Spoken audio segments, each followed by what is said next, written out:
and we wait for Fellowship to appear on the screen. Any day, there we go. Takes it a while. It's the only downside with Fellowship these days is it's so old and such a broken PC port, but yeah, it needs work. What can I say? Anyway, it works, and of course we, myself and Chip, and to be fair, Blank Name, who used to be with us when we were creating this fix, did some incredible work on this masterpiece. So I'll give you a bit of backstory to this game because I don't think many people realise it. I'm also just quickly before we do that, it's in here, isn't it? I'm just going to turn this down a bit because it is actually like super loud in this PC port, the music. Anyway, yeah, basically a bit of backstory to the Fellowship of the Ring PC port. It's a terrible PC port. I think that's pretty much all I really need to say. This is probably one of the worst PC ports that I think we've ever looked at and seen.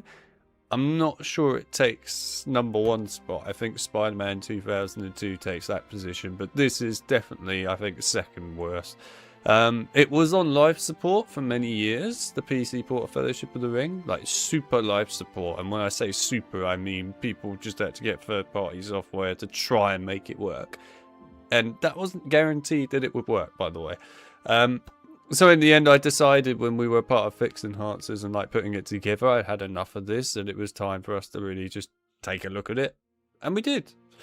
And we created the fix that you can go and download and, you know, use if you want to play this game on PC, by the way. I've actually pinned it in today's chat in the comment section so you can easily find it. But it's also down in the description and everything as well. So yeah, we did like a huge quality of life improvement for this game. So now you can boot it up without the black screen issue, so you don't need third-party software for that crap anymore. You've got full controller support, so you can actually play, you know, with your controller if you want to on the game now on PC. You've got higher resolution support, so you know, like to 2K, etc. You've got a fully customized, built from the ground up, basically, frame rate limiter for the game, so that the game actually now runs at sensible speeds. You've got a higher field of view, so you can get a much better wider angle of things, which is awesome. You've got cheats enabled, which we're going to be using in the stream today, because I really want to show you guys what some of the cheats are like, and being able to obviously use no clip and go around the maps and stuff. Most people have never seen that before. And then of course you've got the other awesome stuff that's with the fix as well. There's a lot of stuff for this fix, I'm not going to lie. But yeah, it's here. So there you go. Also, nice to see everyone in the stream today. Hello everyone, welcome in, come on in, and nice to see new people as well.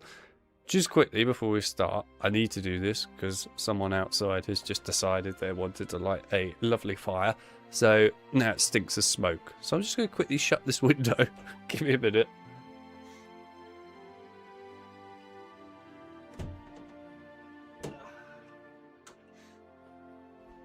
Oh. Anyway, that'll probably go after a little while. But yeah, I can't stand it. I always do this in the UK. People always light fires just casually at night for no reason. And wood burn stoves. If you don't know what those are, they're, well, crap. That's what they are. But anyway, there you go. Anyway, here we are. Why not play the emulated PS2 port? No need to. You got the PC port all fixed up by us now, Fix Enhancers. There's literally no reason to even play the PS2 port emulated anymore. You might as well play the PC port because it works perfectly now. That's why. In the end, what you get with the PS2 now is pretty inferior compared to just playing on the PC port now. I would have argued in the past, I would agree with you, that actually, you know, playing on the PS2 port was definitely the way to go because the PC port was so broken, but it's not like that anymore, so there's really no reason anymore to actually go and play the PS2 port. You might as well play the PC port. Honestly, you can get a much better experience playing the PC port now. I strongly recommend you actually play the PC port over the PS2 port now. Obviously the Xbox port is its own thing and it's a completely different game, so that's different. But I would say that the Xbox port being emulated at the moment is not brilliant. and it runs pretty badly. So it's kind of like to that sort of stage at the moment where that needs a lot more time before you can do that. I would like to cover the Xbox port one day for you lot, because I love this game. I've torn this game apart now in many ways, but it's good to see it. Anyhow, right, let's get into this. Oh yeah, also, by the way, in case you didn't know, I probably didn't mention it earlier, we also enabled a level selection menu now in the PC port. So when you click new game, you can go and find all the levels in the game and just load straight into them. It's really cool, this, by the way, being able to just load into any level straight away. So yeah, you've got everything here, like the whole game just there. Nice and easy to access whenever you like. So there you go. It's a really cool addition, this. I really like this bit, actually. Right, let's go from the beginning, though. And we'll dive on in. Hopefully it will be loud enough. Should be.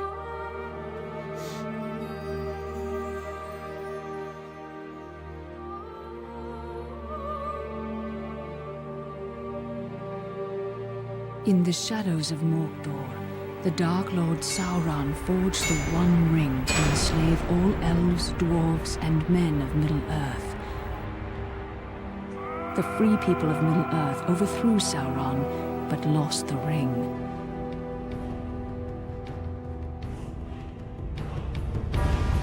Now the enemy has returned, and from his dark tower in Mordor, he seeks his ring. We must find the ring first and destroy it. You know, surprisingly, how old this game is, these cutscenes still somewhat hold up. hold Who can bear to carry the ring? The weak would be corrupted. They look pretty good. Precious.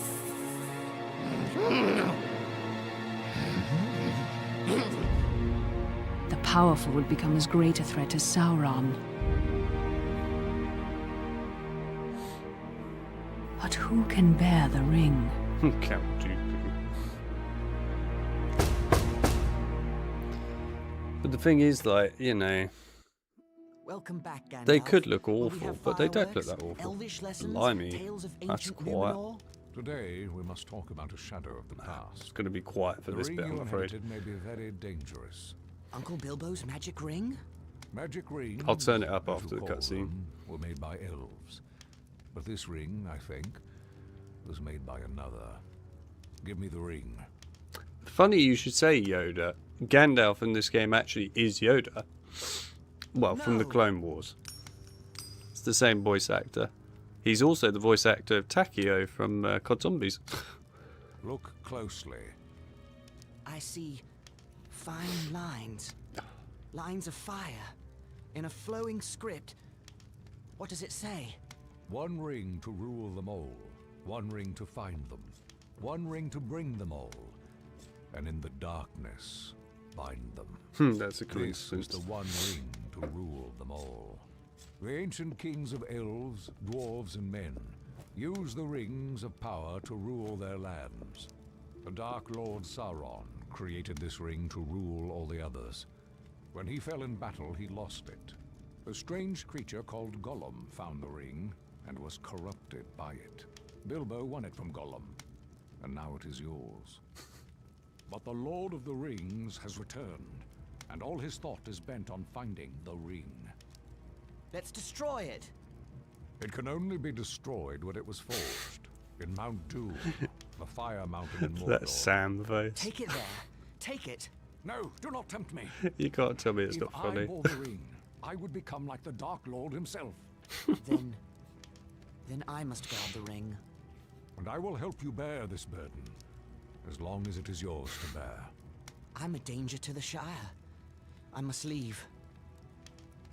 I could set out on the road just like Bilbo. My dear Frodo, hobbits really are amazing creatures. But you need not go alone, if there are any you can trust. But take care. The enemy has many spies. Yes, he has a spy, alright. The spy is Samwise Gamgee with a terrifying looking face by the window. Well then, Samwise Gamgee, isn't it? Don't hurt me!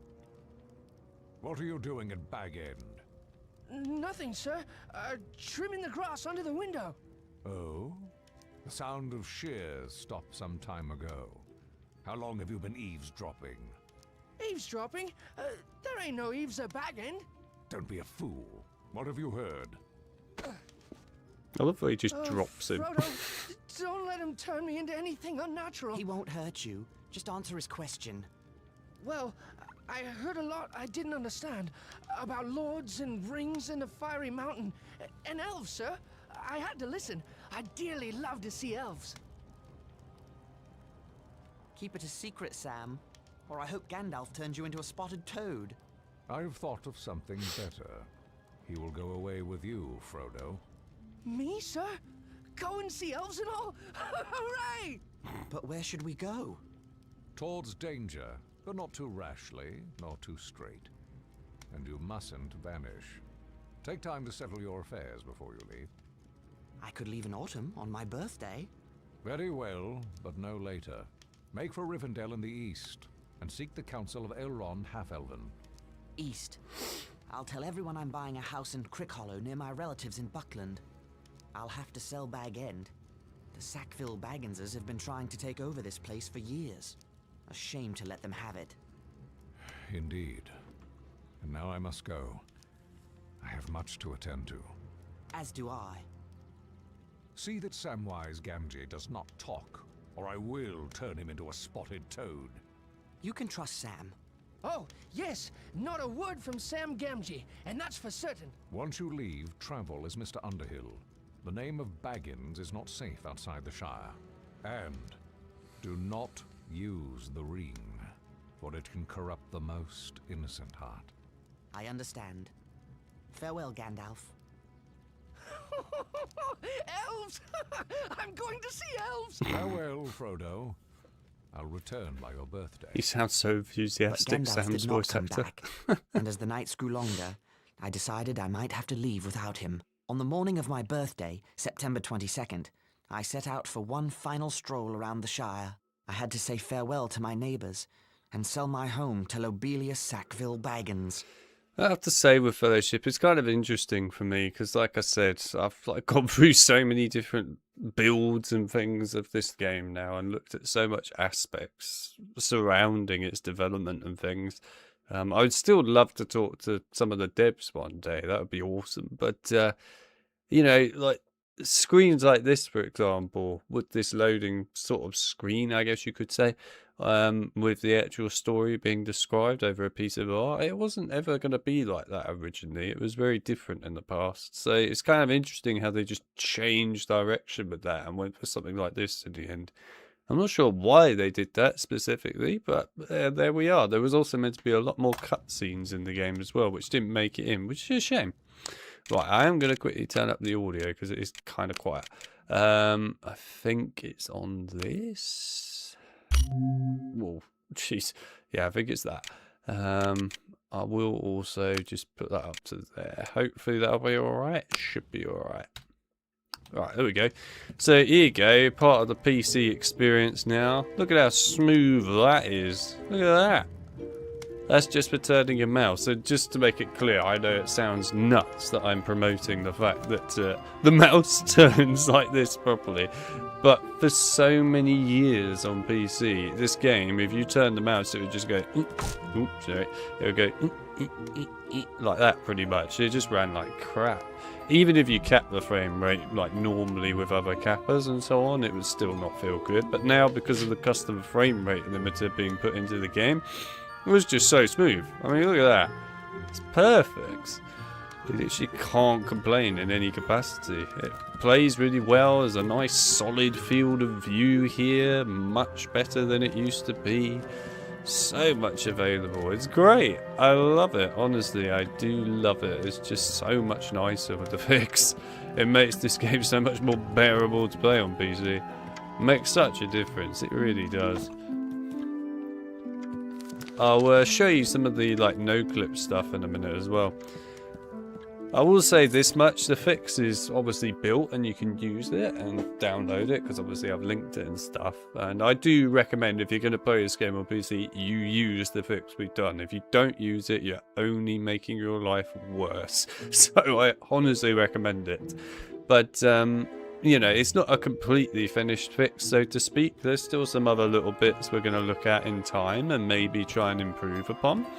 Obviously, I can't make any promises on anything, because you can't with these sort of situations. It's just within reason of what you can try and do, but I know that we would like to do a little bit more with the dev menu stuff and get a few more commands over to this game that would be really good. We wouldn't mind potentially taking a look at the culling problem to explain what the culling problem is. It's basically if you go to really high resolutions, then basically the sides of the screen items will pop in and out of view and so on. This is a problem with a lot of really old games, but we'll try and see if we can do anything about it on this, but no promises on that one whatsoever. It's just something we will try. It might be beyond reasoning though, but we'll see. Yeah, and I mean, those are the sort of things we want to try and still do, but I mean, otherwise this game is, you know, it's just basically done fix-wise. Right, what we can do now, which is super cool, here you go, see the no clip. It's awesome. I am so glad, honestly, that we managed to get the no-clip feature across for this game. You have no idea how nice it is to be able to get that off and just be able to take the camera wherever you like in this game. It's amazing, honestly. Have you ever wanted to see out this window before? Here you go! There's nothing truly that great outside of it, but you can see outside of it if you were interested.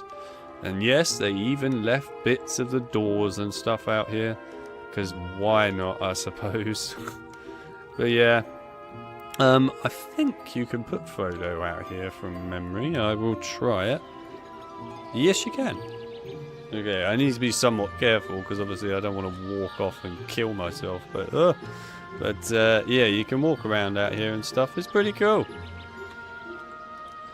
This is like a more tiny area to do it in though, obviously. And it's not exactly the best way to do it, but anyway, there you go, just to showcase you can get outside the map quite easily and things.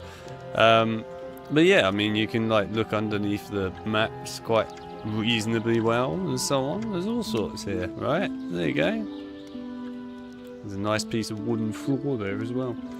Might come in handy for making desktop background. Yeah, I mean, you could easily get some really good screenshots in this if you want to get some good wallpaper backgrounds, or just in general want to showcase the environment. Anyway, there is some cut content I would like to show you now. Hang on, let me just go back in. Right, there we go. There is cut content outside here. So, this will obviously interest the people that have, I guess, played the Xbox port and thought that there would be a lot more in the PC and PS2 port. So to kind of give you some understanding, the Xbox port was built months before the PS2 and PC ports were built, and to be fair, it was originally going to be an Xbox exclusive, then that changed because of EA making Two Towers, so they wanted to be able to compete properly, and as a result they of course chose to create ports for the PC and the PS2. They were done by a different team, but they were basically going to take pretty much everything from the Xbox port and bring it across to these other consoles. They effectively did do that, but they also of course made their own unique changes, cut a lot of stuff as well that was in the Xbox port and so on. But yeah, so one of the things was in Hobbiton here, you actually were able to go inside of these Hobbit homes, you know, that are around the place. You could go inside them on the Xbox port, and if you wanted, you could go and nick people's stuff and so on. So, in actual fact, this is actually still here in the PC and PS2 port. We can see it now in the PC port. So, as long as I get my angling right, this is always fun, trying to get this one right. I think, from memory, it's here, roughly. It's like somewhere around this bit, I think. But basically, if you come out here, we will try and find it. Hopefully we'll run into it. It would be nice. It's always fun trying to find this. It's the only downside of it is you have to go all the way outside of the map. Eventually you'll come across it if you're lucky. It's about trying to hit it. It's the only downside of using the no clip, as they of course disable environments so that you can't see them outside properly. But yeah, favourite friends from the UK. Hey Ripper, nice to see you. Right, I will try and find this. Bear with, It is always fun trying to attempt this. Just try and remember what my angling was for this before. I had an angle that I had for it. What was my angle? It's like roughly this or something. Is it there? It's about here, roughly, or something along those lines. I know it's like right over there. Let's try that. Come on. There we go. Right. Here we go. We've got the right angle now. So here you are. Here are the Hobbit homes. We'll go inside one. You can also walk around inside these, by the way. So there you go. Right. See? There you are. Here are the Hobbit homes. Literally the exact same as in the Xbox port, with the obviously fact that you can't, you know, go and open things and so on, because of course it's not programmed in. But it's all here. It's so cool to see it as well. I mean, believe me, when we got the no-clip stuff in, and I had the opportunity to piss about with it, my immediate thing to do in this game was to just no-clip out of all the environments. It's literally like, how can I not do that? It's part of who I am, I suppose. It's part of like the whole QA background and just trying to break things, etc. But, you know, I always want to look around outside of just environments and games and that. I always find it fascinating. But yeah, I was curious to see if they had these, and they're here. You know, they are all here, and it's so cool. You can also go through those doors, by the way, and it does actually teleport you back to the proper map. So they have kept the actual function in the doors. It's not quite, you know, functional, obviously, in the normal map, but it is there. Right, there is another house. I think it's this way. If not, then it's the other way. No, this is it. So there are two of them in this build of the game, which is obviously the final release build. In a really early build of Fellowship, there are actually 3 Hobbit homes that you can see. Unfortunately, it does seem that for some reason they took out one of those Hobbit homes in the later builds. I don't know why, but there we are. But here you go, here's another one. They also do have items in them. See, look, you've got a mushroom in here. So these are actually fully functional, if you like, and in the game. Don't know why they honestly chose to cut them in the end. They might as well have kept them, actually, considering they put all the time and effort into making them. Just seems a bit weird that they bothered to just effectively keep it, but then also disable the ability to get to it. I don't quite understand why they did it, but, you know, that's their choice. This is why I would quite like to talk to an actual developer of Fellowship of the Ring. I really want to talk to one of these guys and actually find out a bit more about what the hell happened. And just in general, find out a little bit more about the game's like development cycle overall. A bit more about these cut levels that I found over the years, just for context on that. We might look at those later today, but I need to load up a different version of the game for it. There are 2 levels that were meant to be in this port that got cut. I found them in one of the early prototype builds of the game. It's called Midgewater Marshes and also Network of Stairs. Network of Stairs was from the Xbox port of the game. Midgewater Marshes was a completely unique level that wasn't in any build of the game. You can load up both of them on that build and look around them. Obviously they're not finished levels by any means. But I did put them in my series on YouTube if you want to take a look at those. My most recent series of this game earlier this year, I showcased both of those levels so you can see them. Anyway, here you go. This proves that this still works. So if we go through this, there you go. Teleported straight back to the map. See?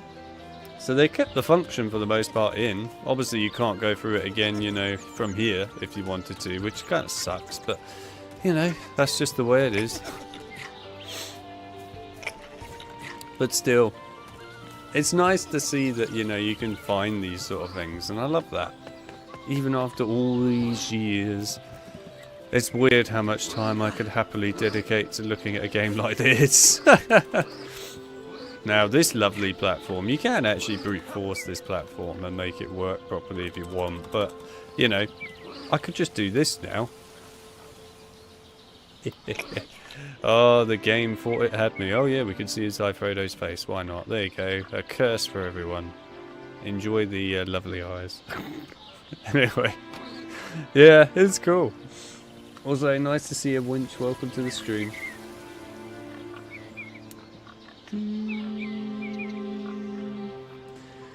So yeah, there's all sorts of things. Also nice to see you, John. Welcome to the stream. I've been keeping an eye on the chat. I've been so like taken aback by Fellowship. Which is weird for me, considering how much time I've spent pissing about with this game earlier this year. And I actually have spent a hell of a long time on it. I mean, I must have dedicated at least probably 2 months just to piss about on this game earlier this year. I really did. Really put a lot of time into this game earlier on in the year. But I'm happy to do it. It's a good game in my eyes. I mean, it's got its problems, don't get me wrong. It looks a lot more cheerful than Ted Sanding. But it's nice to dedicate Hello, the time Ted. to it. I wanted to say goodbye before I... Can't you see I'm busy? Actually, no. You seem to be just standing about. Well, if you knew about mills, you'd know I'm trying to locate a very important metal pin that must have fallen out of my mill wheel. Is that why the mill isn't working? Oh, never you mind about working or not working. I've sent Mugwort to Bree for a replacement. I'll let you know if I see it. What does it look like? If I haven't found it yet, there's no way you can find it. But, it looks like a plain metal pin. Now, good day to you. I love the way he asks Frodo, what does it look like, when the guy literally says, I've lost a metal pin. It's like, do you need much more description? I mean, sure, you can get different shape pins and all that, but seriously though, is it really necessary to have much more description?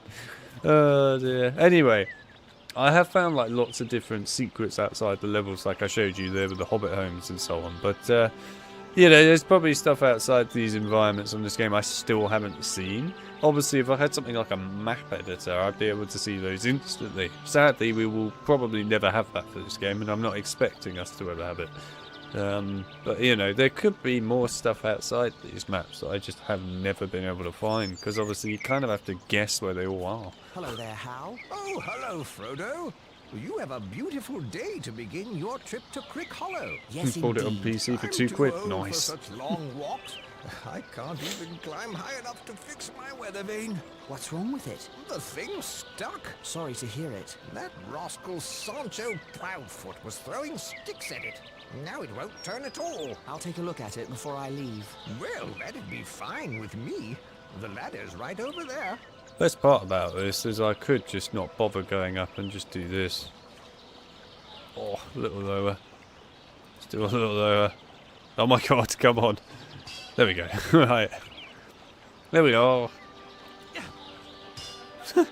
I love it. He just goes, yeah, you know, the ladder's just over here that you could climb up and do it properly, or you could just be lazy like me and do it that way. I'm pretty sure the speedrunners do it the way I've just done it. Weather vane turns like it's new. Thank you kindly for that. My pleasure, Hal. You've helped an old man when others might not have, and I thank you for it. I must have something around here as a reward. If you don't mind, I'll just take that metal pin that was jamming the weather vane. Eh? Of course. Take it. Thank you. Why would you want such a thing? It might help Sandyman fix the mill. My, you're a boon to all the Shire. Just trying to help. Good day, Hal. Yeah, I have to say, it's interesting how many like actual famous voice actors and actresses they have in this game. They've got quite a few, to be fair. I mean, even Jennifer Hale for Galadriel, for example.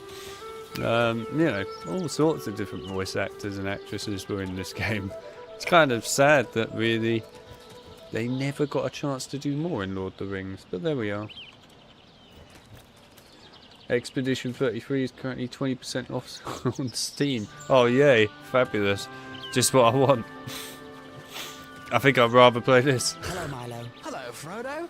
Seen any elves lately? I'm afraid not. I'm sorry to say. What about trolls? No trolls either. Good. It's about time you found your hobbit sense again. You know, some say you're as mad as your uncle, carrying on with that old wizard Just a and all. name. I see. Nice to well, see at you. least they have something interesting to talk Welcome about to the then. stream. Good day. Also, while we're playing this and mucking around, I should mention that probably the last stream of the year will be next Saturday. Probably the last one. I may do one more like later on at the end of December. We'll see. But yeah, basically think of it like next week is going to be the last stream of the year. But we'll see. Anyway, what I have planned for that, because it's something that I've wanted to do for a little while anyway, and I think is the right thing to do, is custom mod maps for HP. You know, there's quite a few of those that I want to actually show off properly in a stream and really just cover overall. So I thought we could do some of the Harry Potter 2 mod map stuff. Well, there's some pretty cool mods as well. There's also been some new ones that have come out, which again I haven't played yet, but you know, it'd be cool to see it. But yeah, so next Saturday's stream will be HP2 mod maps to kind of celebrate the end of the year, I guess. Well, the mill wheel spins again. Thanks to Frodo Baggins of all people. You do You've see a done me fellowship valuable chip. service today, Baggins. Why, thank you, Ted. Good day. You see a fellowship, Mr. Chip, the one and only. The bridge to Bywater. It's our old The same pal. path Bilbo took when he began his adventure long ago. We both love, you know, Fellowship, by the way, everyone. It's our favourite game. Just so you're aware. I'm going to turn the sound up a bit more again. I think it's... I can never remember which one of these has the actual voices on it.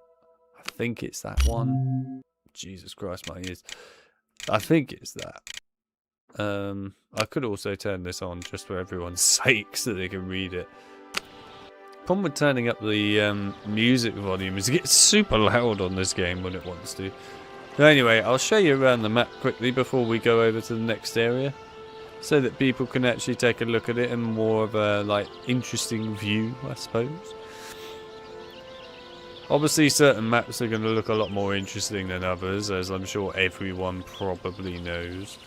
But yeah, well, why not? I'll show you it. Oh yeah, most people probably want to know what Frodo's like house area looks like. So there you go, there's some llamas.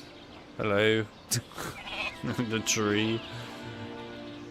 But yeah, if you thought there was going to be a lot of cool stuff above Frodo's house, I hate to disappoint, there's not much cool stuff here. But there is obviously those Hobbit homes that I showed you earlier, which was kind of neat. I have to say, when they were building these levels with a level editor tool, they really had great fun with just using the tool effectively like a brush in order to lift the terrain up in the air, and you can tell that they just did it quickly because it's all stretched. But yeah, I love the fact that they did that. I mean, in all fairness, they actually made it look quite neat with all the terrain and everything, and actually I have to give them props. You know, these trees are from 2002, bear in mind. This is a tree from 2002. And it actually looks better than most trees that you see in a lot of games half the time anyway. It's actually got more detail on it than quite a lot of trees you see. So yeah, you got to give them props. They actually did quite well for themselves. Even the water doesn't look that awful. Again, 2002 this game. This is not exactly a new game. It's quite old. They did alright for themselves. I'm just kind of impressed really at what they managed to create, in all fairness, given the time constraints of this port, and also given the fact that, to be brutally honest with you, it's kind of a really, you know, old engine, this one. So yeah, they did okay for themselves in this regard. I think they did a good job at the end of the day. I also think people give this game a bit too much of a harsh time, really. It didn't deserve quite that much of a harsh time. Don't get me wrong, Two Towers was obviously a pretty damn awesome game, so I can understand why people like that so much. But, yeah, I still think Fellowship was alright. Also, I love the animation of the ducks. It always gets me every time. There's literally no actual animation in them, they're just an object floating around. I always love that with the ducks. Alright, anyway, let's go forward, shall we? Oh yeah, and even the birds are actually quite cool in this. It's impressive. For the fact that it's 2002, it always just gets me how impressive it is. Even this. Like, obviously the rock is not the best example, but basically when you hit things, you get like little bits coming off of the objects and stuff. I think that's quite cool. I wonder if it'll work on the tree. Nah, I need to do it on something else. But anyway, you can see bits come off of these objects and stuff. It's quite neat.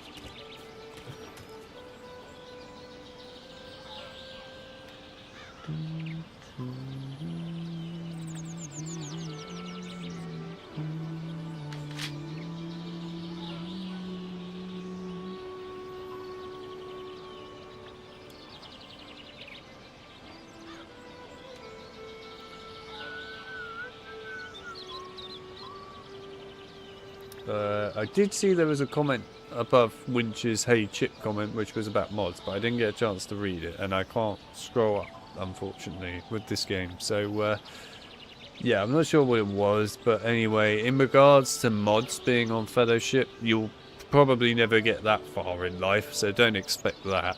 I mean, obviously, like I said, the fix is here. It does an incredible thing for this PC port, and, you know, I did say that at some point there's going to be a time where we're going to look at the fix again to finalise it effectively for good. And we will have a look at some point at more dev menu items, but that's basically as far as, I guess, the mod point of view comes into play. So you'll get possibly some more dev commands in this game, but you won't be able to do things like create your own maps or anything like that. That's a bit too extreme. I would say you're pretty damn lucky to get the game in the state it's in at all, to be brutally honest with you, on PC. Considering how screwed this was on PC, it's quite incredible actually at the end of the day to see this. You especially had to be there. If you were there. If you were there when you saw this PC port at its lowest, you will understand just how incredible at the end of the day this actually is right now, and just how basically perfect in some ways it is to see a fix like this at all. It's really impressive at the end of the day, it really is. So it's good stuff. This square will be brimming over with the freshest crops. And if there's anything that myself and Chip obviously don't like to see, it's a game die. You know, we may not love every game that gets looked at the end of the day, but still, we both have the same consensus, which is we don't like to see games die and be left in a shit state, effectively. So we do care. Alright, might as well talk to you quick. Hello, Lobelia. Where's the sheriff? Where's that lazy Robin Smallborough? I couldn't say. Now about Bag End. Fable Mind vibes. all that. There are wolves in the Shire. I'm sure the sheriff is keeping everyone safe. How could he? I haven't told him about the wolves yet. Go away, Frodo. I need the sheriff. Just ring the warning bell. If he's anywhere in Bywater, he'll come running. Don't just hang about then. Ring the warning bell. I'll ring the warning bell. I want to do the ringing the warning bell in the stupid way there if I'm going to do it, because it's always a good laugh. It's always trying to predict where to hit it, though. Springtime festival around this maypole. Right, let's see if I can do it. You just gotta, like, if you can aim it correctly, you can just ruin this cutscene. Oh! Come on. Hey! There. I've rung the warning bell. Now what's going on? I don't hold with reckless bell ringing. I rang the bell. Lobelia wants you to know there are wolves in the Shire. Oh, is that all? I've heard that rumor, but I reckon no one's seen these wolves. Not even Lobelia. Oh. If any wolves approach the Shire, the Bounders will chase them off. Just as they chase away foxes and such. I'm glad the Shire is well protected. Now if that's all, I've got a mug to return to in the Green Dragon. To answer the chat questions quick, as there are a few. Am I playing on a controller? I'm actually not playing on a controller, but the main reason for that is because I wanted to showcase how well the mouse actually turns and moves now with the frame rate being fixed. I probably could switch to the controller there. Hang on. I wonder if it will work with me just doing it like this. Let's see. Yeah, there we go. Here you go. Just to prove it. This is really awkward, but there you are. See? Controller being used. As you can clearly see, there is a controller being used on the Fellowship PC port of the game, which, by the way, is incredible, because this never had controller support before. So yes, there you are. There is a controller being used here. So yes, you can play with a controller, there you are. It's pretty damn cool actually being able to play with a controller after all these years, especially as the game was built with controllers in mind. So yeah, there you are. This is with a controller right now on this PC port. It's quite easy to set up, by the way, as well, because all you have to do is just turn on an option in our config and then, you know, the rest is simple. But yeah, you can play with a controller. It's super cool to be able to do that, by the way. So thank you to Chip, by the way, for actually getting us to that stage. He's got a really cool controller support system that he's built for all of the fixes that we use now. Obviously, it will probably I'm sure get more improved as time goes on, but you know, it's an incredible controller support being put in there, and of course it's fixed games that had controller support that don't work anymore, like Spider-Man 2002 and Dead Rising. You know, stuff's doing really well because of that. So it's a really good controller support system, and of course it's put something on a game that doesn't have the support natively on PC, and now it has it, which is great stuff. Anyway, so there you go, that's the answer to the controller thing, and now Chip knows better. Very Fable 1 vibes. To be fair, when did Fable 1 come out? I can't actually remember when Fable 1 came out, to be honest. And also the comment said it'll be fun to see the mods. Yeah, like I said, with mods on this, you're probably never going to have any. I'd be shocked if we'd ever see mods for this game.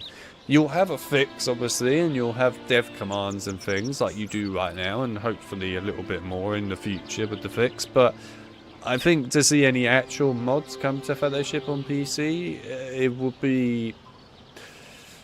I'll put it this way. It will either have to be a dev build that leaks out the source code for all this stuff, which is probably never going to happen. Well, would be nice, but probably never going to happen. Or it's going to be the case that you need really some super dedicated fans that are going to dedicate all their time and energy to really just tearing apart this game, and then being able to actually do something so that we could make mods and things for it. But I just can't see that happening. It's just too much work at the end of the day. Like I said earlier, it's incredible that you've actually got to fix it all for this game and that it works at all, the PC port. So, you know, you have to look at it in two ways, really. Now there is... I was going to see if I could find a way to sort of, like, glitch the thing a bit. But basically that...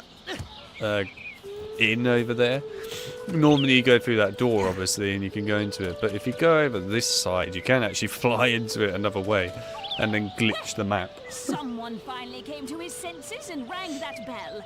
Now we'll have safety and order in the Shire. I do hope so. Now then, what did you want to speak Skipping to me about? cutscenes. Make it snappy, I have a lot of things to tend to. It's about Bag End. You said you wanted to buy it. What? But I thought you were lying, you deceitful boy. I believe that's when I had the deed in my hand. Did you bring it? Here's the deed to Bag End. Oh, I can scarcely believe it. The deed to Bag End? I shall need to remove a few belongings. I'll leave the Bag End key with Master Gamgee of number 3 Bagshot Row, if you don't mind. What?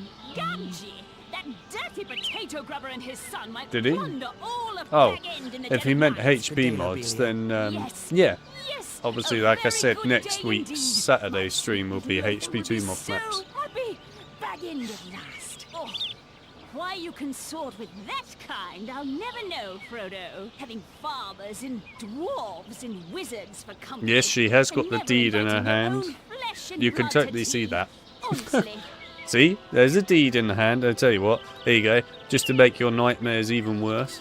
Whoop, there we go. It's really difficult, but if I can just get it at the perfect angle. This is so hard because it's so sensitive to do it in this game for this sort of stuff.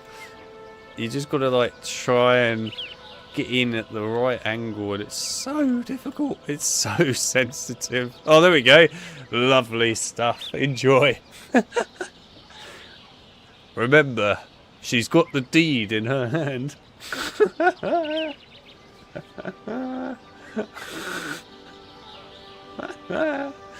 Oh, you can get some absolutely horrifying faces in this game, by the way. Would you do this? Oh, anyway, I'll leave that there for a minute while I read the chat quick. Anyway, yeah, regarding the HB mods, you know, I've never done a stream yet where I've done multiple mods from multiple creators all together, and that's what I was planning to do next week on Saturday. We're going to cover like many different mob maps from different content creators out there, and just, you know, map developers, etc. There are some new maps that have come out. Like I said, I haven't played them yet myself, so those will be interesting too. But you know, it's going to be cool to actually showcase more of those, and it's something that I like to do anyway. Custom mob map stuff for HB2, it's always good fun. So yeah, I think it'd be a good one to at least somewhat end the year on for live streams. Well, there we are. Never seen Star Wars? Bloody hell. How do you live with your life? Still never watched Lord of the Rings. I can't believe you've still never watched Lord of the Rings, which is actually quite incredible, that. Just saying. Still can't believe you never watched it. What's wrong with you? Anyway. Also, Chip, you said you've never seen a cutscene in this game before. Which cutscene was it? You must have seen something, like at the beginning of the game, at the very least. I don't know what cutscene you haven't seen. Anyway, we'll spare you the pain of seeing that. Right, now I need to get this angle perfect, pretty much. I think it's here roughly. I'm pretty sure it's like that sort of angle. Right, hopefully I'll get this right. Go on, we can do it. I really want to piss up the map by going into the... Come on, please. Go on. Please. No. It's so difficult to find this one. Anyway. I didn't find it.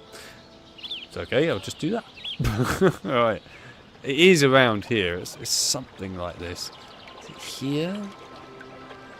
It's sort of like roughly around this area where you can get into the Green Dragon Inn properly and so on. It's so painful to find it. I really wish you could see the buildings outside the maps rather than it just turning them off. It's so annoying when it does that. Damn it, I was really hopeful we could do it. It looks hilarious when you cock up the map. I guess what we could do is we could do this. Hang on. If we go in here, then we can try and find the actual map again. Now I've got to remember where the hell it is. Basically, if you go in here, then what happens is when you no-clip out the map, you can just get like this sort of awful grey fog and everything all over the map. It looks really quite disturbing. Right, I'm just trying to remember where the map was. I think it's over this side. Oh, it probably is over this side. It's all about getting angles precise, by the way, in this game when it comes to no-clipping. If you don't do that, you're screwed. If you want bad culling, try Rage 1 on PC with no mods. Bad culling? What, really? Rage 1 has trouble on higher resolutions on culling on the sides of the screen. I'm surprised, considering it's not an old game. It's actually quite a newish game, if you like, for the time period, for that sort of thing to happen.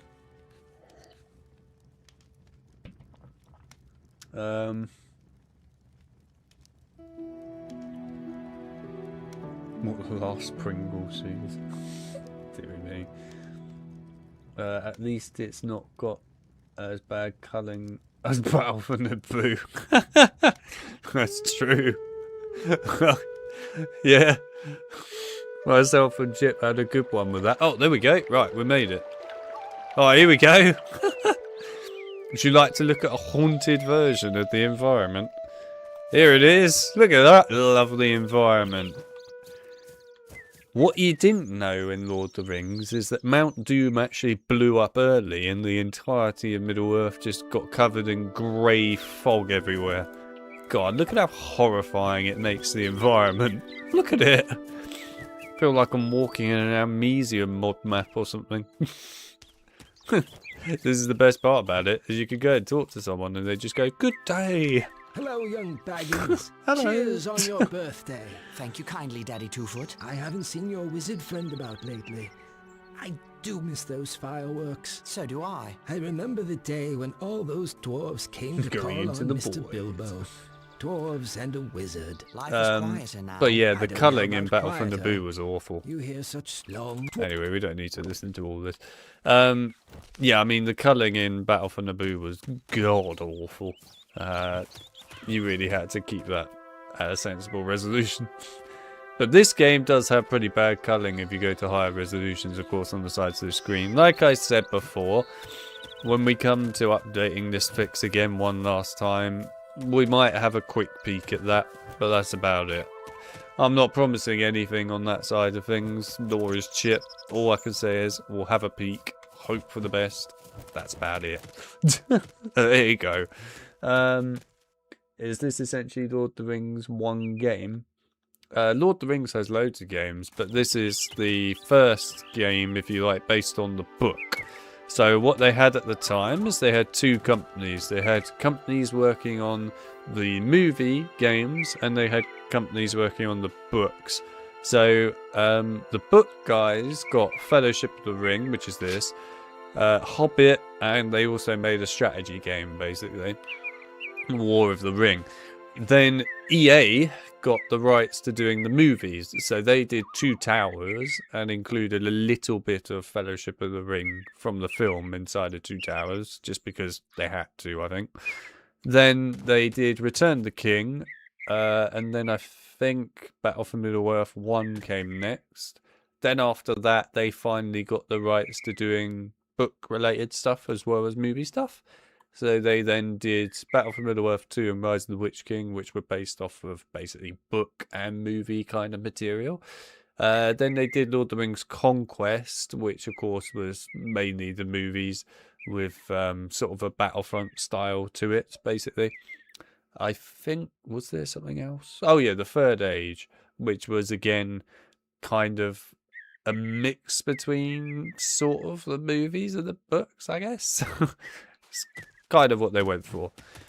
These guys, by the way, for context, who made Fellowship, were originally going to make the trilogy of films based off of just the books. So what we were supposed to get was this, Fellowship of the Ring. Then we were supposed to get Two Towers, which is known in the books as the Treason of Isengard, which they did start making and did put out some stuff for it. But of course, it got cancelled, unfortunately. And then obviously we were going to get Return of the King as well. But yeah, there you are. Hello, no. Glad that must be. Yeah, I'm not sure I can be bothered to sit through the whole dialogue. I'll be honest. Look at this bird though. Having a great time in a terrifying environment. It sounds so happy, doesn't it? I love the way that these guys get stuck when you go into that inn and then come out like this. They're supposed to be walking around, by the way, for context. Oh, there we go. Right, they're now going to walk around because they spawned in. That's quite funny. Anyway, there you go. Look at them all having a great time. But yeah, so you can curse this map and it's great. I can tell from his previous comment that he's a really big fan.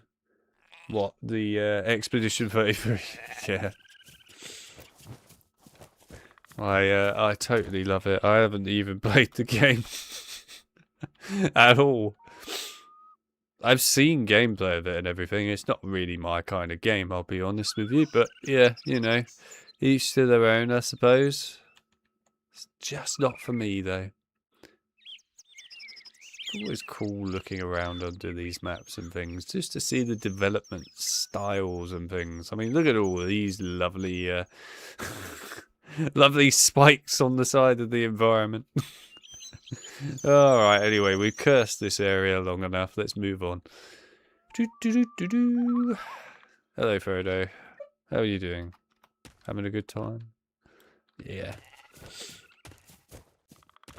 Chip is hibernating. Well, I wouldn't say he's hibernating, because he's still very much there. Oh, he's not really hibernating. He's in a bag full of chips right now. Packets of herbs Noak spoke of.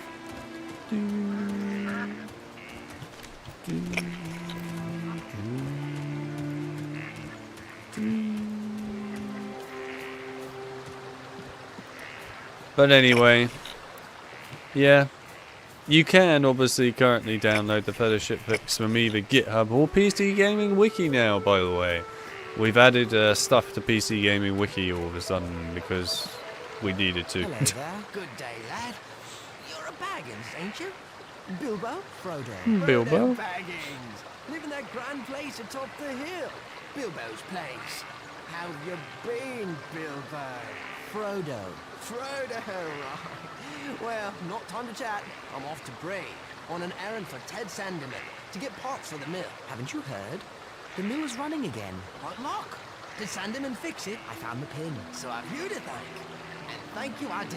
Happy to help. Well, I best be getting back to the mill, Bilbo. Sandeman will want me working, not strolling around in the countryside. Goodbye, weird man. Yeah, to be fair, from the Game Awards, I mean, what I was interested in, I guess, was the new pod racing game, but also I loved the pod racing games of the past, so Episode 1 Pod Racer and also Racer's Revenge. Not so much in regards to the...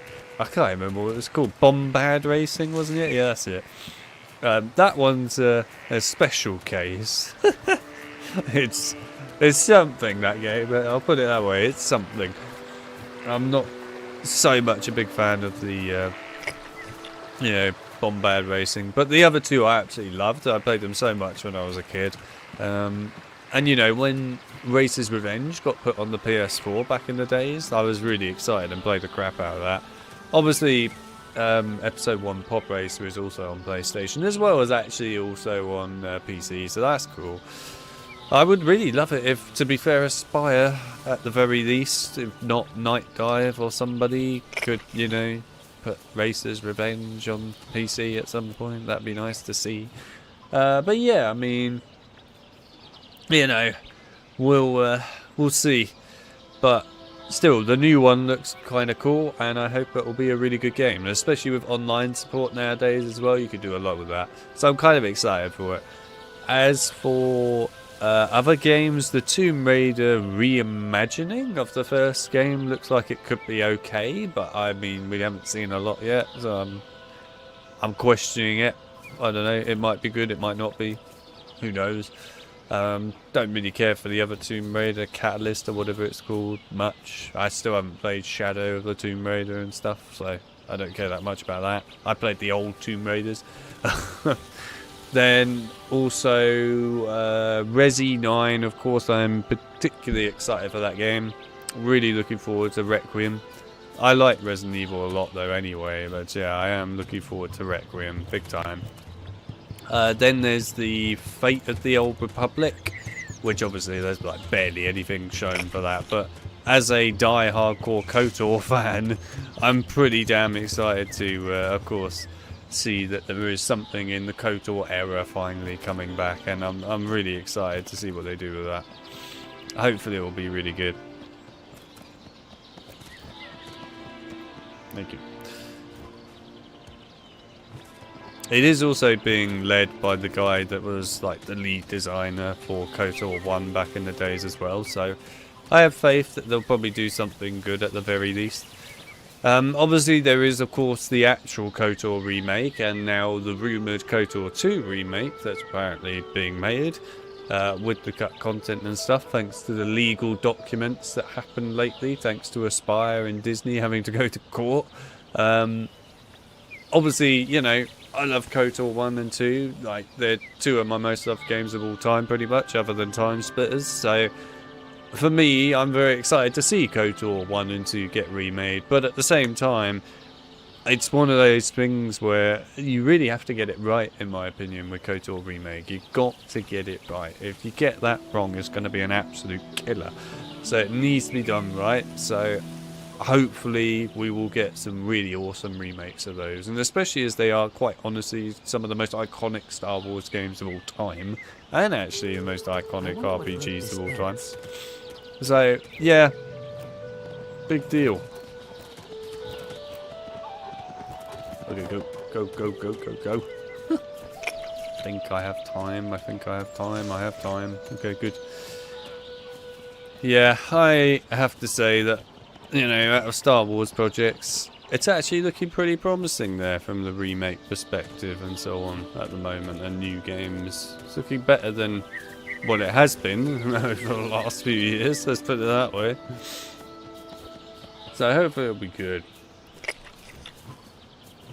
But it's a shame that we didn't see anything from KOTOR Remake. I kind of wanted to see a bit more from KOTOR Remake, but we just didn't get to see it at the Game Awards. But give it time.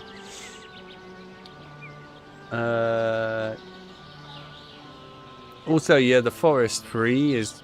It's an interesting one. Obviously, I'm not going to spoil anything, but I do know the ending, of course, to the Forest 2, Sons of the Forest, and that, because I played through the whole thing on my own. I can understand why the Forest 3 has gone to where it has, in terms of what they showed off. I hope that it's executed well. That's what I will say. It's an interesting idea, what they've done there for the Forest 3, and the whole sort of alien futuristic idea. It makes sense, like I said, from the story perspectives, but if they can execute it properly, that's great. If not, we'll see. We'll see. Hopefully it'll be great. I mean, the Forest 1 and 2 were very good games. What else? The new Control game. I'll be honest, I still haven't played Control 1 yet. I've got it, I just haven't played it. The game from the guy who made Yakuza. And Divinity, making another Divinity game. Tomb Raider as well, for sure. Finally, we'll try the old games. I'm excited to see more of KOTOR. Yeah, I'm excited to see more of KOTOR. I mean, to be honest, anything KOTOR related for me is exciting. It's the era as well of Star Wars that I find the most interesting out of the whole of Star Wars. So, yes, I want to see more of KOTOR. And not to confuse that with the Old Republic, by the way. I'm talking about actual KOTOR era.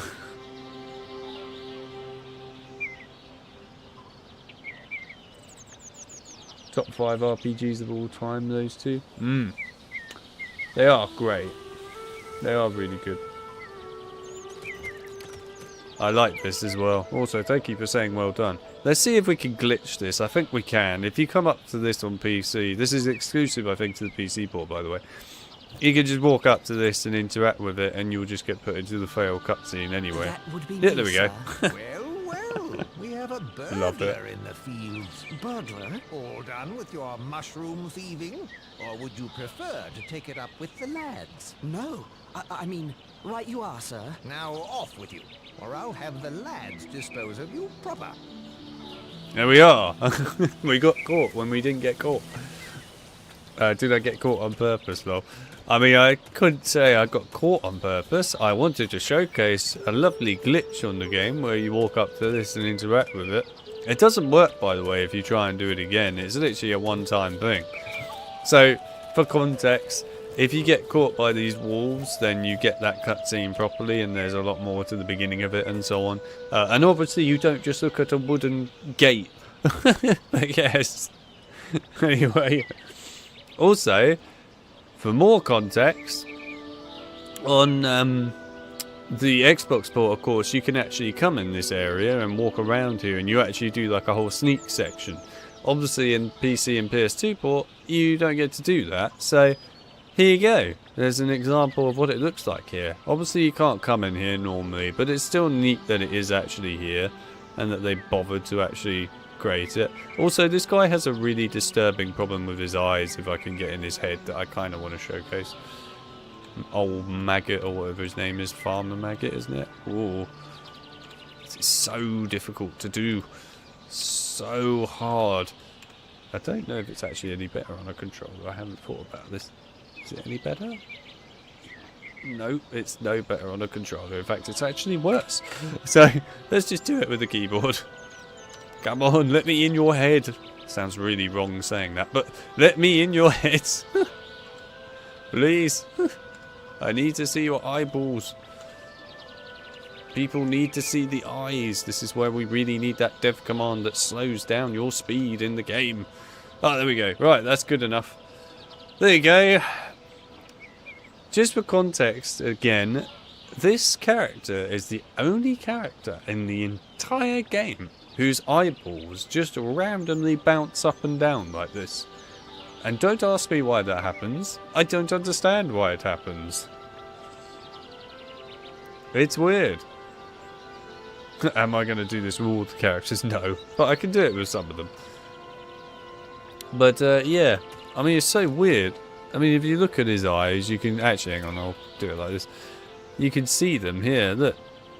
There you go, see that his eyes just bounce up and down all the time. It's really weird. I don't know why they modelled him like that. I'm sure it was probably a bug and an error on their part, but still, it's so strange.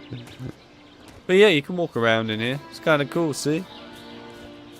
Obviously, like I said, on the Xbox port, you were meant to be able to go around here anyway. But still, it's neat to see it. I wonder if this works if I interact with him. Oh, it doesn't. Oh, yeah, it does. Well, we have a burglar in the I didn't think that would work. Burglar? All done with your mushroom thieving? Or would you prefer to take it up with the lads? No, I mean, right you are, sir. Now off with you, or I'll have the lads dispose of you proper. I actually didn't think it would work, but it did work. Anyway, right, let's look around outside the map while we're here. People probably have wondered what is down here. Hate to disappoint, not a lot. But at least you now know that this path just leads to literally nothing. So there you go, it's answered all your dying questions in life. And here's all these streams, they lead off of course to nowhere, as you would expect. You can look around outside the maps a little bit more anyway, and it's just kind of neat. There's a lot more context to the hills and everything up here at the very least, which is kind of cool.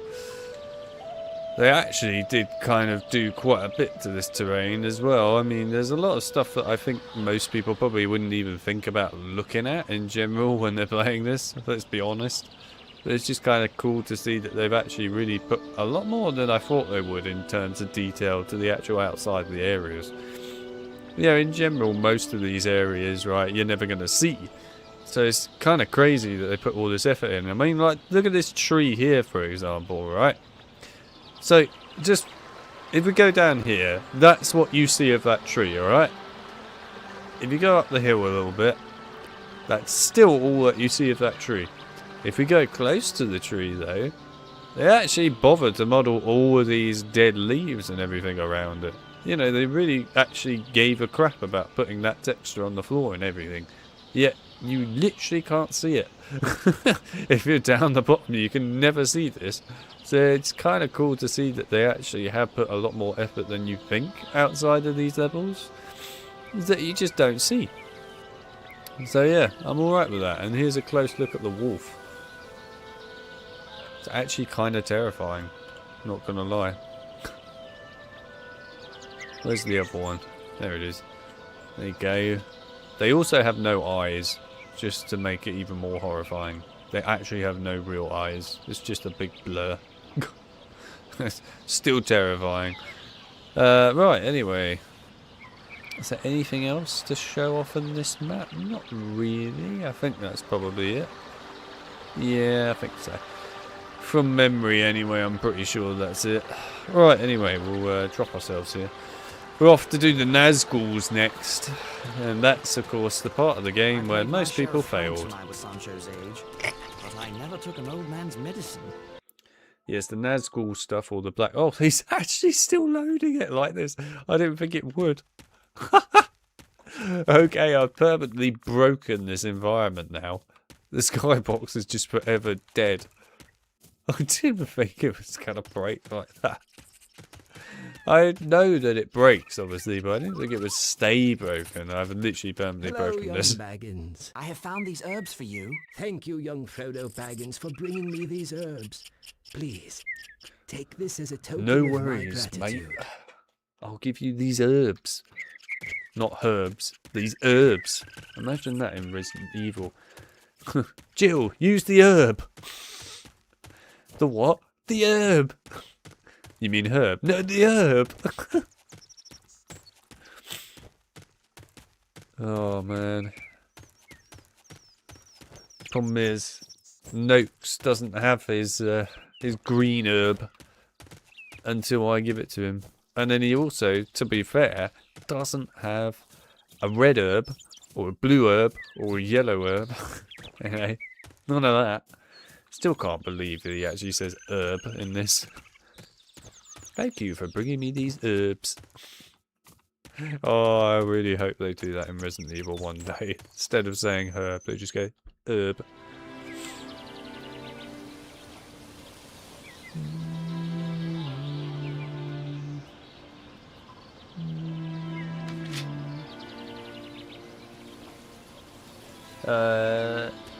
Yeah, it's interesting for me. Like, I know obviously Remedy games are quite a big deal and so on to a lot of people. And I played 2 of their games in my life, and that's it. I played, what's it called? Alan Wake, and then also Alan Wake American Nightmare. And I think I just kind of got turned off playing their games ever again because of American Nightmare. Because I'll be honest, I thought that was awful. It's just putting it out there, I really did not like American Nightmare at all. I thought it was a really quite poor game in comparison to what Alan Wake was. Like, in comparison of just one being better than the other, Alan Wake, the original first one, was really impressive and a great game, and then just American Nightmare was sort of like, why? I'll not be here when these pumpkins get turned into pies. More's the pity. It's a shame, really, because I honestly thought American Nightmare could be really good, but it wasn't. It wasn't good. It really wasn't.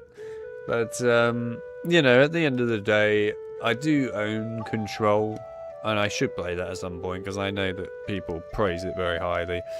And then I guess I should probably get Quantum Break at some point because some people have said that's quite good, although I don't really hear many people talk about Quantum Break much. And then of course there's Alan Wake 2, which probably was very good, but annoyingly on PC that's an Epic Game exclusive, so I probably won't play it on PC because I don't particularly want to support the Epic Game Store, I'll be honest. But yeah, I mean, if it comes to Steam, sure, I'll get it on Steam, but otherwise I might just get it on PS5 at some point. American Nightmare sucks, but it was a spin-off, to be fair. See, I'm not the only one that thinks that American Nightmare's bad. I'm glad that I'm not the only one. I honestly really did not like that game. I just thought it was such a letdown. Especially coming from Alan Wake 1. I'm not honestly sure what happened. You know, sometimes you can come up with this whole thing of why something happened, but to leave Hobbiton and begin this journey. I just almost feel like American Nightmare should have never been made. I really am not a fan of it though. But yeah, it did kind of just turn me off Remedy games and stuff altogether, I think. I need to kind of get off that mindset though and actually go and play some of their stuff again. It would be good. And especially considering they are, I believe it's them anyway, doing the remakes or whatever of Max Payne 1 and 2. Which, by the way, are very good games. I like Max Payne and 1 and 2, and I also like the third one by Rockstar, of course. Now, there is actually something quite amusing you can do in this, which gets you caught right away. I'm just trying to think quick. How should I go about this? Tell you what. Just in case it goes very wrong, which it probably will. Let's just create a save. Right. Oh, also the Hobbit homes that I showed you outside the map earlier, they do exist at night as well, so I will try and show you those as well. Oh, screw it, I'm just going to use the no-clip method. I'm not doing it the legitimate way, it's too much effort. Oh, he actually got stuck. Interesting. I wasn't expecting that. There we go. Right. Whee!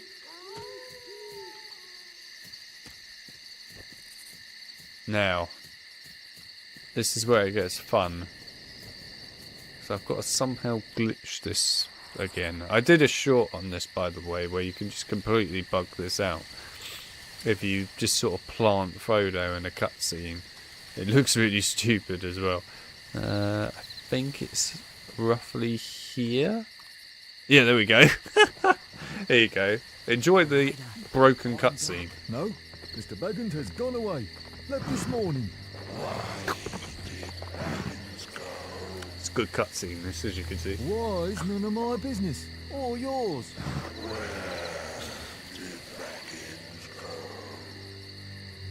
Well, that's no secret. He's walking to Buckleberry or some such place.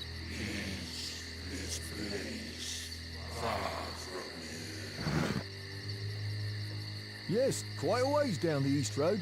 Never been so far myself. They're a strange lot in Buckland.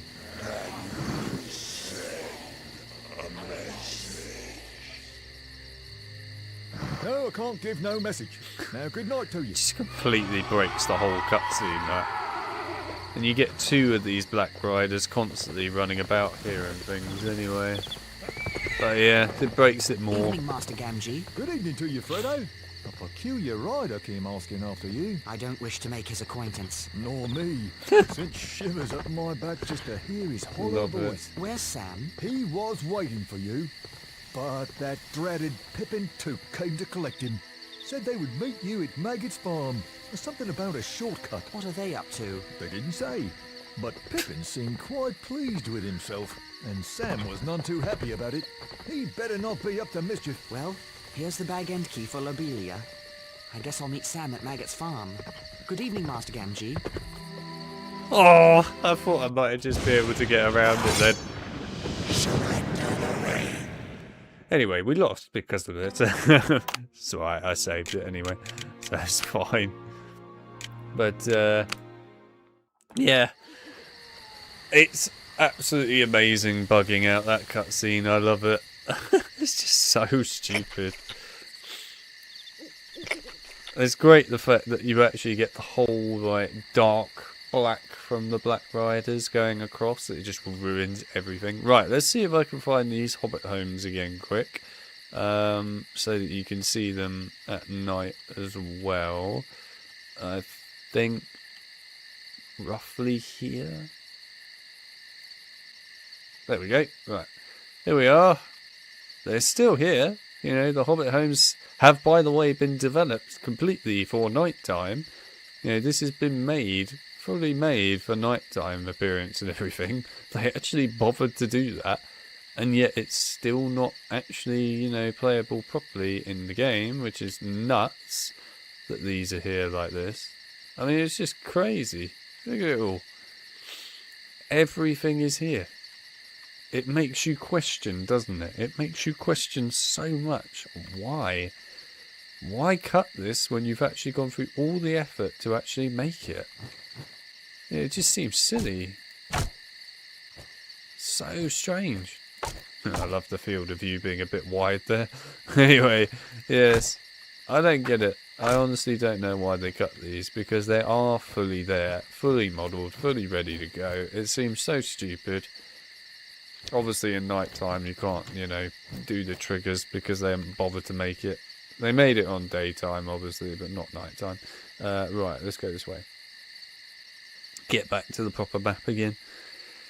So yeah, it's a bit of a shame, but there we are. Anyway, you can... Oh, I pushed the wrong frickin' button. Anyway, you can actually go and, you know, attack the Black Riders in this. This is something that I don't think a lot of people realise, is when the Black Riders go past that, you can actually hurt them.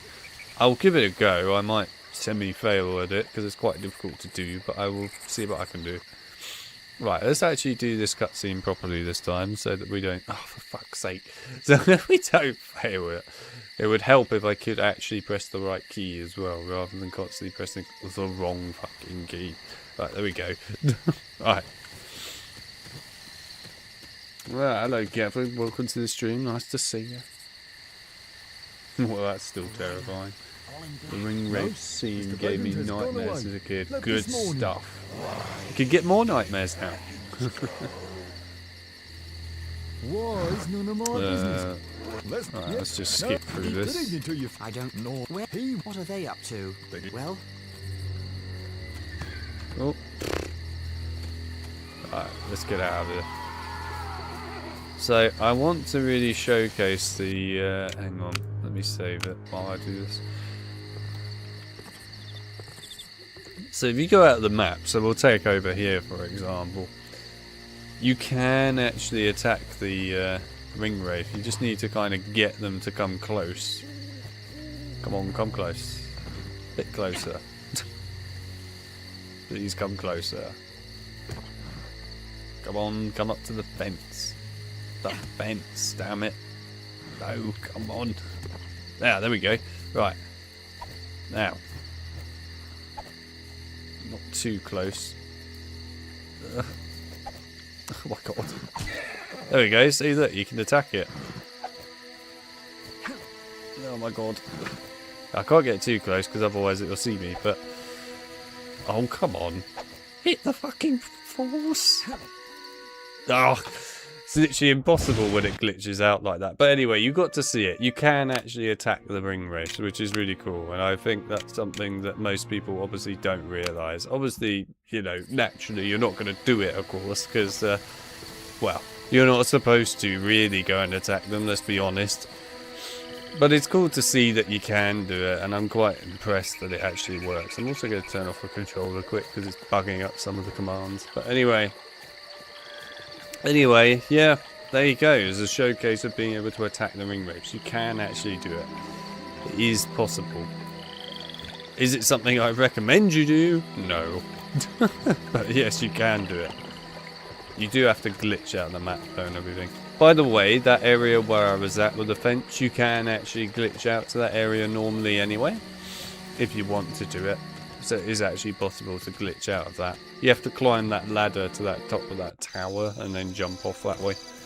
You'll survive, by the way, for context. It's not like you'll just die instantly. But you could get the angles right. A wolf! I'm done for! Hold on, Robin. Frodo, look out!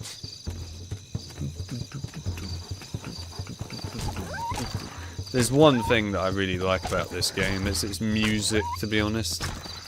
I'm a big fan of the music in this game. Frodo, I am in your debt. If you hadn't come along, I'd be a midnight morsel for that beast. I'm glad you're all right, Robin. We've not seen wolves for 100 years. So I hear. Well, it's an ill omen. What could it mean?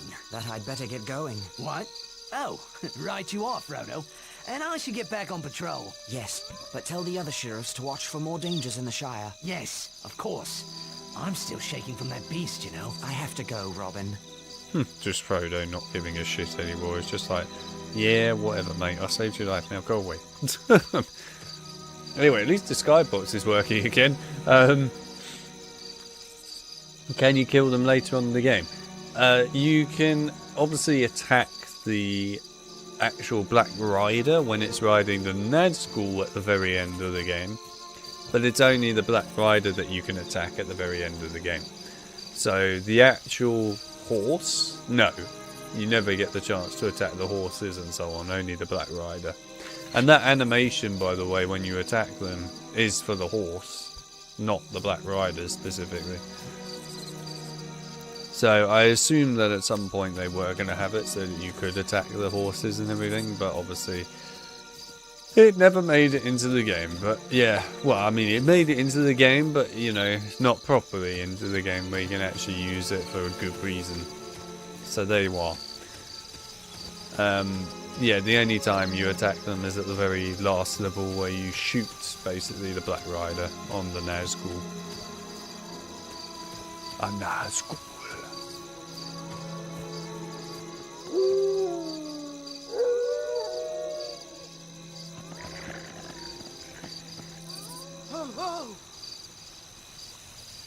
And run.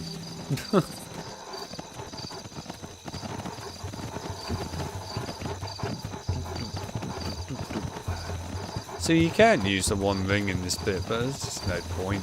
Like the whole game you can use the one ring if you want for various bits. There's never any reason to use the one ring, I think. It's just kind of there for, I guess, people that really struggle. But honestly, I just don't really see the point of using it. It feels so unnecessary.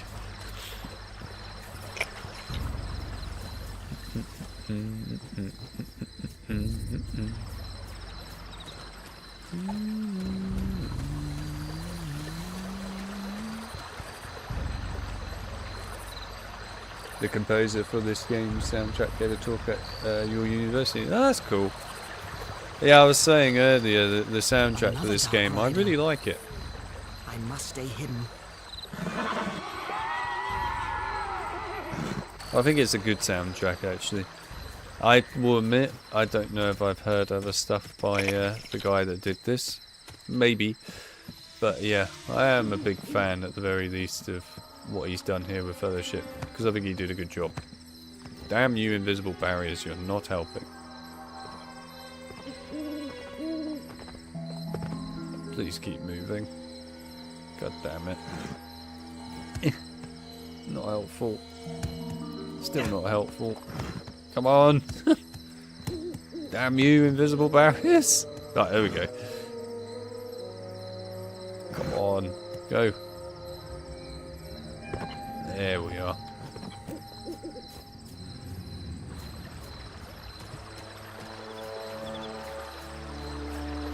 Yeah, I'm not sure what other soundtracks this guy's done in terms of games. I'd be curious to know what other games he's been a part of, if any. I'd also be curious to know if he was ever going to do the soundtrack for the cancelled Trees in the Isengard game. Frodo! There he is, the old sluggard. What kept you, cousin? Stop by the Green Dragon on your way out? Never mind why, but I can't stay.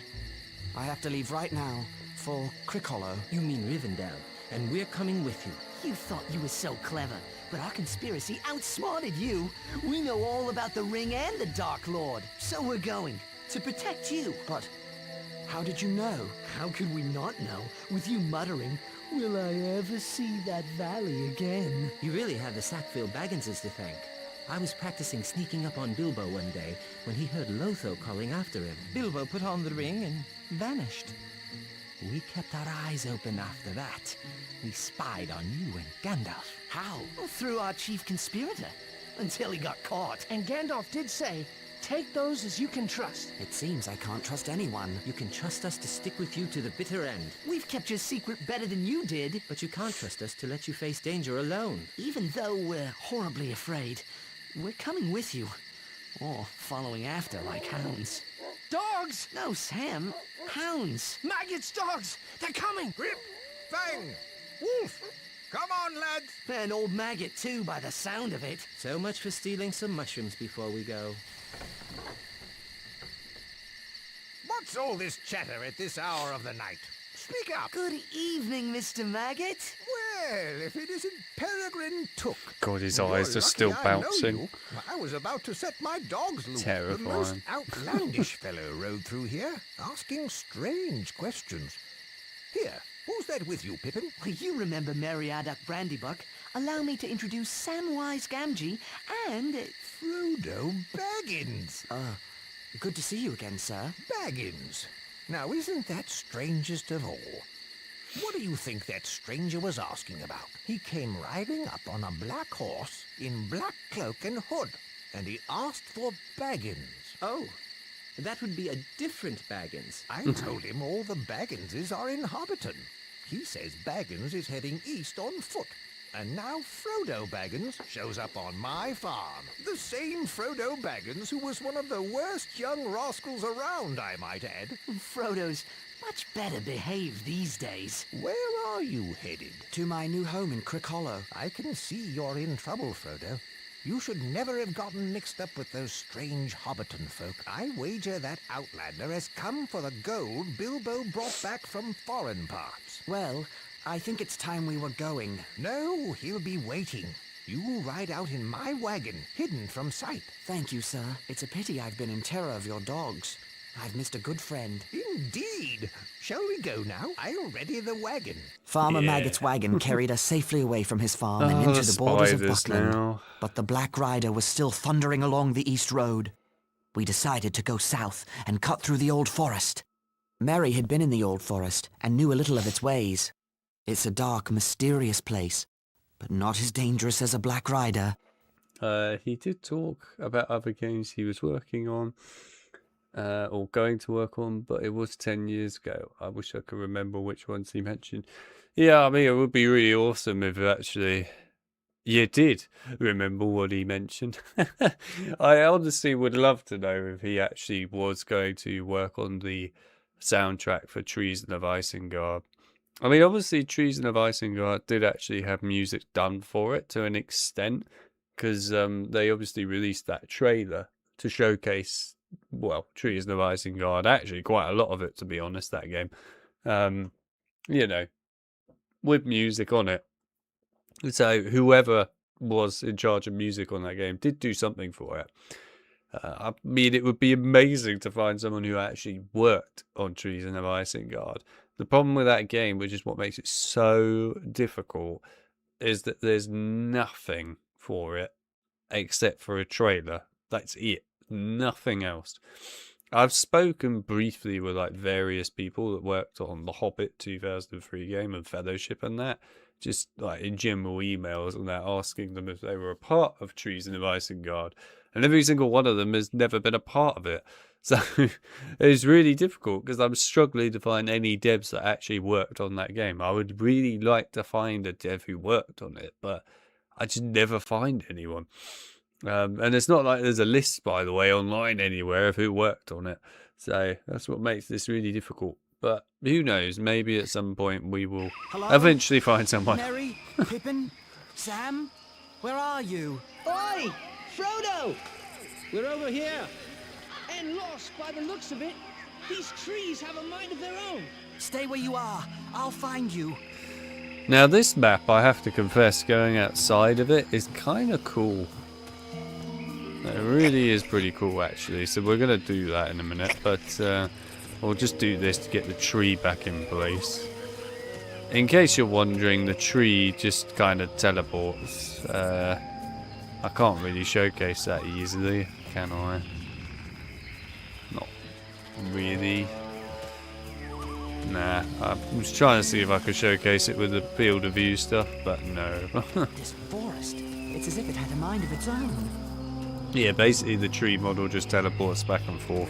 Anyway, what we can do here... right, I need to remember exactly where it is. I think it's out this bit.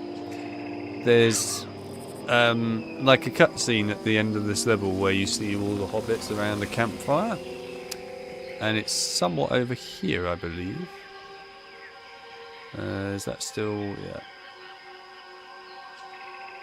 Just got to try and find it.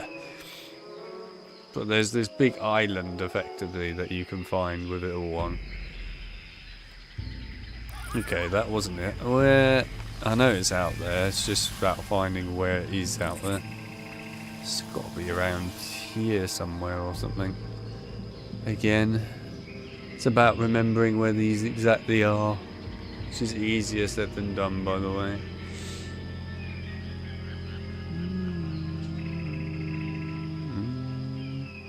Alright, come on, we can find this. I know we can.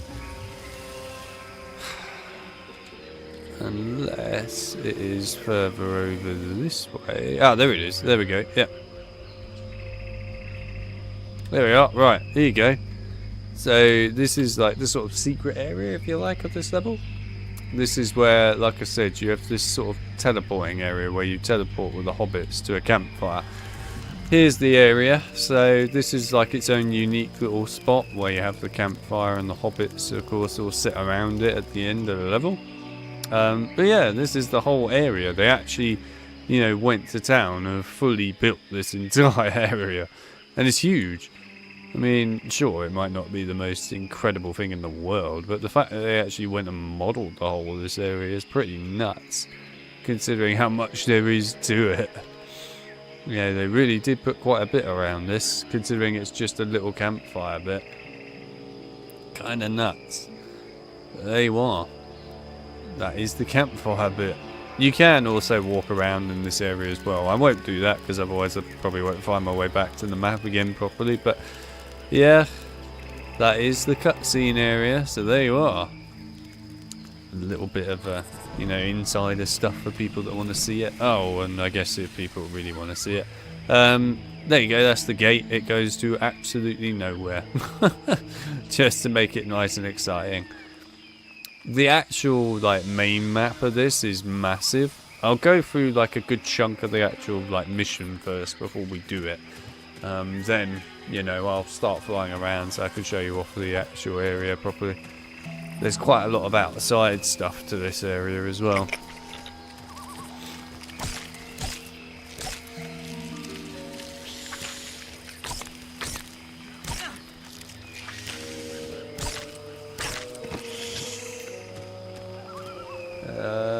what's your favourite Resi game? I couldn't answer this question fairly because of all the remakes. Never played the old ones. Guess I picked the first Resi remake. Really like Resi 2 as well. Then 4 and 7. What's my favourite Resi game? I mean, I like a lot of the Resident Evil games. I think my favourite is probably Resident Evil 2 remake, to be honest. I love Resident Evil 2 remake. I love the original Resident Evil 2 as well, for context. I thought they were both really good. To be fair, it's kind of hard to say if I consider that my favourite or not. I think it probably still is my favourite, to be fair. But I do like a lot of Resident Evil games. Obviously, I love Resident Evil 4 remake. I like the original RE4, to be fair, too. RE5 I actually quite enjoy, especially co-op, obviously. I think it's an alright game. I think it gets a bit too much flack, to be honest. What else is there? I mean, Resident Evil 3, the original, I love that a lot as well. The remake is okay. It's more, I would argue, its own thing. I don't really look at that as Resident Evil 3. I kind of look at it almost like Resident Evil 3.5 or something. Because it is kind of its own thing. But, yeah, I mean, at the end of the day, like I said, I love a lot of the Resident Evil games. The newer stuff like RE7 and RE8, I think were good games. My slight problem with them is their replay value, I find kind of zero. You know, I have no real interest in replaying RE7 or RE8 after I play through them once. I don't have this problem with other RE games. Oh god, that's a bad angle.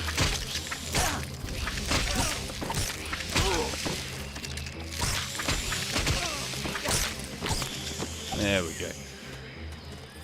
Yeah.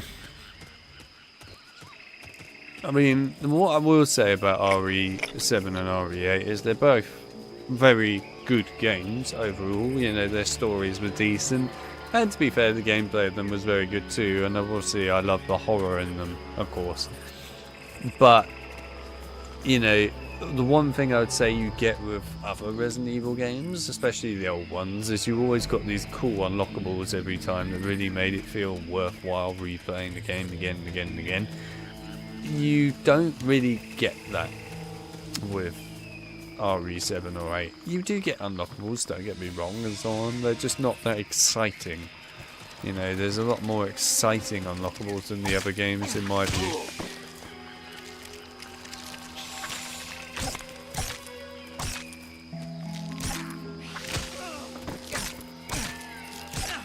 There we are. I might actually have some mushrooms. Not to be taken out of context, obviously, on YouTube. Trying to convince a mate to play RE5 with me.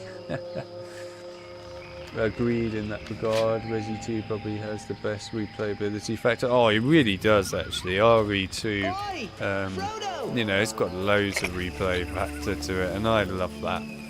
Yeah, it's like one of the main things right with it, right? Is being able to constantly go back and replay it, but every time it has a cool feeling to it. And also the other thing I would say actually with difficulties on something like RE2 Remake is it does scale up quite well to the point where it actually feels like there's a reason to replay it even on a harder difficulty. Even RE3 Remake actually did a good job of that. That's one thing I will say about RE3 Remake that it did do quite well. Is if you play on a really difficult difficulty like the Inferno, I think it was called, from memory difficulty, you know, it was actually really hard, but also you saw a big difference. Like Nemesis in the open areas was actually so quick when he came after you and so on, and it really kind of made you have to learn the whole dodging mechanic inside of the game that they put in.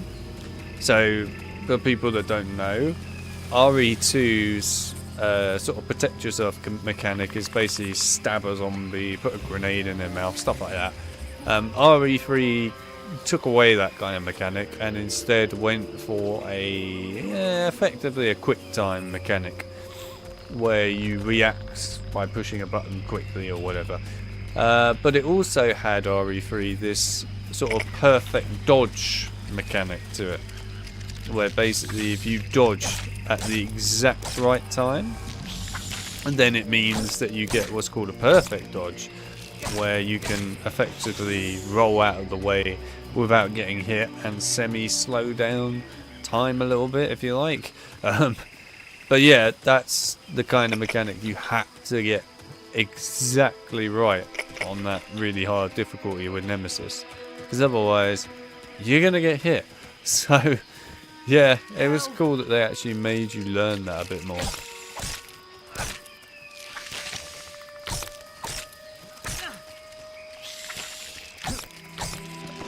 Right, I'll leave those two with that spider. We don't want to actually go down that area yet, because if we do, then we end the level. Which, you know, is not what we're trying to do. We're not trying to end the level just yet, because I want to showcase the level, obviously, with no pet. Oi, come back.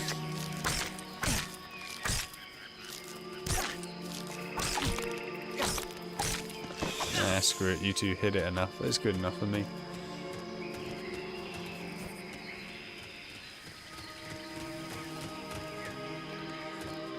Crazy you only see the main characters get together in the movies, which are canon.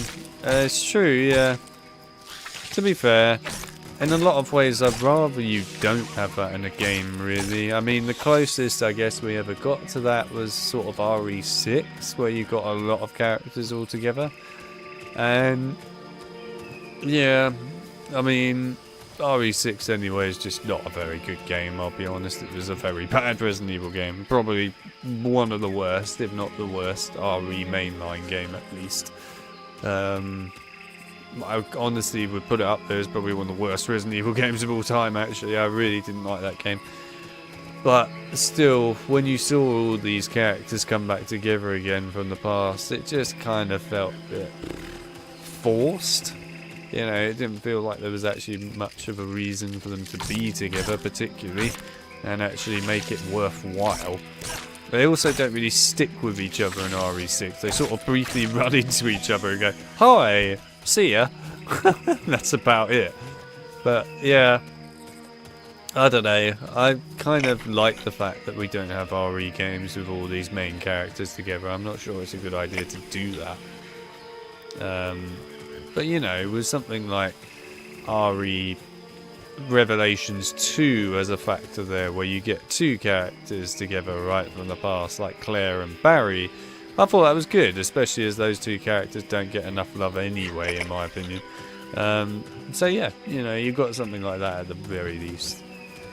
I've still never actually watched these most recent animated RE cartoon things that were on Netflix and stuff, because I A, don't care for Netflix, and B, just in general don't care to watch, and you know, anything RE related particularly. I mean, I saw the movies, of course, and yeah, I don't really have much more to say.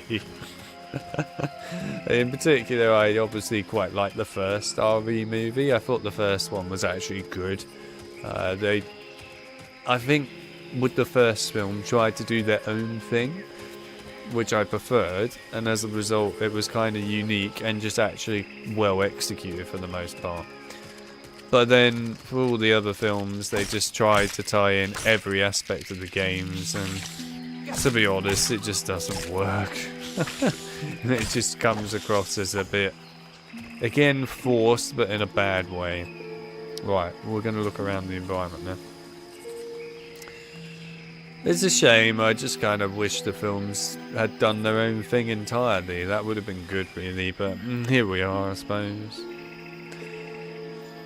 And as for these other, I'll call them TV series, because that's pretty much what they are, that existed, yeah, they're bad. And especially given that Winch in particular watched all those and then provided me with all the details, I had no reason to bother even trying to look at them, because they just sounded awful. Also, I love the fact that with this map, when they developed it, they just left this lovely brush bit here on the terrain just massive spike in the sky here. I love this. And a nice little hole. Good old bespoke hole, effectively. People probably don't even know what a bespoke hole is.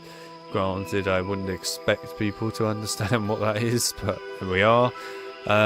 If you're ever wondering what those holes in the environments inside of HB2 or HB1, for example, on PC are, they're like little holes that you see in general.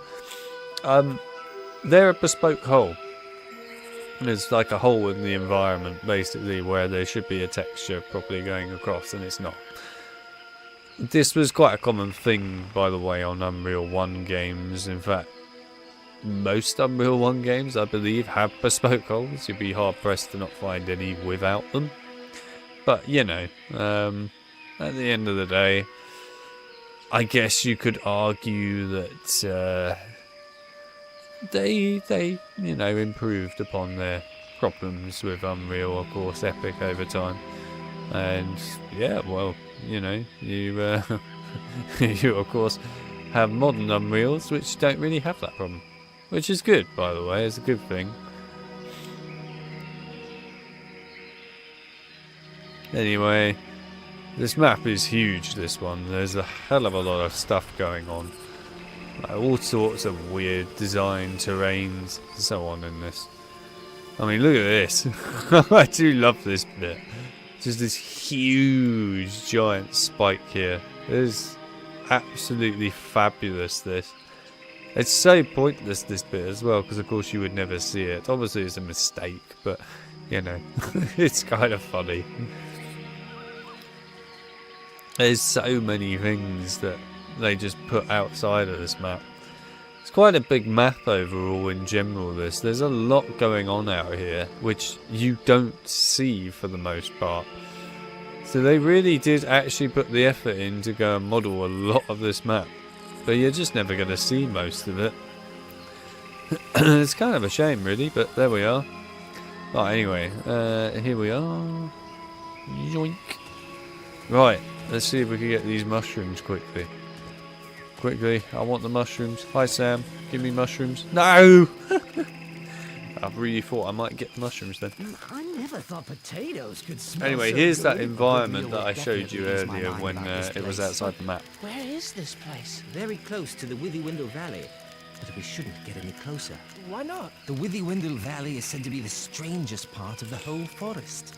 The center from which all the strangeness comes, as it were. Can you lead us around the valley, Mary? I thought I could, but the way these trees shift about, I don't know. It's like they're leading us there.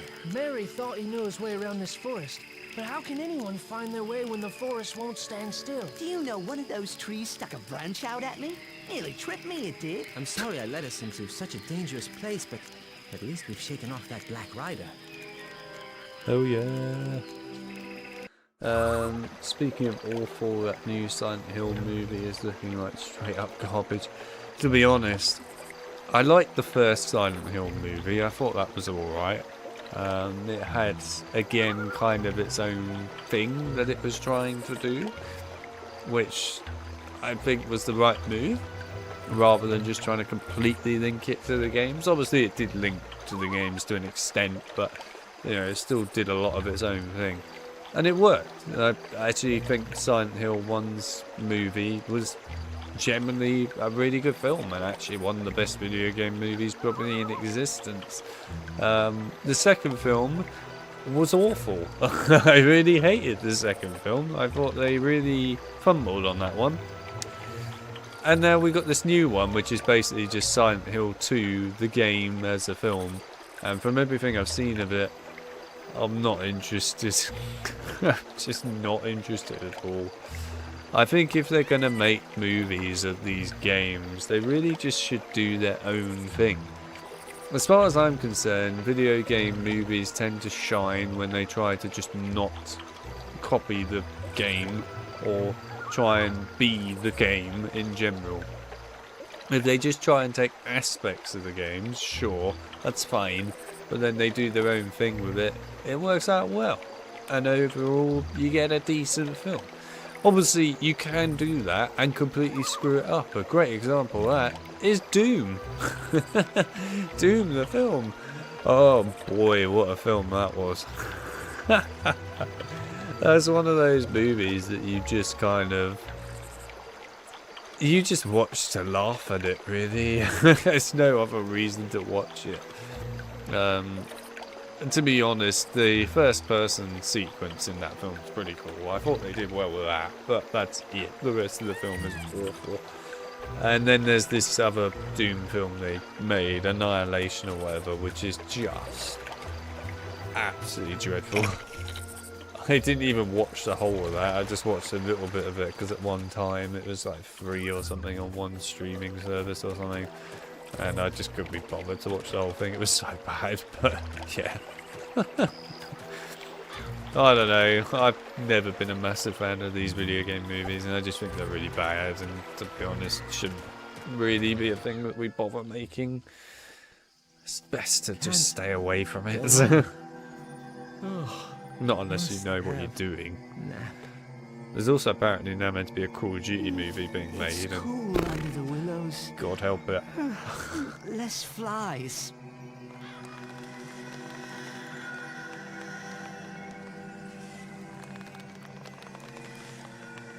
I don't like this tree. I don't trust it. Hear it singing about sleep? That's not right. It's not right at all.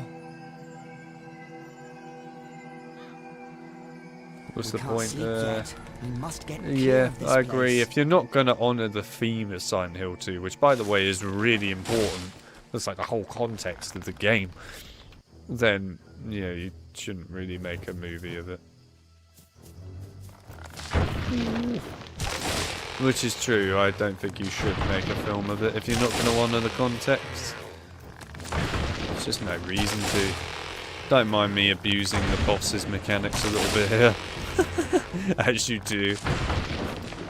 I love doing this because it's the only sensible way of fighting this boss. You just run next to it so it can't hit you. If you actually do it properly, by the way, out there, it's literally horrible. And it's deadly. Because there are these branches that come out of the ground too. Oh, really? I didn't even hit that part of the tree. Oh, for God's sake. See, this is why you really don't want to do that. Because otherwise, you get trapped in what I can only describe as unfair. Let me go.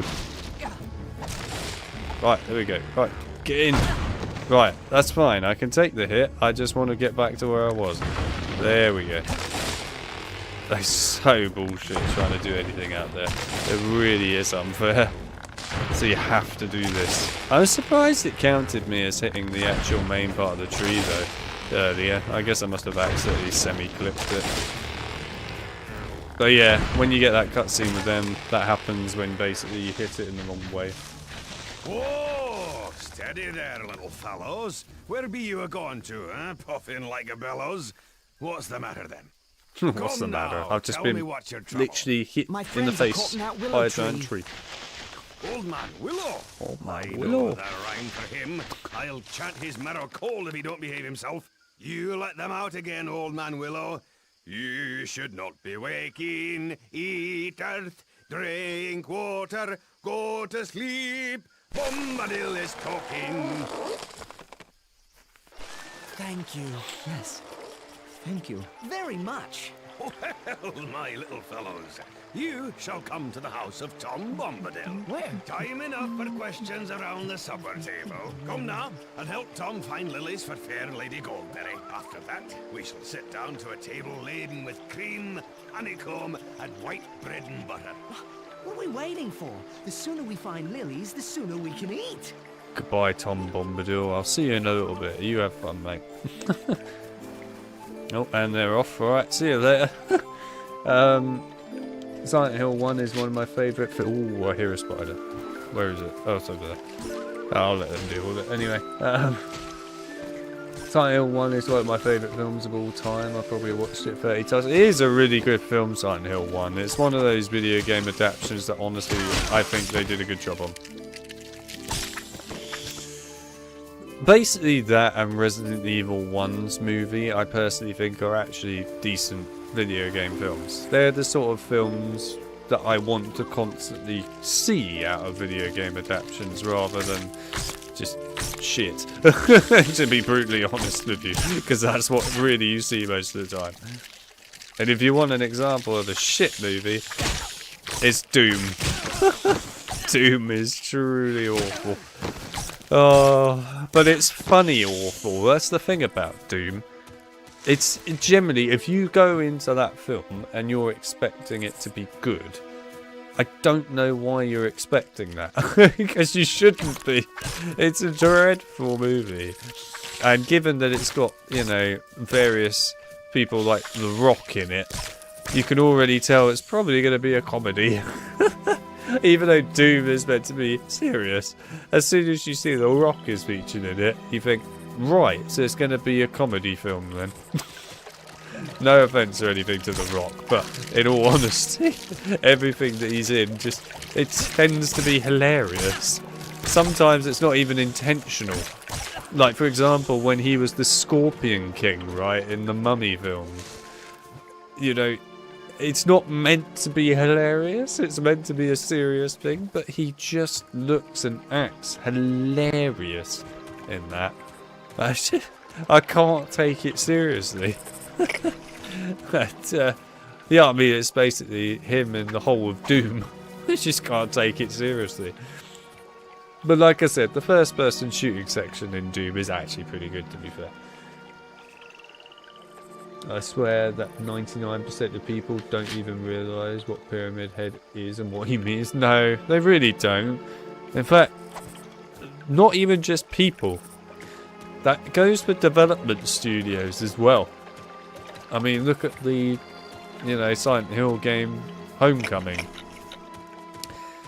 They definitely didn't know what Pyramid Head stood for, to be brutally honest. And really, in terms of them creating Pyramid Head in Silent Hill Homecoming, A, it makes no sense whatsoever, and B, what they chose to do at the end of Homecoming with Pyramid Head, if you get the bad ending, is just sort of like, okay. Sure. Whatever. I don't know, Homecoming's story is just bad. It really is bad. I played a little bit of Silent Hill Homecoming with Winch years ago.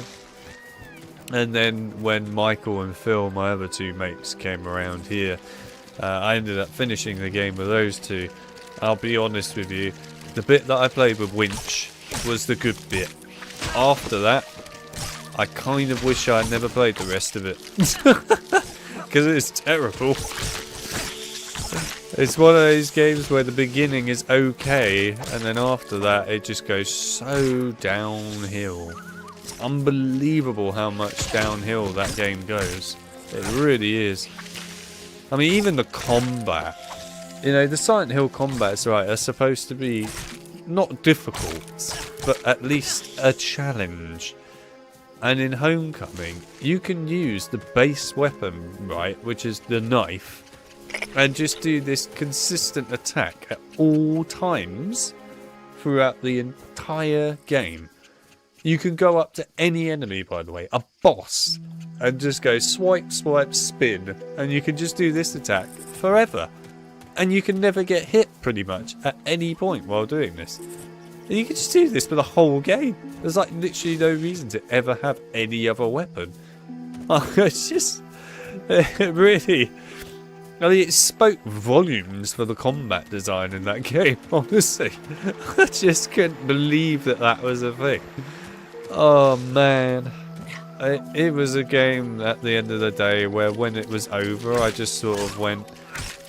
This should have been over a long time ago. This is still not finished, and it should have finished a while ago. Also, Silent Hill itself, the actual area, you don't see in Silent Hill Homecoming until literally the very end of the game. That's when you go to Silent Hill, the very, very end of the game, and what you see of Silent Hill is basically nothing. It's absolutely nothing. It's bad. It's just bad. I've got nothing really praising to say about Homecoming, I'll be honest. I find it hard to ever give much praise to Homecoming. But the whole plot is just meh. The whole gameplay is meh.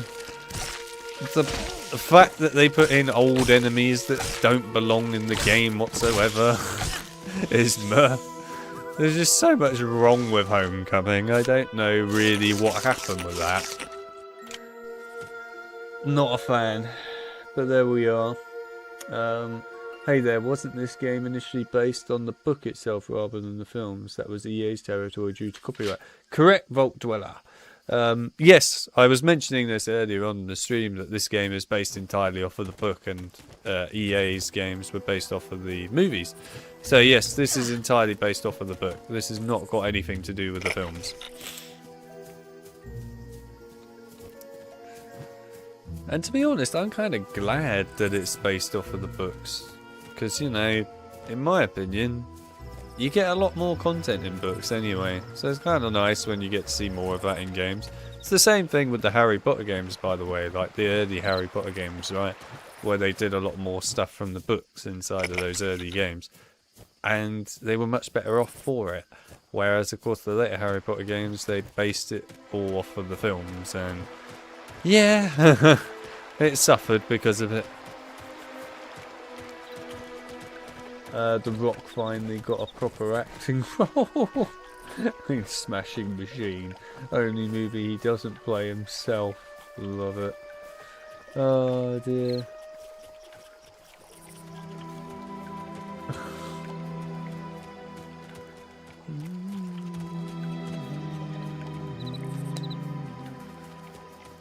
Wait, what? Oh, Mel number 1 is here. Hello, Mel number 1. Didn't realise that you have become a number nowadays. Welcome to the stream. Anyway, Downpour Homecoming. I've still not played Downpour properly. I played a little bit of Downpour, but I've not played it all the way through yet. I really need to do that. It's like the only Silent Hill game at this point that I haven't actually played all the way through. Obviously, you know, not counting the arcade machine game or whatever, which you can't get unless you get it from somewhere like Internet Archive. But yeah, I might get that at some point, because actually it looks like it could be kind of interesting, the arcade machine game, Silent Hill. But yeah, I mean, Downpour, I think, is the only Silent Hill game I've never played all the way through and finished. I'm pretty sure it's the only one. Let me think of all the Silent Hill games off the top of my head right now. Silent Hill 1, finish that. Silent Hill 2, finish that. 3, finish that. 4, finish that. Shattered Memories, finish that. Homecoming, unfortunately, finish that. Origins, yeah. Origins, finish that. That is all of them, isn't it?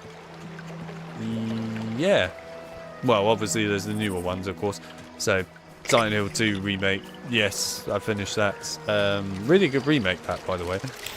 Silent Hill, whatever it's called, The Short Message, yeah, I finished that. Honestly, awful game for the most part. Not really a Silent Hill game.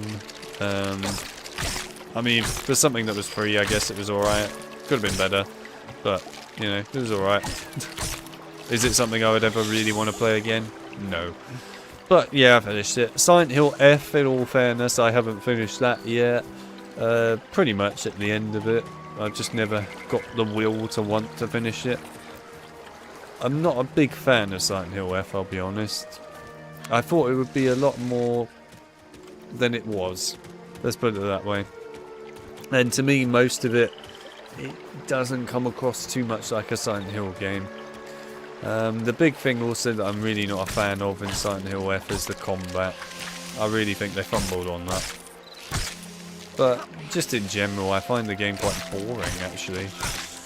You know, I thought I would find Silent Hill F a lot more exciting. I like the environment, by the way, of Silent Hill F. I think the environment's kind of neat. Obviously, it's not Silent Hill, I get that. That was obvious going into that game. It's not actually Silent Hill, it's set in Japan. But, you know, what they did for the environment was quite good. I thought they did alright with that. But, yeah, the rest of it, not a big fan. I do want to finish it at some point, though. I also know that with that game, unless you play through it multiple times, then you're forced into the bad ending playing through it once, which I find a bit odd that you would design it like that, where you can't access all the endings for the most part at the beginning, or at least a good and bad ending. And instead you're locked behind the bad ending only in your first playthrough, and then New Game Plus you can actually get the other endings.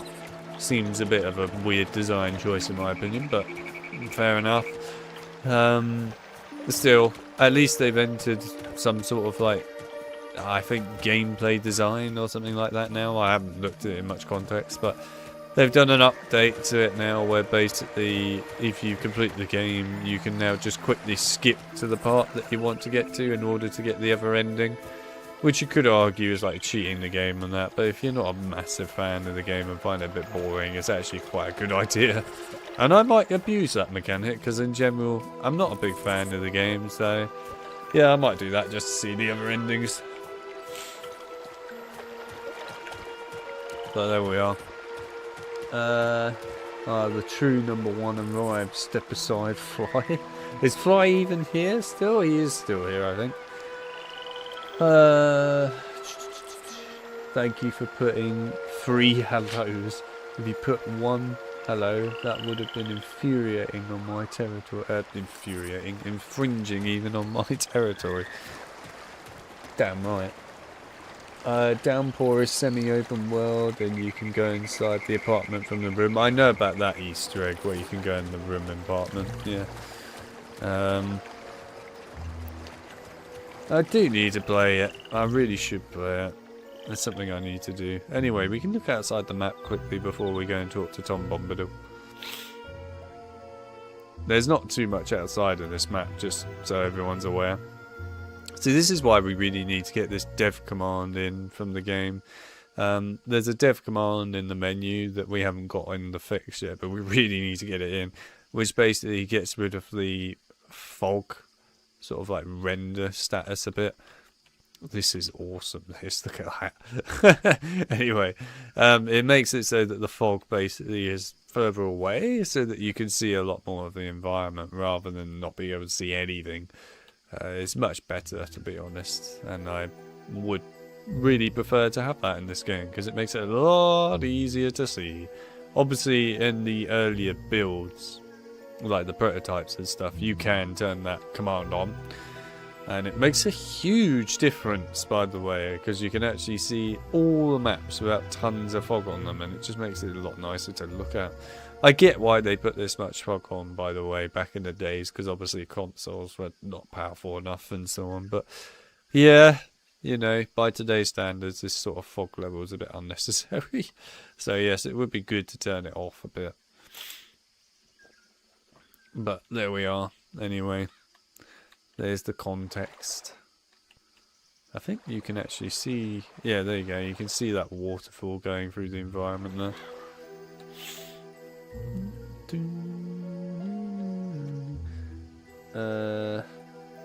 You're forgetting the best one, Ascension.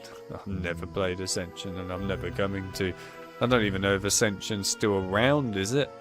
I think Silent Hill Ascension was shut down after they finished it because it was just a waste of time. I mean, honestly, that whole game's concept was a waste of time. I don't know why they did that.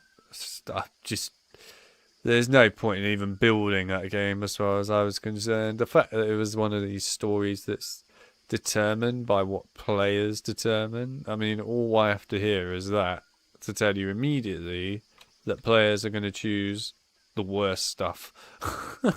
Because that's just how people work in these sort of situations. So yeah, it doesn't surprise me even in the slightest that that game failed. At all.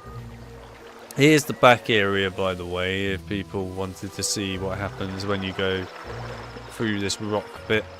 I know there were people in the past that asked when I spoke about this years ago whether there was anything back here. Well, the answer is this.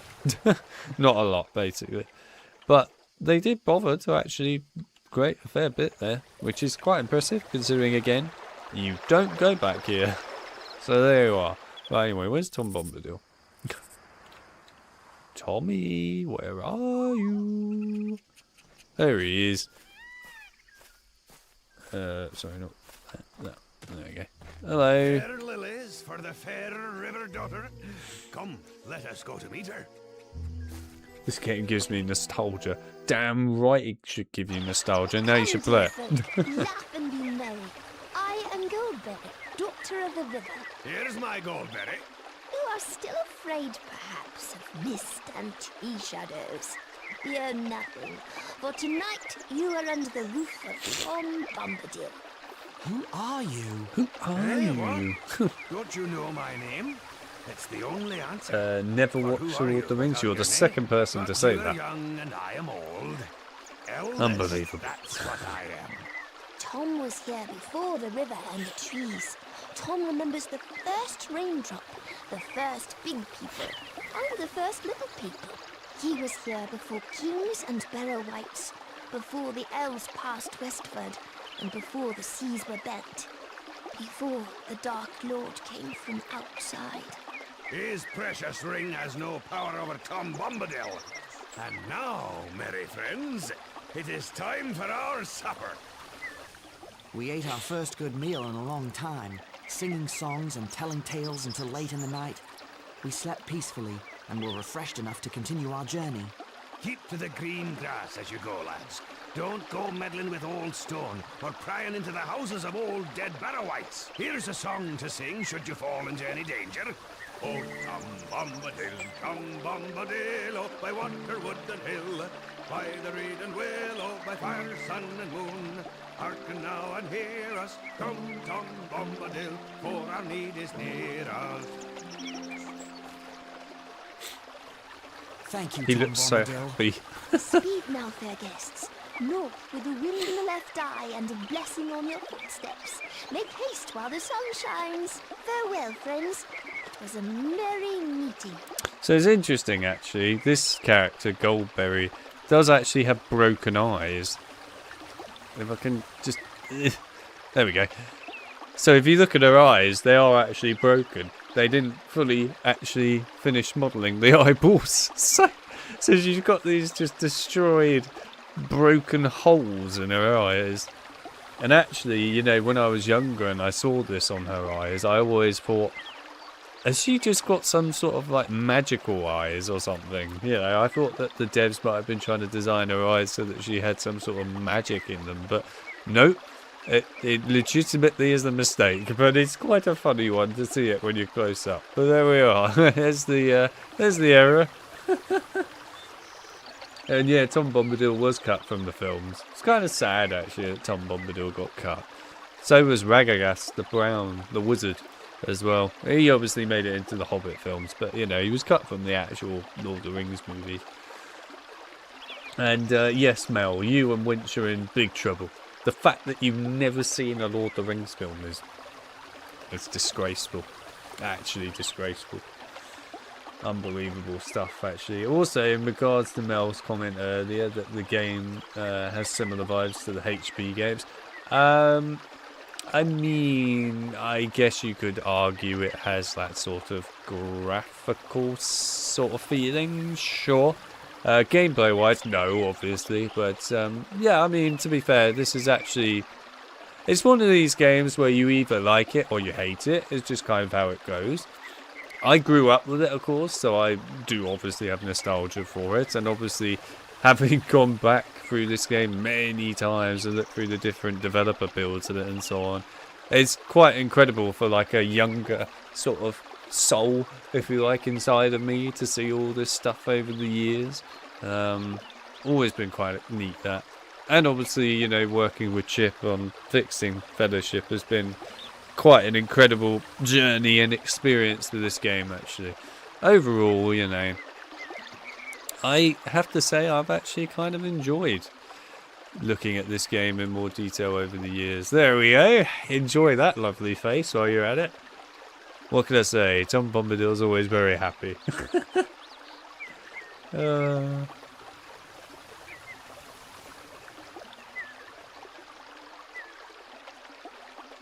You've never seen or read them either. What the hell's wrong with you all?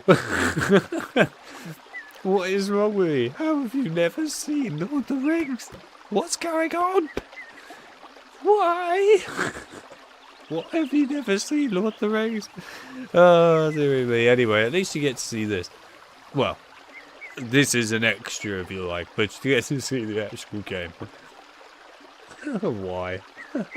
Get that off my screen. Why not? Don't you enjoy it? Oh, I love it. I don't know why you're all complaining. Anyway, here's the inside of Tom Bombadil's house. Yeah, there's not much in it really. Now, this is actually quite an interesting environment. The reason I say that is because the Xbox port of this section of the game is actually completely different to the PS2 and PC port. So in the Xbox port, you still have this sort of valley here. You also have this puzzle bit over on the left-hand side that you can do, which is not in this port. But the valley's quite different in this. And like the whole of this section with the Barrow Wights, which are ghosts, you'll see them in a bit. But like this one is actually better than the Xbox port by miles, in my opinion, for what they've done here. Because they actually make the Barrow Wights creepy. They make the Barrow Downs creepy, which is kind of the whole point of them. Because they're meant to be, you know, creepy ghosts and everything. But in the Xbox port, you go up the valley like we got here. Then you just go straight down the valley and then straight back up. And it's really quick to do. You probably, from my memory, see about 2 or 3 ghosts along the way, which are not scary at all because the whole map is in like daytime practically, green grass and everything. And then you get the boss fight, and it's just sort of like, really? It's a bit of crap. But anyway, yeah, I thought the Xbox port did a bad job of it actually compared to this one. This one really nailed this section in my view. Anyway, here's a quick look around the map. I'll show you around the map quickly before we actually go up and see the Barrow Wights and stuff. Because why not? You know, we can mix it up a little bit. We're mixing up stuff today. Why the hell not? Look at this lovely waterfall. This is some proper stuff right there. It's what I like to see. And the absolutely massive rock. It's kind of intriguing as well, again, that they put these special textures up here like this, which you will never see for context. This specific texture on the bottom of the ground here, you don't see this anywhere in the actual level when you're walking around. So it's crazy that they actually bothered to put this here. Yeah, they really spent a lot of time doing stuff outside of the maps with textures that you don't see in the final game. And I find that quite incredible, actually, that they bothered to put in all that time and effort. Anyway, here's the Barrow Wights area. So you can actually just go straight here for this. There is also a sort of like campsite area as well you can go to. I can't actually remember exactly where it is, though. I think it's under the map somewhere, but or possibly out there. I can't quite remember. There's also the boss fight, which we'll be going to anyway. But yeah, you can get there earlier, basically, is what I'm saying. Right. Here you go. You can see these horrifying crows here. And these actually are creepy, these crows. The fact that you actually see them with effectively blood all over their beaks and that is just generally quite creepy. Like, they nailed the vibe of creepiness here. They were put there for you, Alex. Damn right. Everything is good for that. But it is nice touch that they actually put in these creepy crows here. Well, I assume they're meant to be crows. With all the blood on the beak and everything. And the red eye, of course, as well, to make it look a bit evil and everything.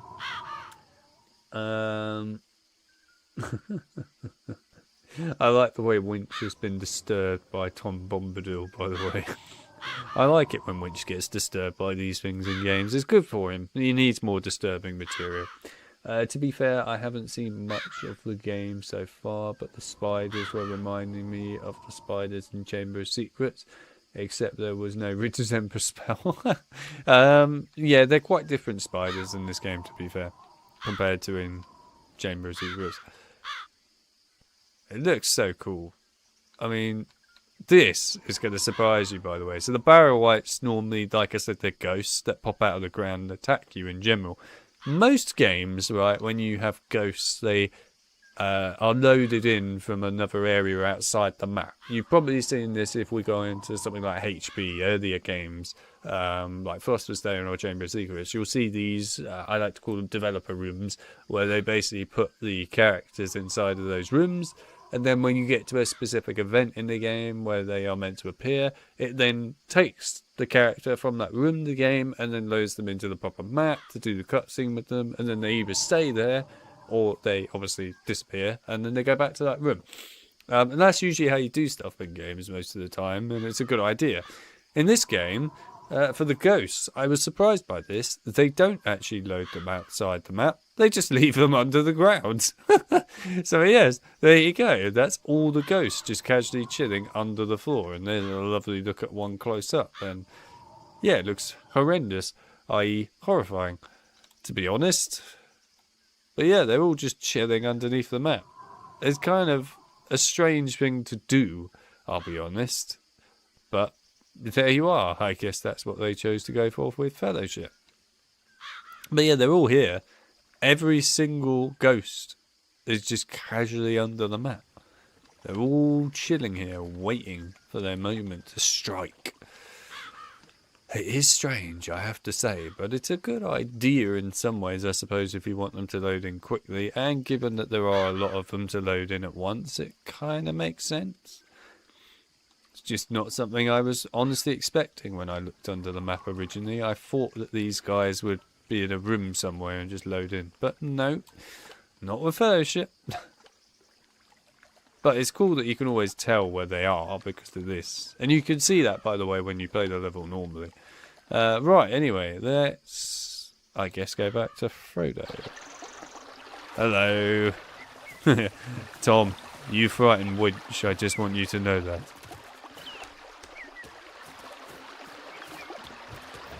It's kind of scary to know that the ghosts are there all the time waiting for you. I mean, it is kind of creepy.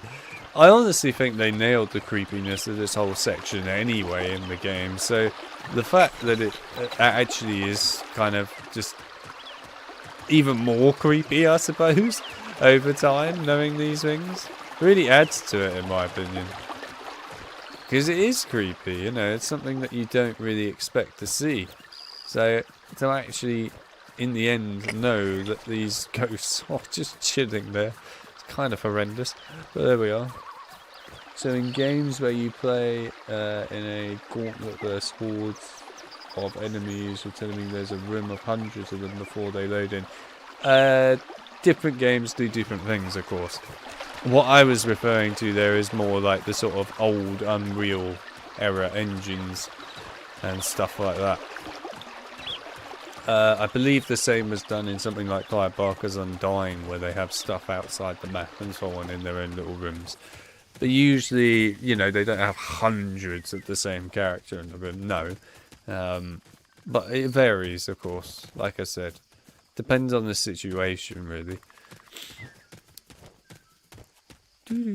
But in particular, you know, like for example, a character like Tom Bombadil, right? You would have him in a developer room outside somewhere. Now, I will admit, I've not seen many of these specific rooms in Fellowship. I've seen a few of them.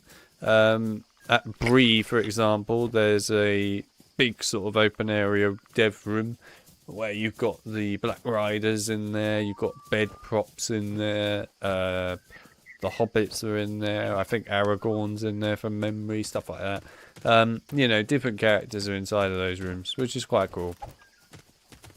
So yeah, it varies. But also a lot of these developer rooms get sort of hidden, I think is the best way of putting it. So for example, we could be using NoClip to go outside the map, right, to look for this stuff. But then we might never even see the room, even if we were to actually go into it, technically speaking, because the devs have actually made it invisible, so you can't see it. The way you would be able to see it is if you went into an actual, you know, developer engine for the game. So in this case it would be the Riot engine, right? if you were able to actually load up the right engine properly in a level editor for it, and then look at it in every aspect, then you would be able to see all these different hidden rooms and things. You could also see all the events and stuff, of course, in the game as well. Let me tell you, if we had access to the level editor and things for this game, we could do all sorts of crazy stuff for it, and there's a lot of cut content that we could restore back into the proper game again as well.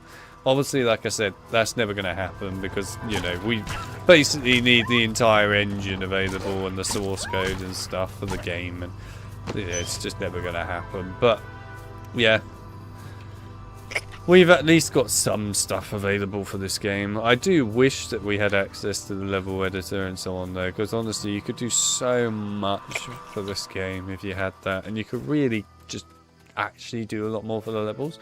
You could also restore those 2 cut levels that I mentioned earlier as well and so on. There's a lot that you could do. Even Tom is cautious about this place. I forgot to use Revelio. Oh god. Hogwarts Legacy coming to my head now. Revelio.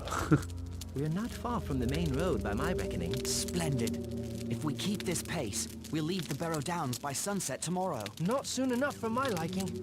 I don't trust what's hiding in the fog on the Barrow Downs. You don't believe stories about old dead Barrowites. Not until today, but Tom said otherwise. Tom is the only one not affected by the ring. I wonder why. He was here before the Dark Lord came from outside. Outside I what, can wonder? actually no-clip this bit, I think. Eldest? Yeah, there you go. Didn't he serve bacon Whoa. or cutlets or sausages? I'll give you a brief look at this area, but yeah. There you go. Enough storytelling. Let's get to sleep. It's a bit difficult to do it during a cutscene, obviously, but you can go to that area Sam? if you want anyway. Mary, Pippin, where are you? I just can't remember exactly where it is on the map, but you can go Where there. could they be? Sam, Mary, anyone? Where are you? Oh, wait, where has it loaded me? Where the hell has it loaded me? That's interesting. I wasn't expecting that. Wait, what? Where am I? Oh, right, it put me over here. Wait, so if I do that... nah, it didn't work. Ah, is Frodo going to be invisible now? Oh no, he's alright. I was going to say, don't tell me I completely bugged him.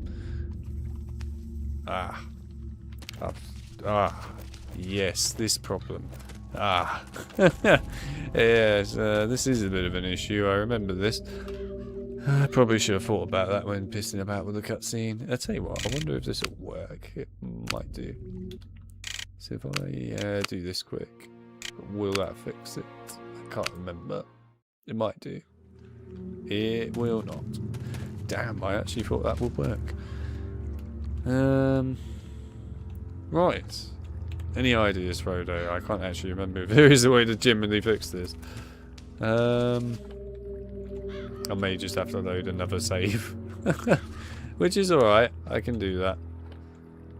Well, I guess while we're here, let's see if we can go in the rocks a bit and then try and bug out the camera. Try that. Nope. Okay, well at least you get some cool action scene cameras, I suppose. Right, anyway, what I'm going to do is I'm going to find a different save and we'll load that. It's good enough anyway. Should be fine. Where's the Barrow Downs? Actually, were there any up top? I could just use the level selection menu in all fairness, but I suppose we can use this so that we have all the items that we had. Barrow Downs. Thank you. I'll do. Right. What I'll do is I will quickly grab the mushrooms and that in a totally legitimate way. And then we'll actually do stuff properly. Right, were there any mushrooms down here? I thought there was. No? Okay. Right, we'll grab this. Thank you. that is one.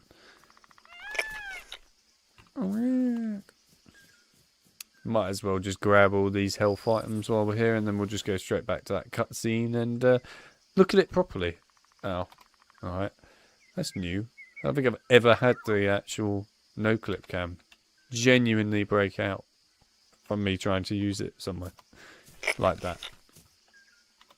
Makes a change. Right, anyway, that's fine. I think we've got pretty much all of it now. Oh, there's some here as well. Oh. Oh, bollocks. I'm going to get attacked, aren't I? 1 minute. Oh, I actually haven't got much health either. Didn't realise I was that low on health. Interesting save file I had there with no health. Right. I'm just going to hide behind this tree. I'll leave you guys with the wolves. Right, anything else? Yeah, there's one there. Oh, I'm going to have to fly up here. Yeah, that's fine. Shouldn't be able to get me from here. Sucks to be you. Right, here we go. Yeah, that's fine. Right. Here we go. And now we're done. We're not far from the main road by my reckoning. Splendid. Which version of Lord of the If we Rings keep should this you pace, watch if you want to we'll watch leave them? the Barrow Downs by The sunset extended tomorrow. editions. Not soon enough for my liking. You want to watch I the don't extended trust what's version hiding of in the Fellowship, fog on the Two Barrow Towers Downs. and Return of the King. Stories about old dead They're long, but you want to Not watch until those. today, but Tom said otherwise. Tom is the only one not affected by the ring. I wonder why. To be fair, we have seen all of this, so we can skip that. Right. Anyway, on to the actual part. Sam? Mary? Mary. Pippin? Where are you? There we go, and now we can move properly. Woo! You can actually go back down the bottom if you want to as well. Granted, I wouldn't recommend it, obviously. Not unless you just want to look at where you come from. The fog here is quite thick indeed. See, this whole section gives you some proper creepy vibes, and I love that.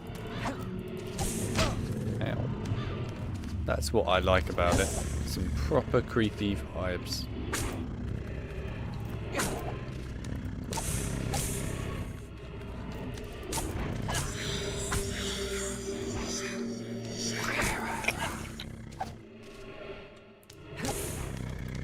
It's basically the cheap way of killing them. I mean, the execution of this section inside of the PC and PS2 port is just fantastic. This is so much better the way they've done it here compared to on Xbox. It's actually creepy. The Barrow Wights feel creepy. They also feel like a threat, to be honest. And just in general, the whole environment design is better as well. They really aced it, in my opinion. Something that you just don't have with you know, the Xbox port. So yeah, I mean, this port really nailed this bit.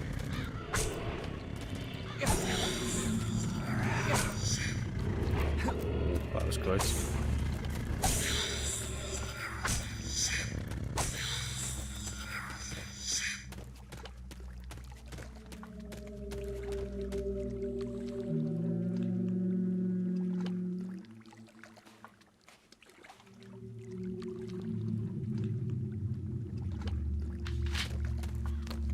I only ever played one of the, wait, am I thinking of it right? Yeah, Jack games.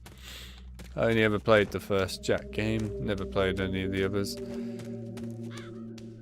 But yeah, I mean, one day I probably should try out Jack 2 and 3, but I've still never played them.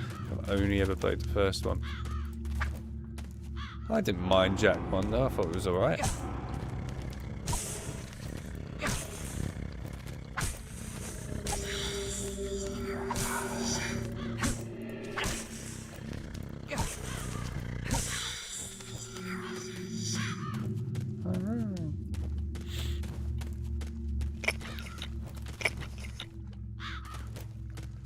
This is the one area of the game where I would actually say that the fog levels work really well.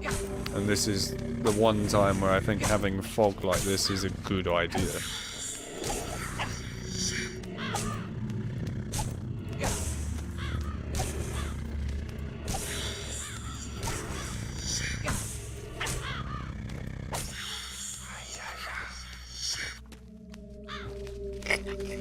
It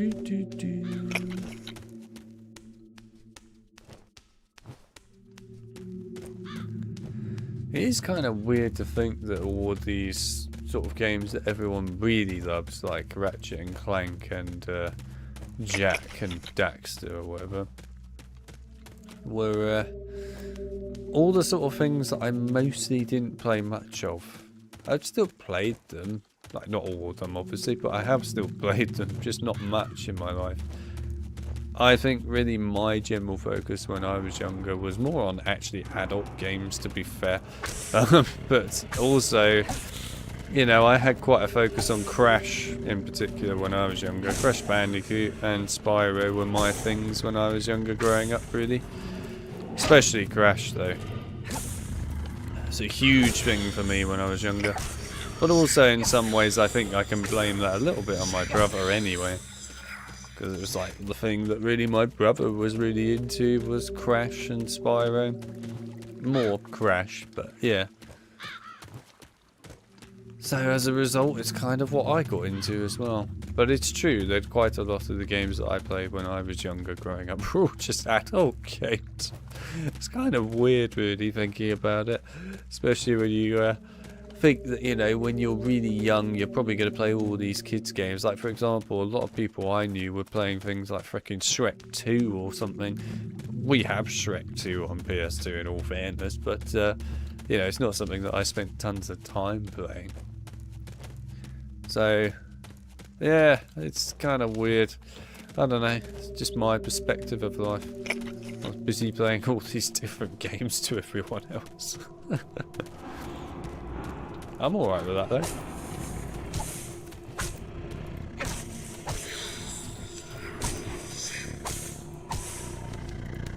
I was busy playing Time Splitters.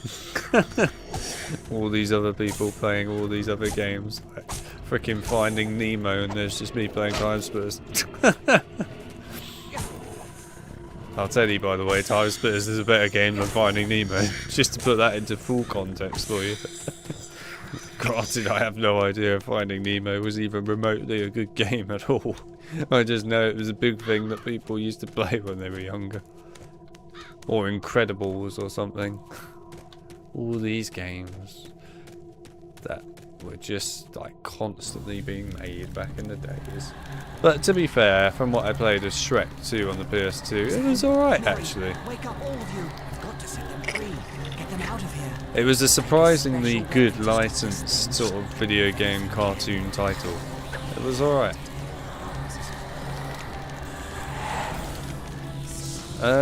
I could look outside the environment for you lot on this level, to be fair. Why is he not breathing his goo? Breathe your goo. Fine, I'll just hit you instead. There's the hobbits, by the way.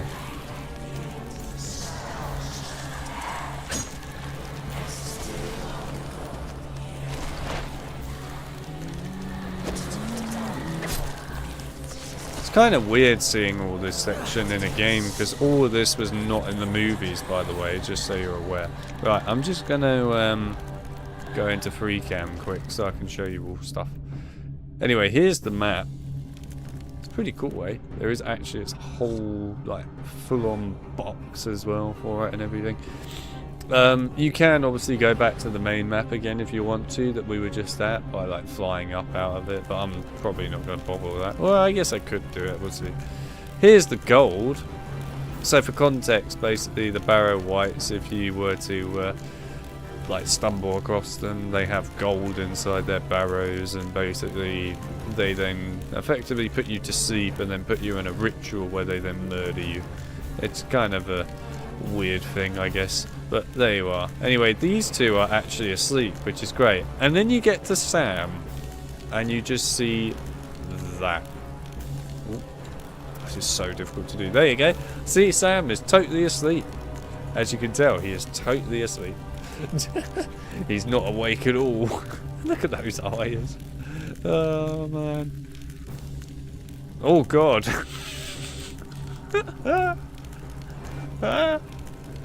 Oh Jesus Christ, that is kind of horrifying. I love the hand in here as well.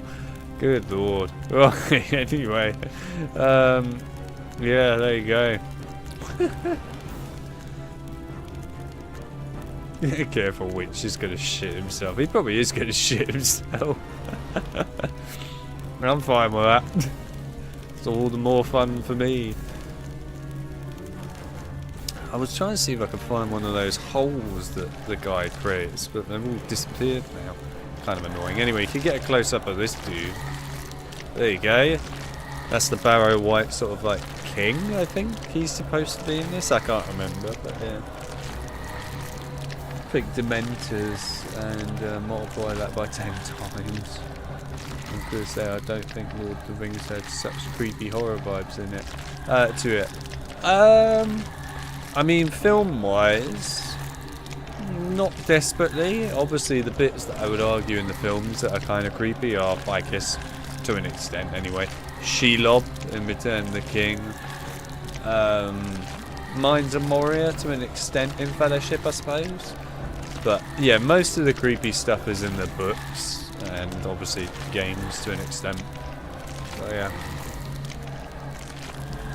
What was I think the lake with the corpse? Oh yes, the Dead Marshes. That is good actually. They did a good job of that in the films. Yeah, that's creepy. Dead Marshes with all the spirits and stuff. Simmer down now. Simmer down. I'm getting way too big for the troops. You heard him, Mel. It's time for you to step down. Has he got tattoos? No, it's just his corpse arm, but he actually looks like he has tattoos. Right, I wonder if I would actually be able to find the original map. I guess we can find out. I'm pretty sure it is just straight up. We'll see if we make it there. If not, that's alright. We can just go back to where we were. Never mind, Alex's. What? Alex manages to show us horrors way worse than whatever Tolkien created. Damn right. I can always do that in games, you know what it's like.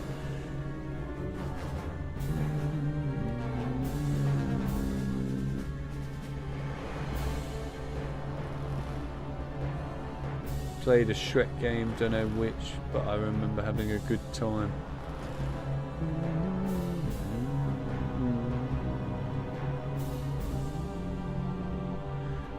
I only know Shrek 2 because of Phil Glimmer. Oh yeah, Phil did the PC port of Shrek 2, not the console port.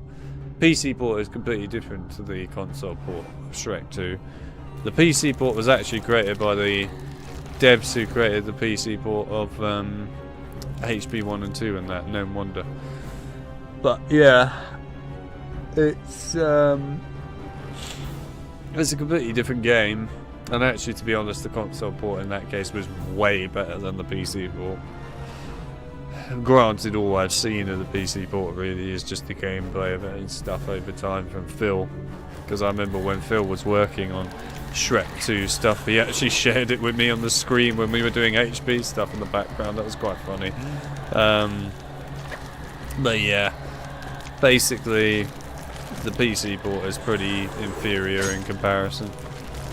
It's alright, but you're better off playing the console version if you're going to play the console port in the end. Just play it on the emulator. Ow. Thank you very much. Why didn't we listen to Tom? Wait, perhaps Tom is near. Oh, Tom Bombadil, Tom Bombadillo. By water, wood and hill, by the reed and the willow, by fire, sun and moon. Hearken now and hear us. Come, Tom Bombadil, for our need is near us. Well, little friends, old Tom has answered your call. Get out, old white, vanish in the sunlight, shrivel like the cold mist till the world is mended. Out into the barren lands far beyond the mountains. Come never here again. Leave your barrow empty, lost and forgotten be, darker than the darkness, where gates stand forever shut till the world is mended. And it's Thank you, Tom. The spell on this barrow lies broken, and no wight shall ever come back to it. I've scattered the barrow's treasures. They're free to all finders. Old Tom has taken a pretty toy for his lady, and here are some fine blades for young hobbits who go walking into dark and danger. It's perfectly clean. untouched by time. Yes, thank you again. They were forged long ago by the men of Westerness across the sea in ancient Numenor. They cast spells on their blades for the bane of the Dark Lord. Their kings of Numenor are forgotten now, but their sons wander in loneliness, guarding simple folk from wicked things. I wonder if this blade can hurt one of the Black Riders. Old Tom shall see you safe over the borders of his land. From there you should travel to Bree, a fair village. Stay the night at the Prancing Pony Inn. Fair advice. Lead the way. Ready to follow Tom, then? Indeed. The further we are from the barrows, the better. Let us speed on our way. We left the cold stone fields of the this Barrow bit's Downs so much and louder. arrived at the hillside village of Bree, home to both hobbits and big folk. We said goodbye to Tom and entered Bree, seeking a warm fire and a door between us and the night. At last we found a cheerful inn with the sign of the Prancing Pony.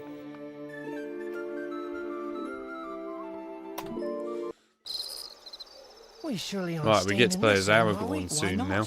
Tom recommended it. I thought we might see about staying with some of the Bree hobbits. It'd be more home-like. Oh, Sam, this is as good as an inn back home. Just a lot larger. The larger the inn, the larger the meals. Don't worry, Sam. This will be fine. Maybe Sam can find a tater patch to sleep in. I'll make arrangements with the innkeeper while you three find something to eat. And remember, from now on, my name is Mr. Underhill. Right. Come on, Sam, Pippin. Goodbye, Mr. Underhill. Right, now this area is an intriguing area. You're probably all thinking, but why? Well, the answer is, there's lots of stuff outside of it. Also, if you've ever wondered what's up this staircase, because I know everyone probably has, that's what's up this staircase. A nice, empty walkway. But anyway, so I'll try and see if I can find everything outside of the map in this. There's so much though, so I'm probably going to miss some of it. But anyway, over there you can kind of see that there's all the different, I mean, what's the best way of putting it? They're like the best texture sort of areas. There's probably some other stuff over there that's deliberately hidden by the devs that we can't actually see. I'm not sure to an extent what else there might be over there, but yeah, I mean, these exist. They are textures, obviously. If you were to walk on them, you lose shadow effects and stuff as well. But yeah, there's quite a few of them.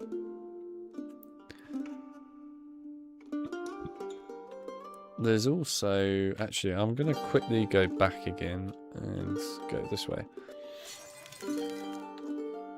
I've got to try and remember where it is, because you can actually play this whole section that you're normally meant to play as Aragorn with Frodo, if you want to. It makes it really difficult, by the way, but you can actually do it.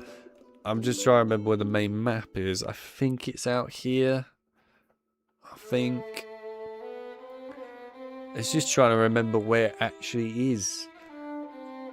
There's also a room in this one where you can actually find all these different characters, like the Black Rider and that. But I'm going to be honest with you, the likelihood of me finding that room is so slim because it's insanely difficult to line it up properly to find it. You kind of find it by luck. But yeah, it has everything in it, basically. Okay, so it wasn't that way. Which way is it then? Unless it is that way. It might be, actually. Let me have a look.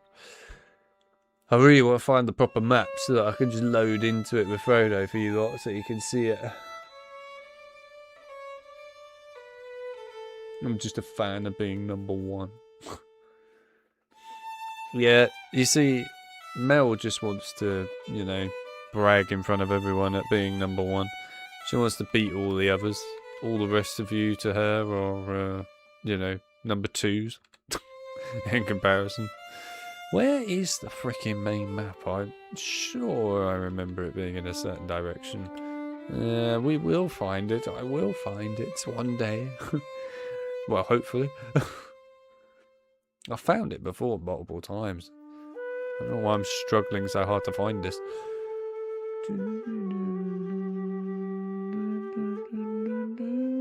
At least you get a cool song.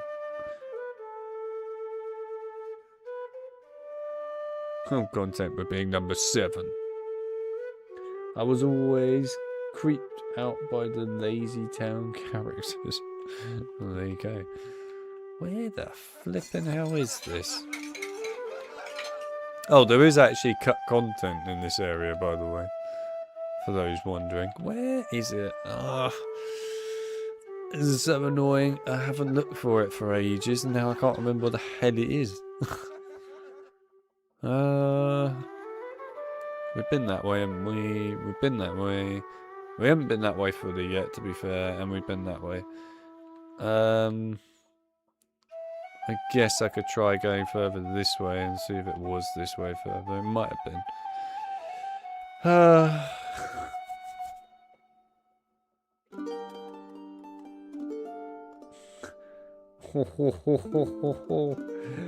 God, Winch has just burnt Mel to oblivion. Sorry, Mel, you've just been destroyed by Winch.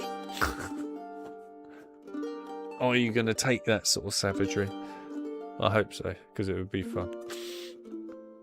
Okay, I can't remember where the area is, I'll be honest. Oh, unless it was up. It might have been up. It could be. It's either up or somewhere else. Nah, screw it. We'll quickly try out. See if it is here. I've found it so many times before. It really annoys me. I can't find this area now. I don't know why I'm struggling to find it so much. If only I had my video I recorded of it, then I would know exactly which direction to go. Anyway, fine. We're not going to find it. But what I will show you is this. So, this bloke here, normally what would happen in the Xbox port is you would talk to him for a bit, then he would say that he's going to help you, and then he'd take you off somewhere and drug you. In this port, of course, that doesn't happen, and instead you just talk to him and that's it, really. But yeah, the whole area where he takes you to normally, which is actually over here, still exists. Believe it or not. You can actually walk around in here as well. So yeah, this whole area where he normally kidnaps you and everything is still very much here, and it was definitely meant to be an area that we could go to as well. Because it's got collectibles in it. There you go. So yes, it was all meant to be playable, this, and it was actually put in the game and everything, ready to go. I mean, like, everything is pretty much here, other than the lighting, obviously, but yeah, I mean, they could have finished up with the lighting and then put it in properly. I mean, they even put the sound effects for outside here. It's all here. It's just kind of nuts to me that they didn't bother to finish it. I'm shocked that they didn't bother to finish it. But there you go, there's the cut content fully working to an extent, I guess. Nuts, really. Good evening to you. Pleased to meet you. Good evening My to name you. is Underhill. Is this your first time in an inn, Mr. Underhill? No, that is to say, it's my first time in this inn. I see. Well, if you're planning on staying here, you should check with the innkeep. Wait too long and you'll be sleeping in the stables. Right. Thank you for the advice. This chat is on fire. This chat is evil. That's what you mean. Feels semi-tempting to save it in a minute and then come back in. I guess I could do that. Yeah, I will do that. I'll do it in a sec. Let's just go through this first. Hello. I'd like to... Half a minute, if you please. Nob, where are you? With customers. I do love Step the name, lively. Knob. Now then, good evening, little master. Imagine being called Ballam and Knob. Butterbur at your service. What may you be wanting? Room for 4, please. You're from the Shire, from the sound of you. We don't get many from the Shire nowadays. Shire. Now, what does that remind me of? Might I ask your name? Mr. Underhill. I'm run off my feet with all these travellers tonight. There's a crowd in the house tonight as there hasn't been in long years. Lucky you're a hobbit. That's the only kind of room we have left. Here's your key, then. Nob! Nob, you woolly-footed slowcoach, where are you? Here, sir. Here I am. Where's Bob? Find him double sharp. He's got some ponies to stable straight away. I'll get right on it, sir. You'll excuse me, sir, that I've a party of dwarves to tend to, and all these strangers coming up the Greenway from the south. Busy days, these. Imagine having 2 assistants. One called Knob and the other one called Bob. Can't make it up, can you? Knob, Bob. Well. Knob. Nob, where are you? It's just... It's not a natural thing to be calling your son or whatever. Nob. Fireworks that only a wizard could make. Old Bilbo starts a long, boring speech, but he has a trick up his sleeve, or in his pocket. Mr. Underhill, I'd stop your friend from talking if I were you. So Bilbo says to the 144 hobbits at the party, "You are one gross of hobbits." Everyone's so offended, they don't see his hand go into his pocket. You'd better do something quick. People of Bree, That facial thank you for your expression. gracious reception. Terrifying eyes. Wait, I'm getting to the good part. Very well then. A song. There is an inn, a merry old inn, beneath an old grey hill. And there they make a stew so brown that the man in the moon himself flew down at night to eat his fill. Where did he go? Sorcery! Bah. Conjurer's trick, that's all. That guy's in the And a table. fine trick it was. What you did. He's was actually worse in than the anything your table. friend could have Look at said. him. It was an accident. I want a word with you somewhere quiet. Bob came off better there. He did, to be fair. Hello? Who are you? What do you want? I am called Strider, and if what I say is helpful to you, I want you to take me with you. I would not agree to any such thing until I knew a lot more about you. Excellent. You seem to be coming to your senses again after your accident. Begging your pardon, I need a word. Everyone in this place needs a word. I remembered what it was I forgot. What? About a Shire hobbit named Baggins, but called Underhill. Who told you this? Gandalf the wizard. He asked me to send this letter to you in the Shire, but I forgot. I expect he'll turn me into a block of wood. Yeah, this game is based off the book, Dear not the Frodo, movie. bad news. You must leave for Rivendell before the end of July. Do not wait for your birthday. I will meet you if I can, or follow you if I can't. You can trust the ranger called Strider, but make sure he's the real Strider. His true name is Aragorn. Is Nob book accurate? Probably, I I can't am remember, to be Aragorn, honest. son of Arathorn. And if by life or death I can save you, I will. I thought I would have to persuade you without proof, but my looks are against me. I believed you, or I wanted to. The enemy spies look fair but feel foul, while you feel fair. But look foul. Hold on. Where's Merry?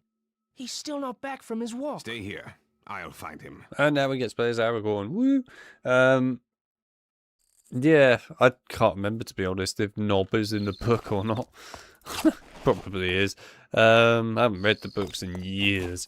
But anyway, yeah, so what was I going to say? Other than the fact that I think I said it anyway, that this game is based entirely off of the book, not the film. So, yeah, sure, there are obviously going to be bits from the film in this, but this is not directly quoting that. It's, oh, bloody hell. It's actually quoting the book. I love this. I love these effects that they put in. It's so cool. It's a game from 2002 and it's doing freaking effects better than modern games.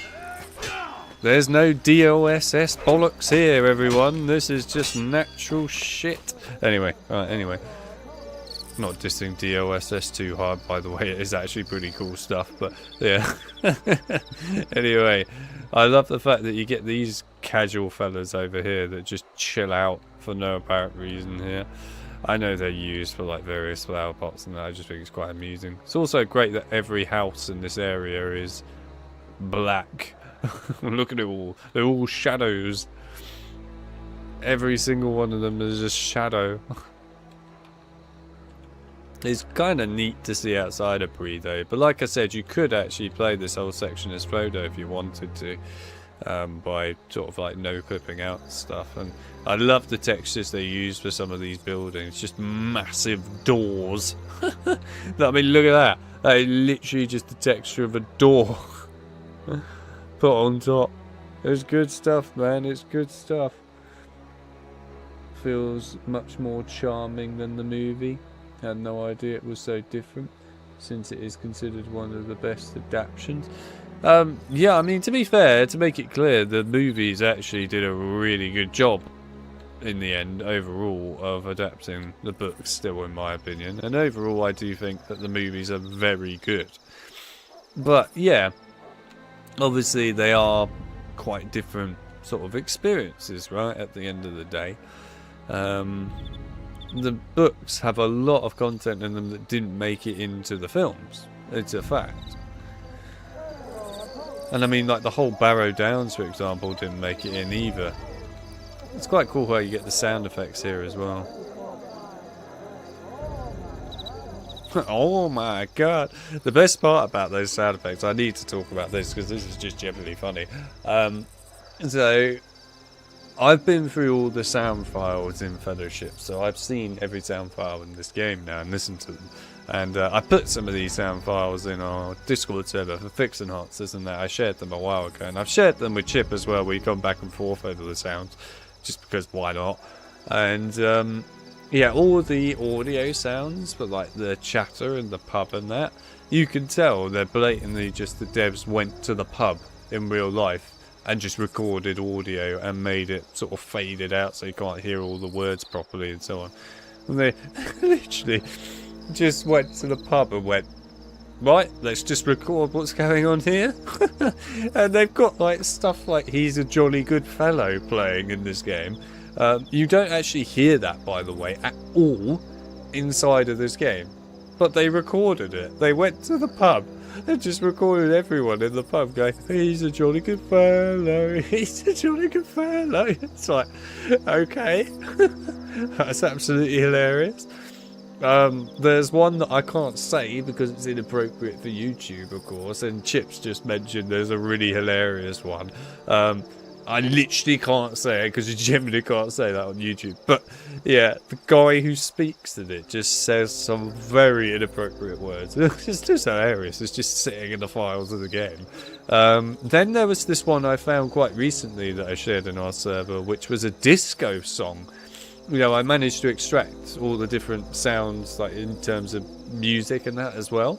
And I was listening to the music, and there's a disco song just casually in the middle of this game. In one of the prototype builds, there's this really odd cube in the Troll Shores level that's got like sort of a colour effect and everything, and some random woman's face on it, which I think is just from Google. But I was wondering if that cube was originally meant to be some kind of disco Easter egg that they were going to put in the game that just never made it in. And that was the disco song for that.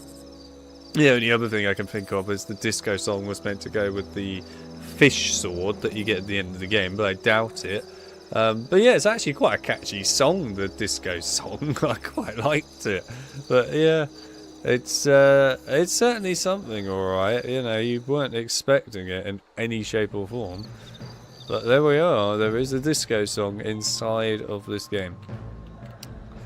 It is a part of the soundtrack, if you like, which I think the guy who we spoke to actually before, I think his name's Osen, from memory, he's uploaded like pretty much all the soundtrack for Fellowship, but I don't think he's actually uploaded the disco song because, to be honest, I don't think he actually knows it exists. So may have to let him know that there's actually another song he needs to put in the soundtrack, which is the disco song, because it's pretty catchy, to be honest. Right, anyway, that'll do for looking around Bree. Let's play it properly.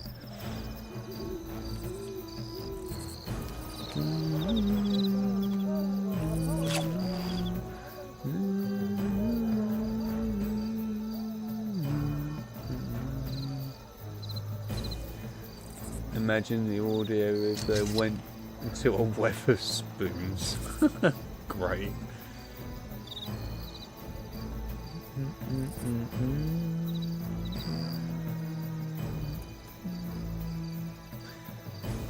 I can imagine, I bet they went when a football game was on too. To be honest with you, I'm not sure they did, but they definitely went when the pub was lively, and boy is it funny.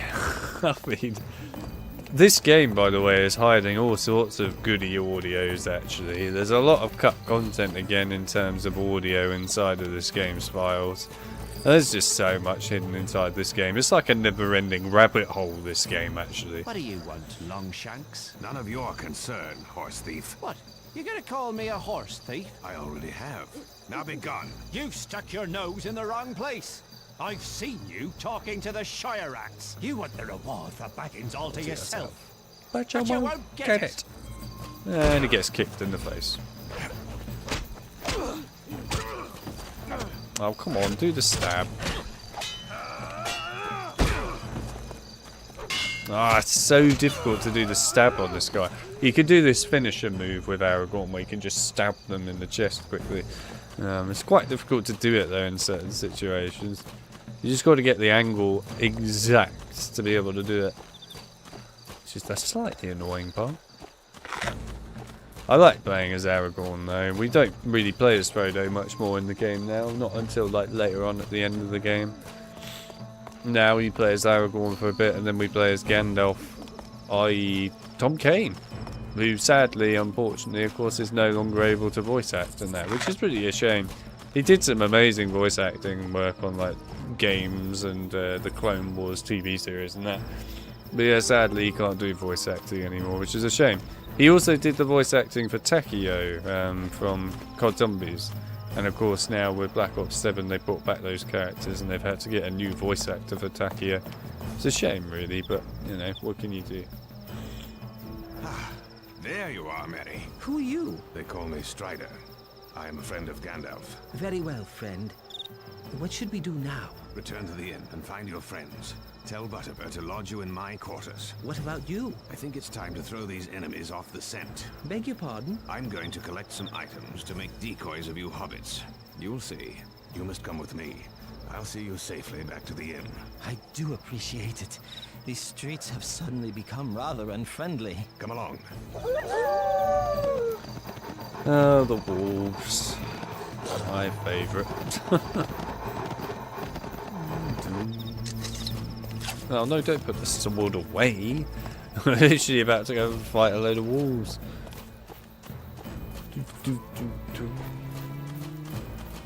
Hello. Oh no, not now. No. Well, this is going to be an awkward cutscene. What are you doing out cutscene. here? That's my business. Oh, It's my maybe not. business now. You'll beg to tell me after my friends work you over. Ah! There's so many wolves. Oh dear. This is not a good spot to be honest, with that many wolves, although we did alright there. Get rid of you. Oh, there we go, the finishing move. That's the finisher. I love the finishing move, it's so helpful. These small logs will give my decoys convincing arms and legs in the dark. I doubt the gatekeeper will miss them.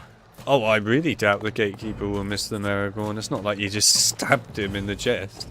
Yeah, I don't think the gatekeeper's going to mind whatsoever. It's not like he's dead or anything.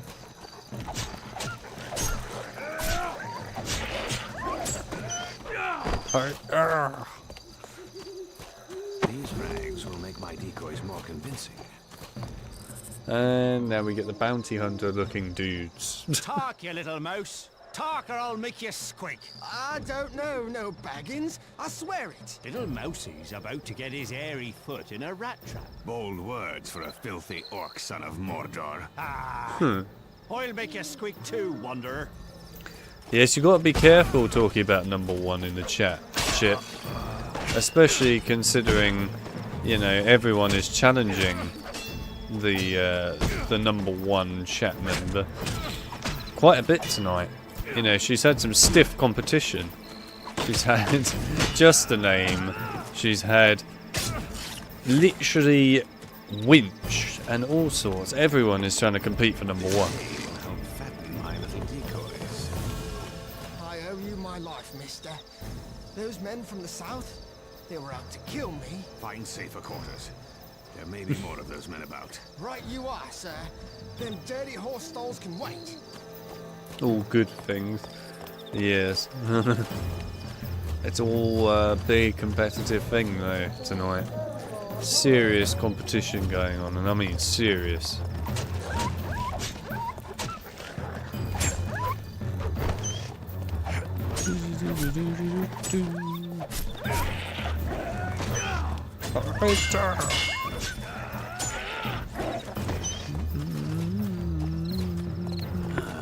melons will make fine substitutes for hobbit heads.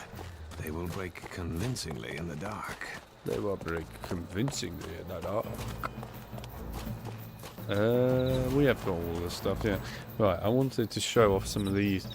You know, surprisingly, actually pretty good quality in all things considered. They actually put some serious quality on that. Obviously, if you get closer, it's going to look a bit rough, like this. Oh, God, if I can even do it. There you go. Bit rough. But, yeah, still, cool to see it.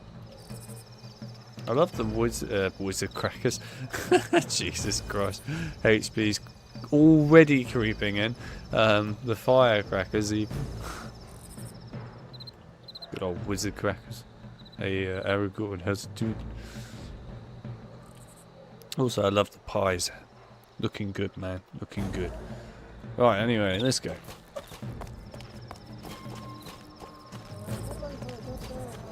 Oh no, not Hocus Pocus. You're going to remind me of freaking... What's it called? Enter the Dragonfly. Spyro. Ripto's boss fight. Hocus Pocus.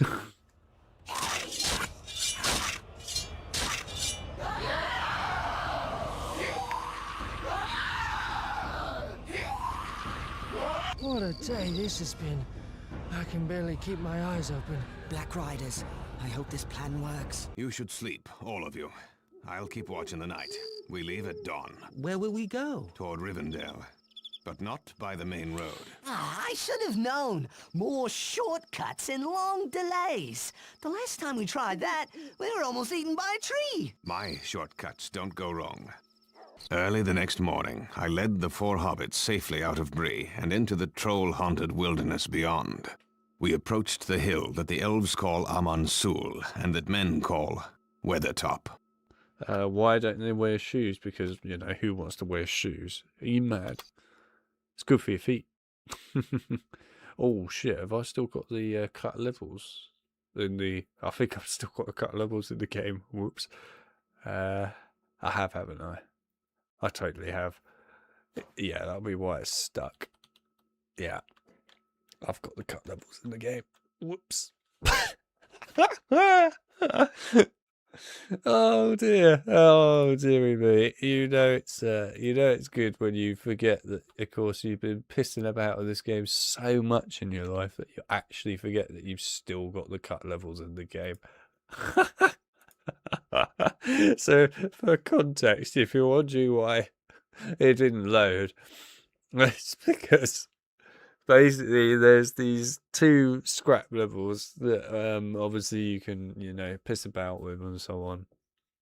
And in the prototype builds, you can actually play those levels and look at them. But of course, in the final build, they don't work at the moment because obviously they need all the strings, etc., which are not there for them. So yeah, I just kind of forgot that I had left those there. What I can do, hold on a minute, is this should sort it out. Let me get rid of them quick. Just need to find the file. Bear with me 1 minute. It won't take me long to do it. Make a backup of that quick. There we go. Right. Where is it?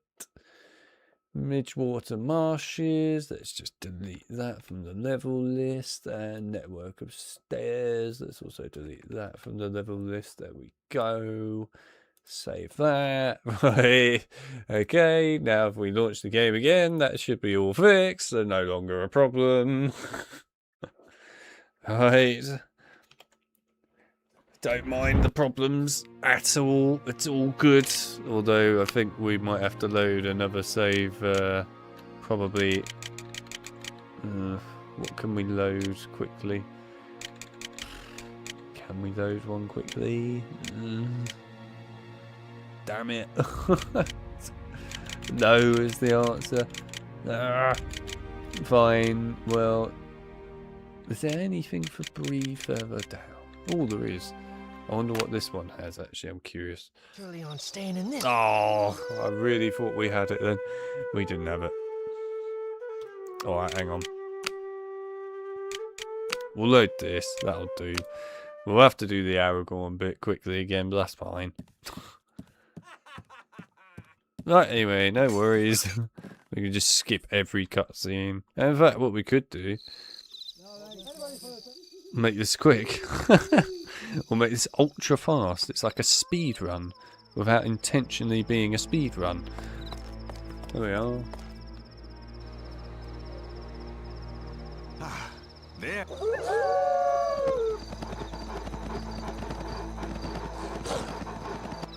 We'll present you with a rice pudding. You're taking the piss, right? I don't present winners with rice puddings. I eat rice puddings. That's what happens. Right, we'll do this Aragorn section again quickly. It's not that long to do. And then we'll go actually to the level Weathertop rather than the scrap level. To won't load, of course. Oh dear. Hold! Hold! That's what my game did a minute ago. It said, hold! You don't have that cut level in the game files. What are you doing? How could you dare load up a cut level like that? Small logs will give my decoys convincing arms and legs in the dark. I doubt the gatekeeper will miss them.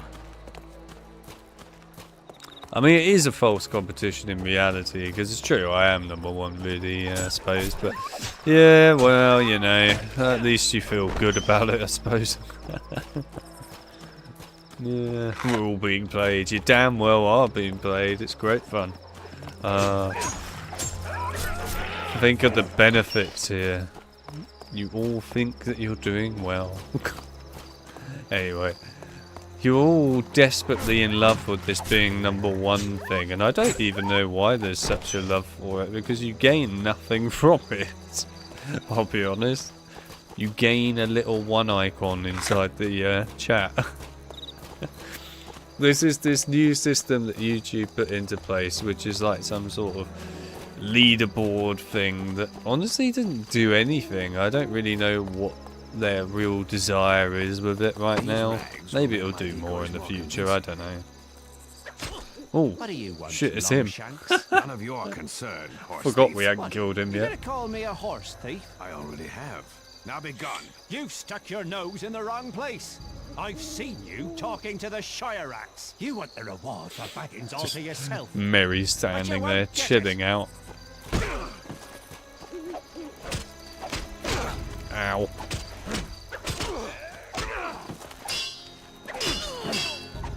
Nice one, Mary. You weren't even supposed to be in that fight, but nice one. Totally didn't make it easy or anything like that.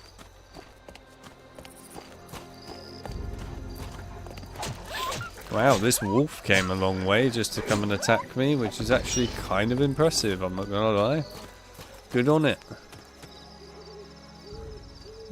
Talk, you little mouse. Talk or I'll make you squeak. I don't know, no Baggins. I swear it. Little Mousie's about to get his hairy foot in a rat trap. Bold words for a filthy orc son of Mordor. Ah, I'll make you squeak too, wanderer.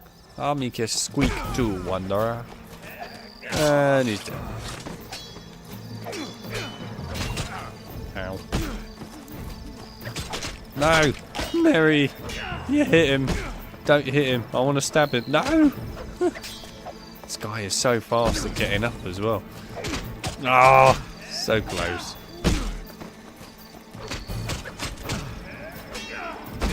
This guy just is getting absolutely demolished by the ultra kick from Aragorn. You can't beat ultra kick. Have you ever tried to go up against Aragorn's kick? What the movies lie to you about is that Aragorn actually needs a sword in order to control the army of the dead and all that. In reality, all he needed to do was just kick them. He just needed to come along and kick the army of the dead. Goes up to the king of the dead and kicks him in the freaking face with his boot and just goes, "You will fight for me." Goes up to Sauron, "You think you stand a chance against my boot?" These melons will make fine substitutes for hobbit heads. They will break convincingly in the dark. I have to confess though that this game, Aragorn's kick is just so OP. Ridiculous how OP it is using his kick ability. Crazy power. Right, I'm gonna save it quick, just to be on the safe side anyway. But yeah, anyway, we can skip the cutscenes. Early the next morning. Is it actually going to break again? I did delete all the files. Is that really not enough for you, game? It's really not enough for you, is it? Oh, fine. We can actually load up that save, though, and see if we can get away with it that way. If not, then we're just going to have to load straight into Weathertop and just miss a cutscene. It's fine. You can live with it. Welcome to what happens when you piss about with the game files and stuff like that. Which, in all fairness, I have done quite a lot of with this game.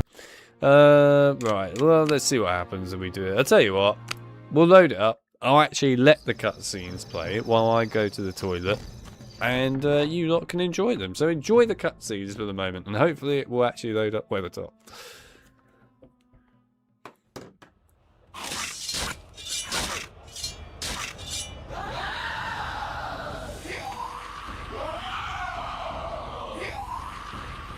What a day this has been. I can barely keep my eyes open. Black Riders, I hope this plan works. You should sleep, all of you. I'll keep watch in the night. We leave at dawn. Where will we go? Toward Rivendell. But not by the main road. Ah, I should have known. More shortcuts and long delays. The last time we tried that, we were almost eaten by a tree. My shortcuts don't go wrong. Early the next morning, I led the 4 hobbits safely out of Bree and into the troll-haunted wilderness beyond. We approached the hill that the elves call Amansul and that men call Weathertop.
Hi. Hello. Oh. Hi. Yes, nice fella. Oh. What are you up to, eh? You trying to sit on my hoodie? Yeah, why not? Right, the big moment. I do have a cat, yes. Big moment. Is it gonna work? Is it gonna work? No. I'm definitely gonna have to load up the level Weathertop myself. Yeah, I'm gonna have to load up the level myself. Alright, fine. We'll just load up Weathertop normally. Oh well. It's fine. It's what happens when you piss about too much in the game. With cut levels and stuff. Probably need to reinstall it at this rate, really. But whatever, we're not doing that. So we will just go ahead and sort it out by loading up Weathertop. Luckily, I have loaded save files, so I can just do that. Right, where's Weathertop? I want the actual Weathertop though. I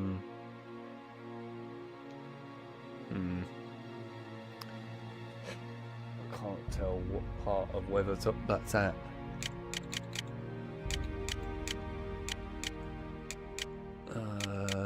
Here we go. This should do it.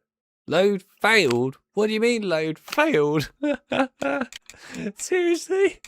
Oh god, don't tell me I've broken Weathertop. Have I actually broken the Weathertop level completely? I might have done in this build of the game.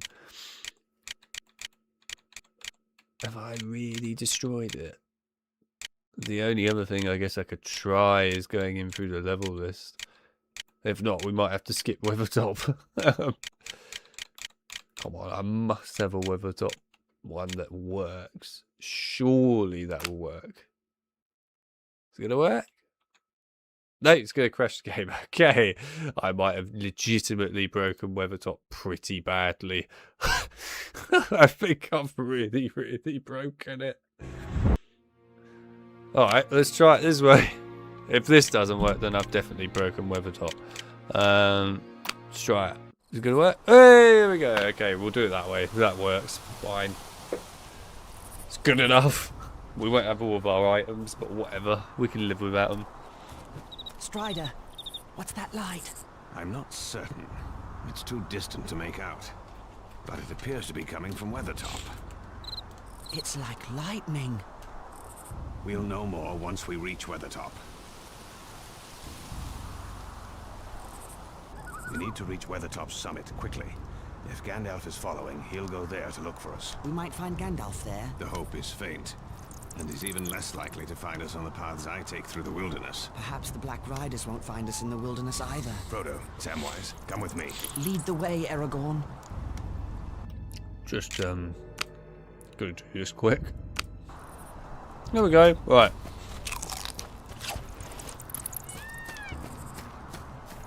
Anyway. I really broke Fellowship. just saying.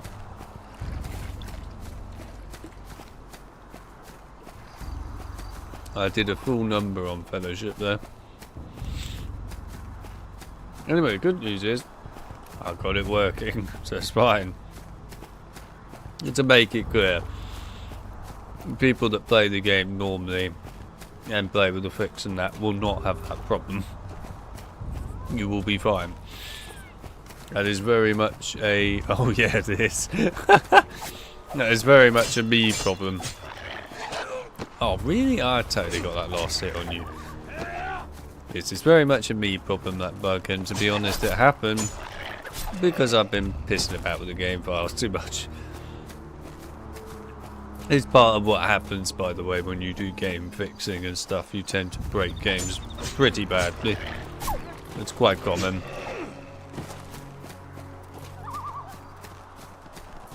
Come back.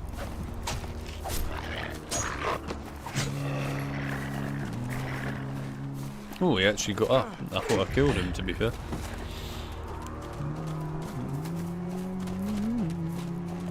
Right. Ah, Jesus. That was a bit of a hit.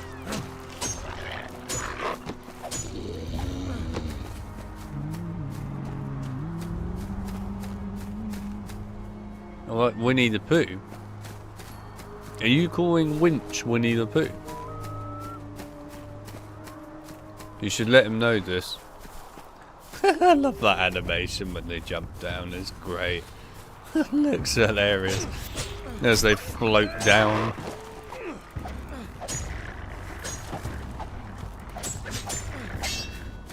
Anyway, do let Winch know that you've just called him Winnie the Pooh. Personally, because I find it funny. I'm sure that he would appreciate that as well. Deep down, I know he appreciates it anyway. And as Mel is #1 and Mel has, you know, already committed war with Winch tonight, might as well carry it on, I suppose.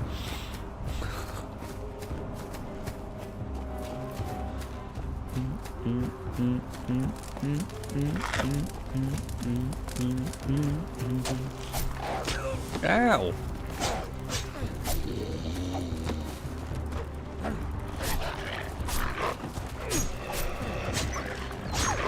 Oh yeah, that was a good hit.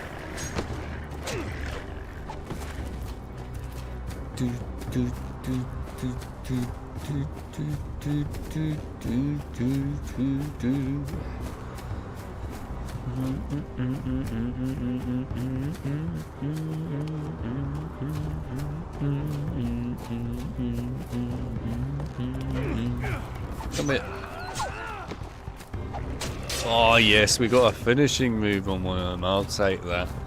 Any day of the week, man. Finishing moves are great. You can't tell me they're not great. It's like a Batman Arkham finishing move, man, you know. Gotta have that finishing move.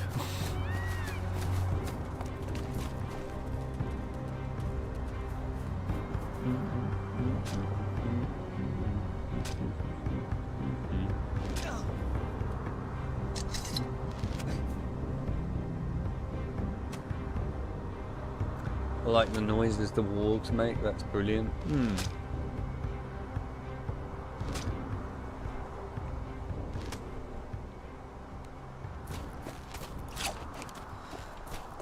No, don't bring up the Terrifier movies. If you bring that up, you're going to have people talking about that 24/7. Well, to be fair, I know that Winch would talk about them. He likes those films.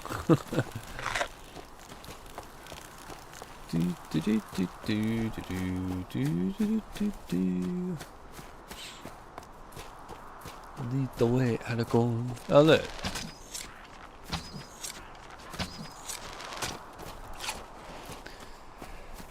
Casual orc just chilling out. Not anymore. Come back here. I want to show you the power of my kick ability. It's very nice, I promise. Yes, kick ability. Oh, the other orc just ran past me. As you do.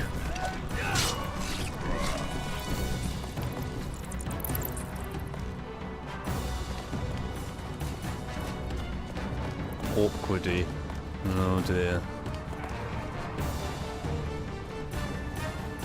Where's the arch? Where is he? Oh, there he is. Ah, hang on, hang on. Oh. That's great, I'll just kick him.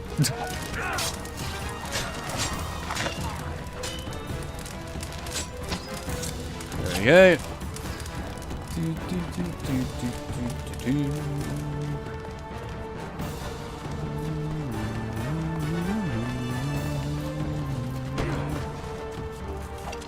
Death. Oh my god.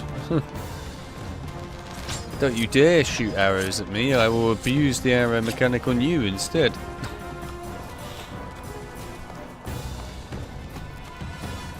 Want my health though. Yeah. And then there's the guy that jumps down in a minute. Where is he? Come on then. There he is.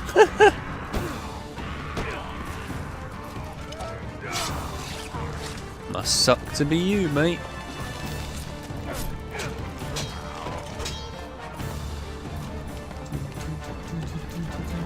And there's the jumpy dude. Oh, I love it. Ow! I even blocked you there. Right.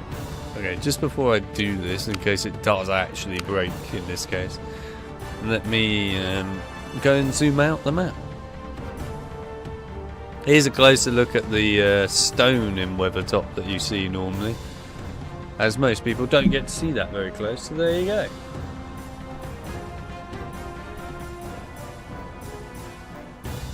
Terrifier are great films, rather brutal but great. There we go. I knew he was going to come in when he heard that. Didn't take long. Woke up the bear. Literally. The fight is going to begin now. What I mean by the fight is, I mean Mel and Winch are now going to have war with each other. So off you go, you two. Enjoy the war. You might as well at this point. It's always good fun. So the intriguing part about this, right, is down here on this road. This is where you see the Black Riders normally run along there. You'll see them in a bit, but they normally run along this road. In the prototype build of this game, down here in this section, those Black Riders are just sheep. They're just a load of sheep that run down there. It's great, I love it. It's quite funny as well, just seeing all these sheep.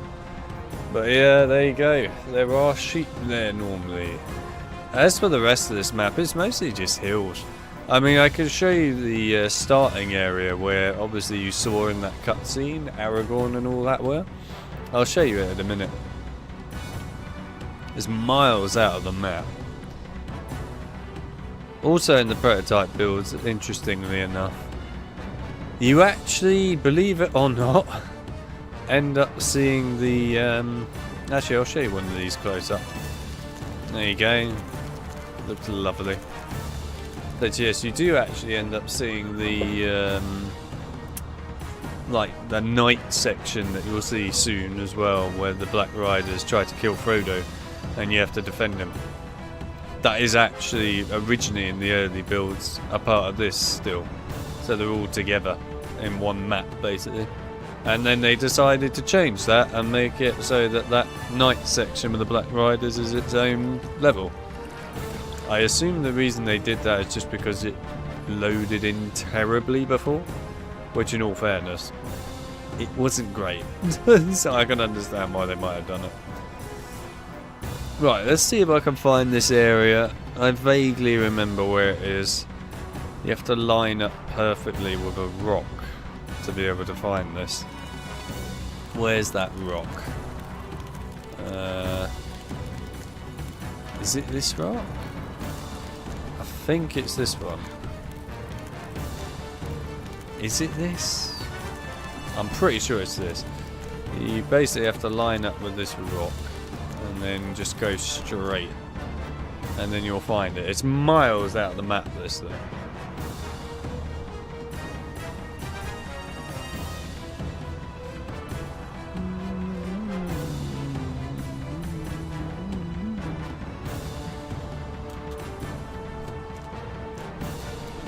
Please go to the area, that would be great.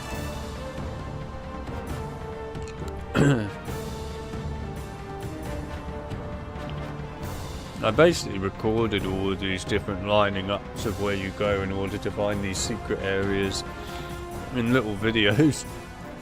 Because if I didn't do it, I wouldn't ever remember half of it probably. It's so obscure.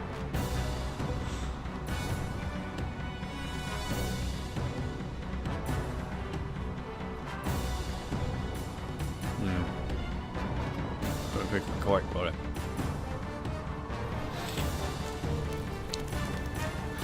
Oh, unless it was this rock. Might have been. It's one of these rocks and you have to go between these in order to find it. I'll try it one more time and if we fail, whatever, we'll just carry on, but yeah.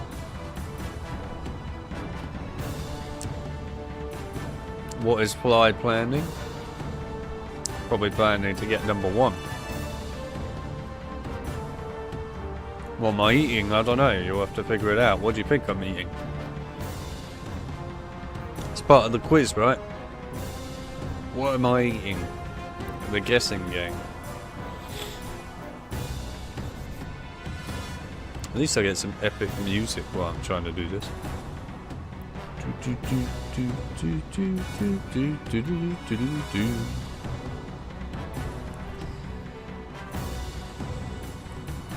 What do we get if we guess? Nothing. What you get is the ability to know that you got it right. OMG, the guest game is back. Yeah, it is back at the moment. It's toffee. No, it's not toffee. It's definitely not rice pudding. Well, I like nothing. Well, lucky you, I guess.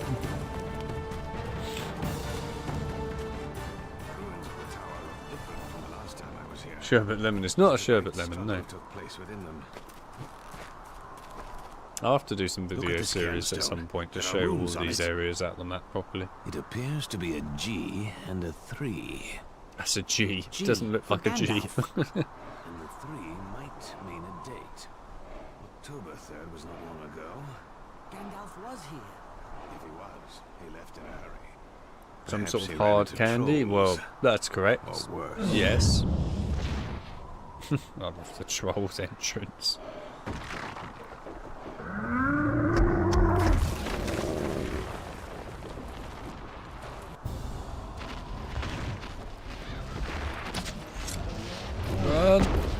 Well, they're actually trying to help.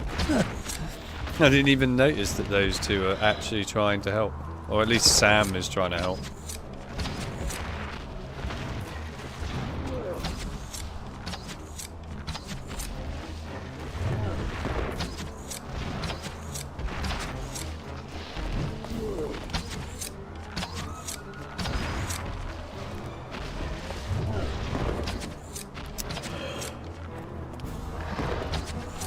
There we go, done.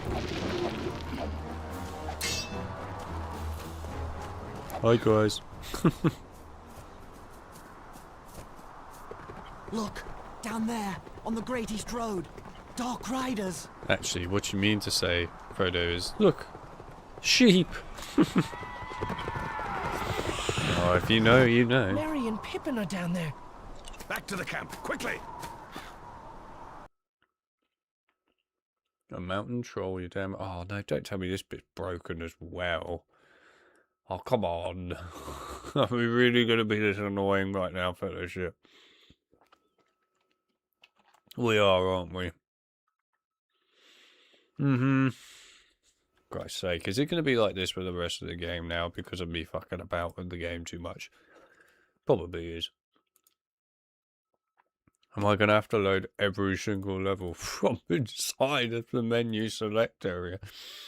I might have to.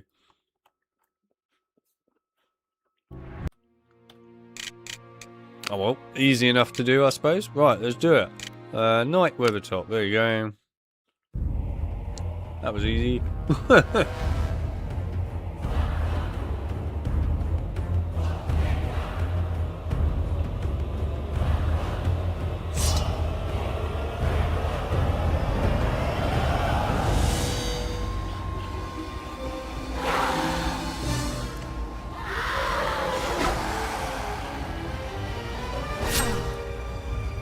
Oh, Elbereth, Gilthoniel.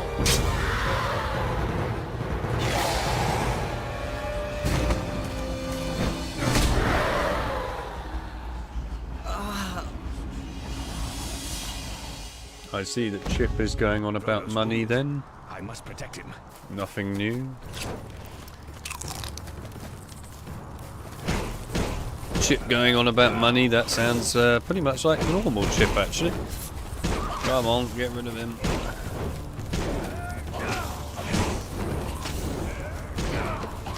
Ow.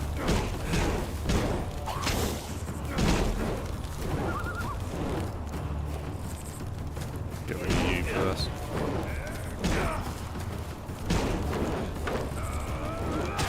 Ow. Ow. Ow. Stop it. I'm being stun locked, literally. Yeah, get kicked, mate. Piss off. Ow. Ooh, I don't like my health there.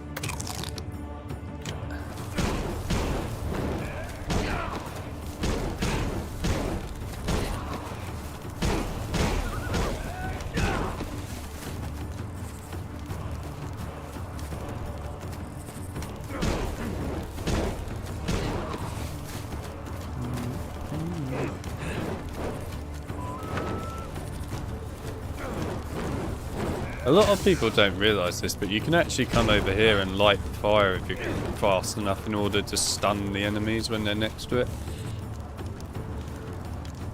Right, there you go, protective Frodo. Woo! There's nothing in that environment, by the way, if you go outside of it. We are actually going to have to load up every single level, aren't we? Oh my god. We're literally going to have to load up every level from the level selection menu. This has got to be painful, man. God, this is evil. This is absolutely evil. I wonder if there's a way I could, like, quickly fix it.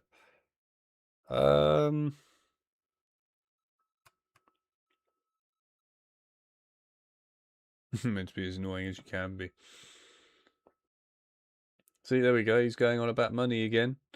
He's going on about his spare change. Right, let's see if I can find a way to semi-fix this problem without to constantly load up another level and quit out every time. There must be an easy way I can fix this. I'll tell you what, let me try this. It's probably going to absolutely destroy... Although I hacked out the stream so that you can't see it. Actually, I wonder what it will look like if I put it on the stream right now. Oh, yeah, of course. I thought it wouldn't look right. But that's okay. It's fine. Right. Get back to what it should be. Right, 1 minute. Okay, that's better. Right, now let me just get Streamlabs back to where it should be. There we go, so I can actually see it. And then we can open up Fellowship again. I hope this will fix it. I mean, the only other way I can fix it would be to literally, I guess, restart the whole PC. I mean, it wouldn't be just that. I'd have to restart, well, reinstall the game, actually, but yes. I haven't got any spare copies of Fellowship sitting around. I used to. I used to have like 9 copies of this game sitting around on drives because of us fixing it. I don't anymore. Okay. What can I do in this situation? That is a good question. Where's Troll Shores? Let's try loading it in here. Ah, there's Troll Shores.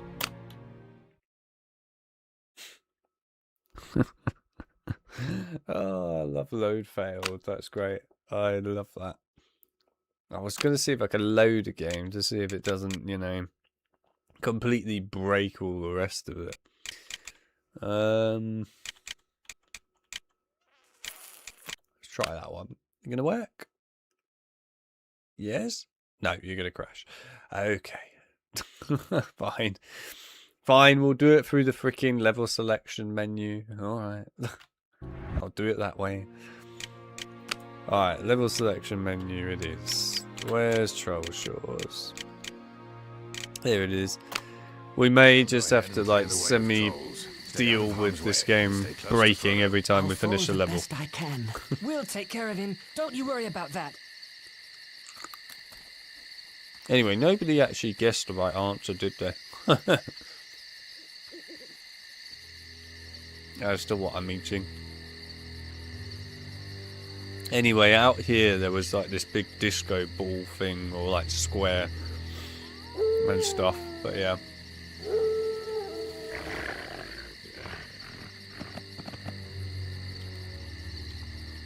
I really hope that cutscene hasn't just broken the camera now, because that would be very annoying. It might have done.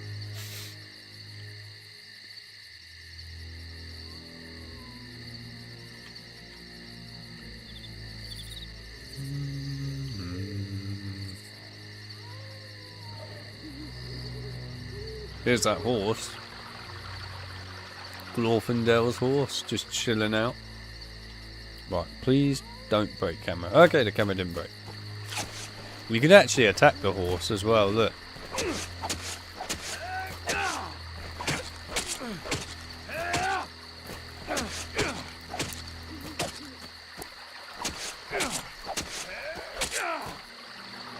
Even more proof, like at the beginning of the game. that there is actually proof that you could attack horses at some point in this game. But for some reason, they didn't bother with it anymore. And for context, no, I can't attack Glorfindel, no matter how hard I try.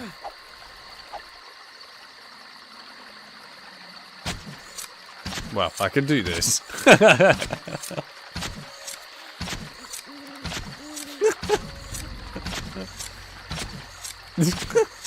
Look at his face, that's great. Don't worry, everyone. Glorfindel's perfectly healthy. Oh, I love the fact that you can do that. It's great. That's just Aragorn standing there with a bow and arrow out. Ooh. Hello. I've never actually been inside the horses before. See, they don't even have anything like major. Oh my god. Okay. Ever wanted your dream horse? There you go, there's your dream horse.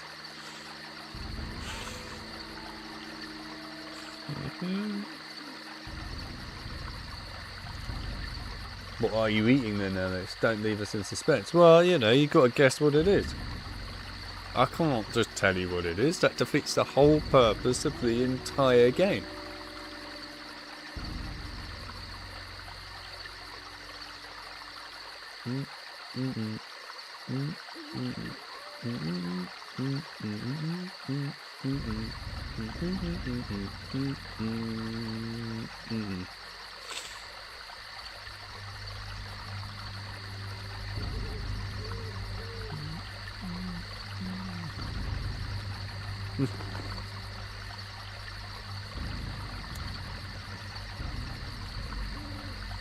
How did you know that is the exact horse I've been dreaming about? Not that it is entirely the point of the game. You must know the answer. Not really. The entire point of the game is that you need to guess what the answer is. If I just tell you... Oh my god. DJ... We've got a DJ Warg.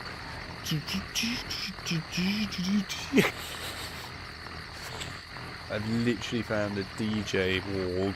Literally. Yeah. Oh, hello, Boris. Boris, look, there's a DJ Warg on the screen. Literally. Actually, is making a DJ noise too, practically.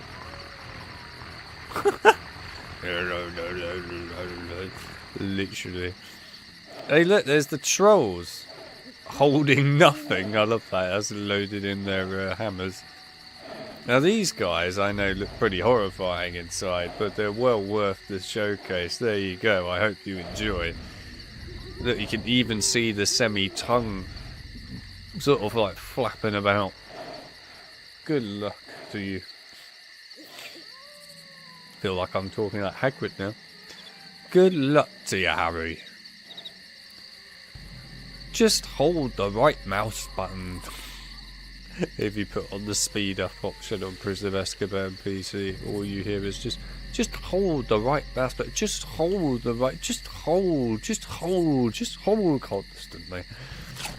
Oh bloody hell! They've all spawned in now. Hello. Just hold the right mouse button. Oh god. Cough sweets? I'm not eating cough sweets. Why would I be eating cough sweets? I don't have a sore throat. Mints, lollies, lollies? No. I'm amazed that nobody's actually managed to guess it yet. I'll be honest. I really am.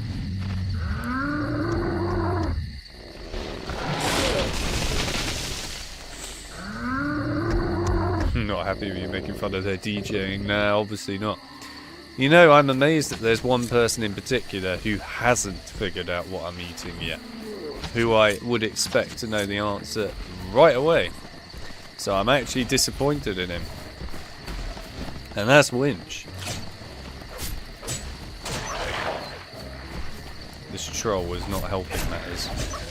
Oh! That's why he's not helping matters. There we go. I can't believe that Winch, by the way, has not guessed what I'm eating.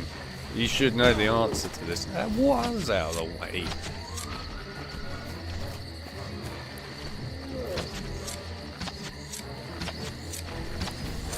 Kill it, kill it. Please kill it. Oh, I can't back away that fast, damn it. Run. Run again. There we go. Okay, I probably should actually have some healing items. That would be a good idea.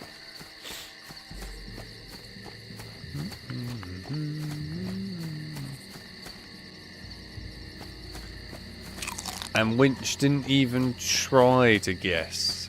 Not even try. I'm disappointed. Well, I'm always disappointed in him anyway, so I suppose there's nothing new. I expected better. Maybe one day he will actually impress me. He never impresses me. Despite the amount of horror games he's been here for on streams and that, he still never impresses me. Even though he has completed entire sections really well on these horror games, I'm still not impressed. It's going to take a lot more effort to impress me. Ah, for God's sake. Ow. Wish you would put your bow and arrow down a bit faster, mate.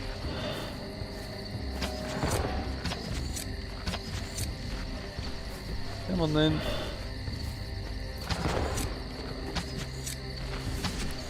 Oh shit. Oh, that was close. Come on, die already. Die.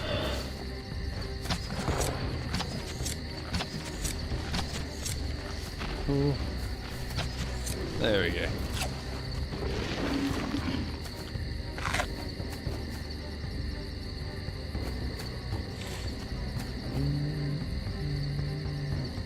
It will remain life's greatest mystery. Alright.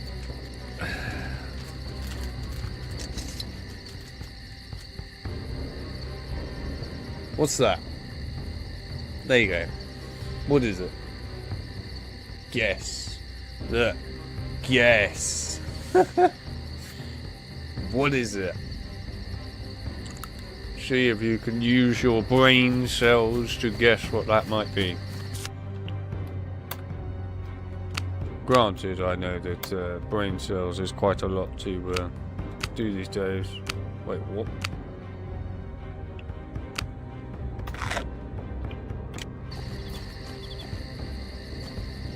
Well. The brain cells have worked. Just the name got it right. It is a Mentos, yes. Or Mentos, as you should call them. But Mentos just sounds better. Anyway, yes, there you go. Just the name got it right. You said mint, yeah, but it's not a mint. There is a mint flavour, but I'm not eating the mint flavour, so it doesn't count. Got to get these things right, Chip.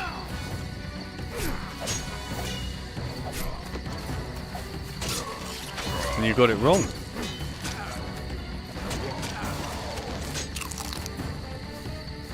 As they say in PS1 Harry Potter, I truly expected a better performance.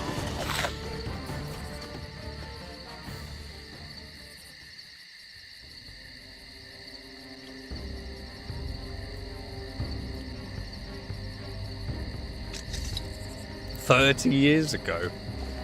I'm not 30 years old." But nice try. Come on, can I abuse this? Can I abuse it? Can I abuse it? Can I abuse it? Yes, I can. Oh, I love abusing this mechanic a little bit. Just a little bit. Saves you having to fight two trolls. You know, why fight two trolls when you can just do this? There they are. Ow. Oh, he's in a really shitty spot, this one. There we go. Hey! Oh, it sucks to be you, buddy.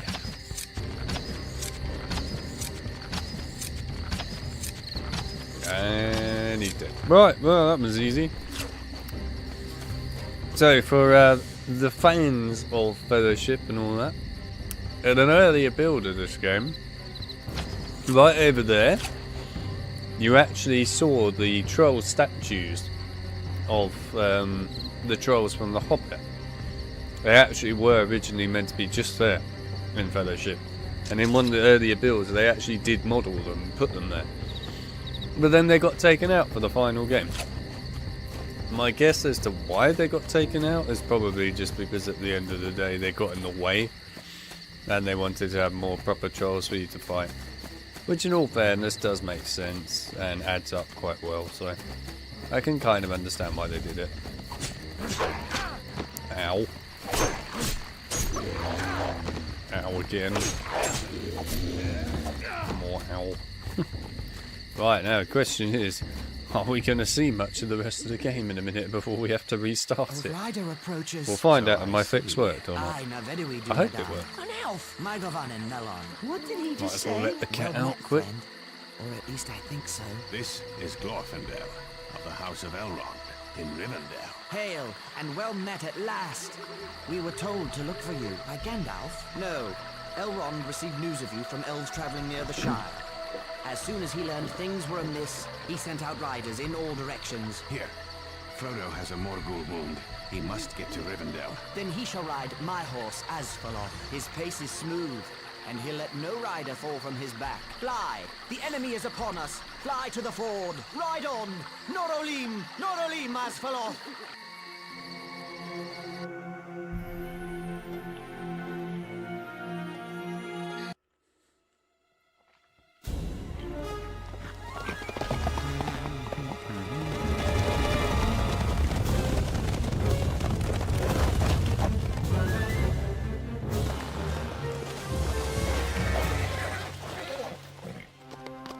Would it be weird to know Elbereth and Luthien, that you shall have neither the ring nor me! I actually played this game before I knew Winch?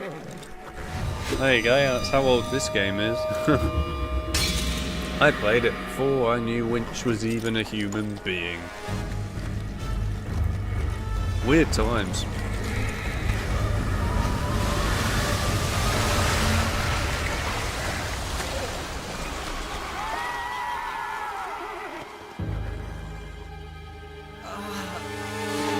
It's kind of intriguing, actually, the whole story of Winch. At Elrond's command, the waters of the River I'll wait for him. Bruinen swept the ring-wraiths away.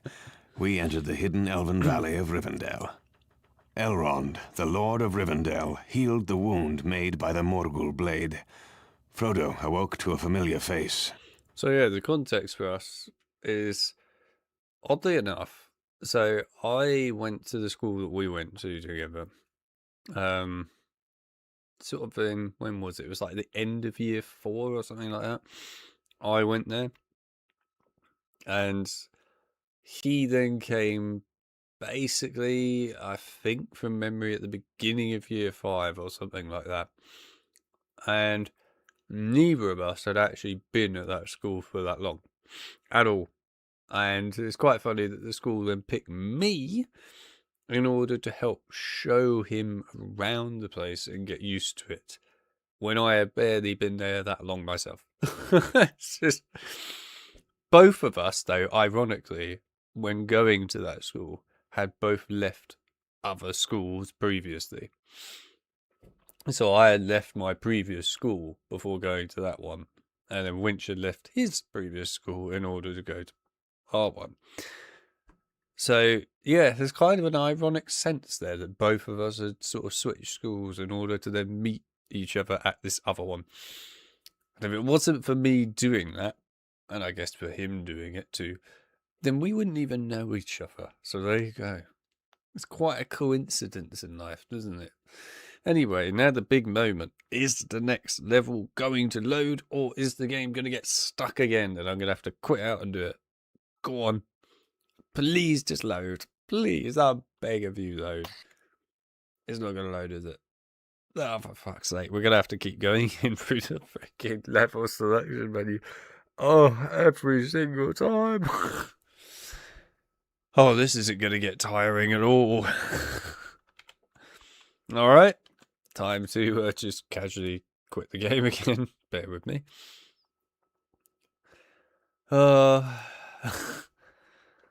This is not tiring even in the slightest bit, by the way.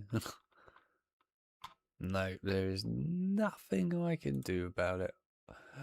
Oh, pain, pain, pain, pain. Right, back in we go. Oh, shit, this is not fun doing this all the time, but whatever, there's nothing we can do about it. Well, not easily anyway. Luckily, you lot wouldn't even have this problem. Have you played it? Just me. I know why I'm having the problem, to be fair. Ugh. The worst part is Rivendell's not even a long part. It's like a tiny little section. It's so small, Rivendell. Oh, that just kills even more. But there you go. Yes, I am here. And you are lucky to be anywhere, after all the absurd things you've done. Then we made it. But we needed you, Gandalf. I was held captive by the treachery of Saruman the White, the chief of the wizards. But now I am free, and astonished that you brought the ring all this way. Hobbits seem especially resistant to the evil of the ring. Thank you for sending Aragorn. I didn't know he could fight ring wraiths. I thought he was only a ranger. Only a ranger? My dear Frodo, rangers are the last remnant of the kings of ancient Numenor. But now your part in the quest of Mount Doom is complete. You shall hear all about it in many meetings. You are to be the guest at the Council of Elrond. My friends, this is the Hobbit, Frodo, son of Drogo. He has sacrificed much to bring the One Ring to Rivendell. Frodo, these are leaders of the free peoples of Middle-earth. Gimli, son of Glawin of the dwarf kingdom of Erebor, where the Dark Lord Sauron threatens invasion. Legolas, son of Thranduil, king of the Wood Elves. They fight Sauron's forces in Mirkwood Forest. Boromir, son of the Steward of Gondor. The men of Gondor suffer great losses to protect us all from Sauron's armies. Sauron's power is tied to this ring.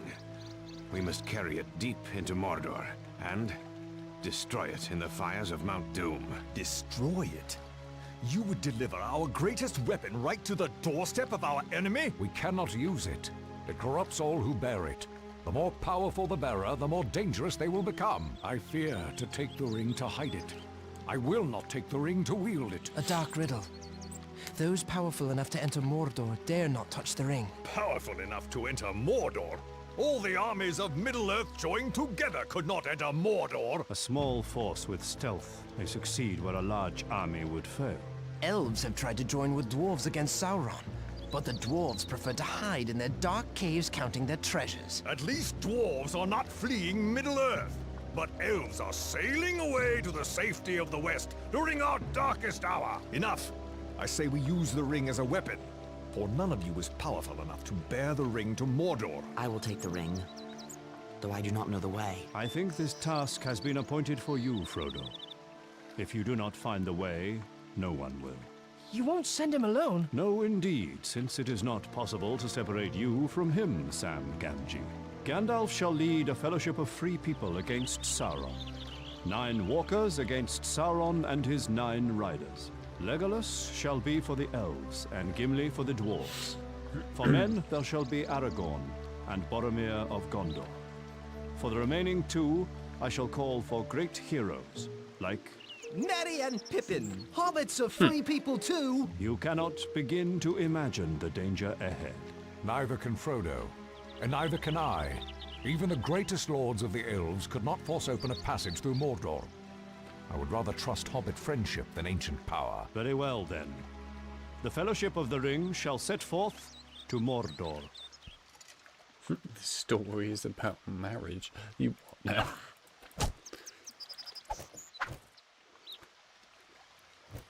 Hang on. F7's that, isn't it? Yes. You become mortal again. I am mortal, Gimli. Anyway, for some general information here. Again, on the early build, and it is the early build, this area also has glowing normally standing here as well. They actually had voice lines and everything for him too. But yeah, he was here, and for some reason, they cut him. He is still in the Xbox port. But yeah, they cut him out of this port, and I have literally no idea why they did it, because he's literally already done. It was fully modelled, all the voice acting done, and everything. Just kind of pointless. I have no idea why they did what they did. And actually, speaking of which, Legolas has a completely different design in this build of the game compared to in the Xbox port. They scrapped the Xbox port design of Legolas in this. Don't know why, but there we are. Anyway, look, you can see all these other areas here, which is kind of cool. You can actually walk around in these too. It's pretty neat that they actually bothered to create all this. I mean, obviously you could see it, but still, it's just, you know, there's a lot there. There's even like a whole little river bit here, which is quite cool. There's a little waterfall sort of feature. A bit like a hot tub walk feature. Completely pointless. There we are. It still looks cool though, it has to be said. Yeah, you can see all sorts of cool stuff here. There is actually another area as well. I think it's over this way from memory. Might actually be able to see it. Yep, there we go. This is the one area in the game where you can actually somewhat see it from the distance. This is where you find Bilbo, which you see him in a bit anyway and talk to him. It's also where I think you start off talking to Gandalf too. Yeah, here it is. It's massive, but yes, it's here.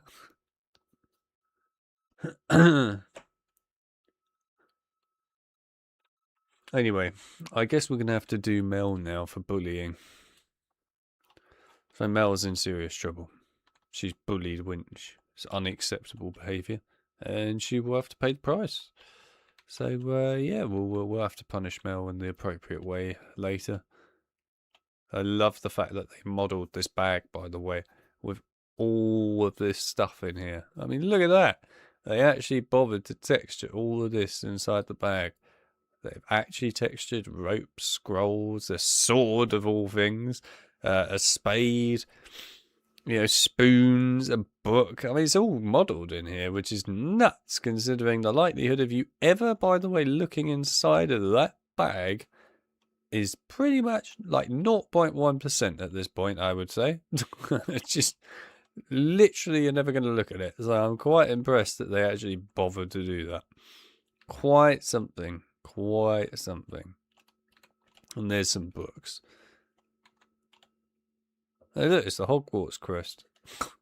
Just in blurred version. But yeah, there you are. That's this area. You can walk around in that area as well, to be fair. Which is kind of cool. Let me see. Hopefully it's not going to break everything. There we go. Yeah. Also, I love the way that Frodo has got his stick again, because of course I've loaded in through the dev menu. And he's meant to have his sword. Oh, goodbye, Frodo. Oh, he actually died. I didn't think he would. He actually did legitimately die. I thought he would just literally just fall and that was it. But no, he actually did die. Anyway, I suppose there is some benefit in that. We can not have to quit the game. There is a benefit to all this. Is there any point in me loading up the rest of Rivendell? I mean, honestly, the rest of Rivendell is basically just you leave that area there with all the Fellowship people. Frodo has a quick chat with Bilbo. You then get the scroll page, which is just Gandalf saying we're off on a quest to destroy the ring, and we get to Mines of Moria because Saruman stops us from going on the General Mountains. There you go, I filled in all the gaps for you. Right, let's go play Holland Gate. Arathros has defeated us. Should we turn back? There is no safety for the ring in Rivendell. Where do we go? There is another path. The Mines of Moria. That is a name of ill omen. But in Gondor, we will have strong allies. The enemy expects that, so the ring must not go near Gondor. I shall follow you to Moria and look upon the great underground city of Khazad-dûm. I will go, but I say to you all, Beware the secrets of Moria. I will not go. Unless the vote of the whole company is against me. The ring-bearer's voice should be heard. I do not wish to go, but I do not wish to forsake the Council of Gandalf either. I love that everyone's going on about soon. tough. That's true. Our troubles may get worse, and sooner than we'd like. Everyone is talking about a hot tub because of me taking the piss earlier and going, yeah, you know, it's just this casual looking hot tub water feature. I said it's a hot tub water feature, and now everyone's just like, God, that's an awful looking hot tub. I mean, to be fair, it was a pretty awful looking hot tub, I'm not gonna lie. Fiery blast or lightning? I'm going with lightning.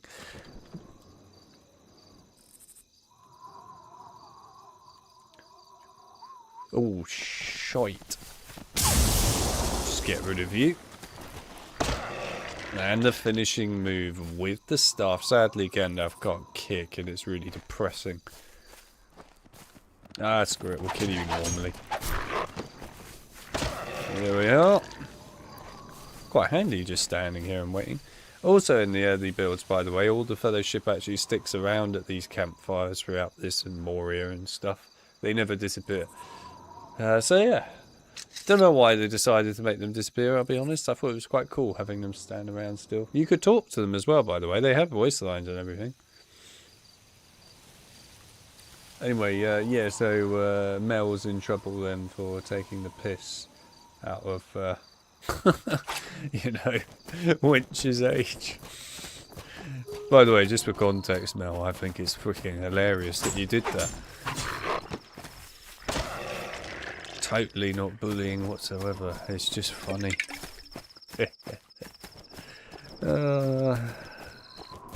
You could have made it more interesting if you had called him an ancient one.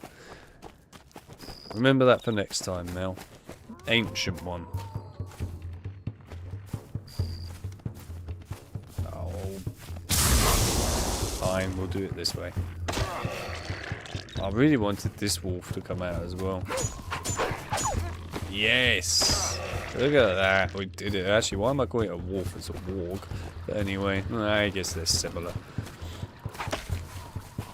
Oh, hello. There's more of you. Fabulous. Ow.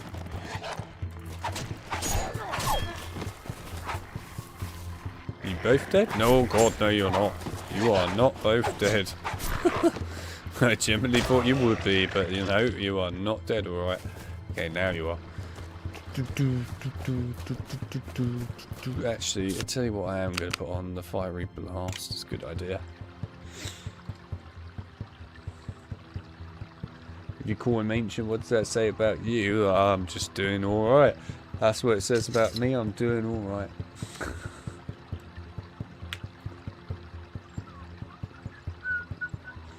Alex automatically wins any hot tub competition. He's this huge. He's not lying, actually, in all fairness. It is quite big. But yes. I don't think I've been in it all year, actually, to be fair. Have I been in it once this year?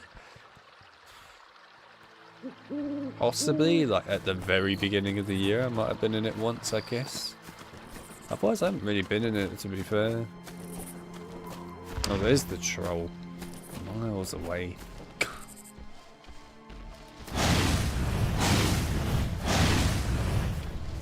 Come on, try and hit me. Come on. Thank you.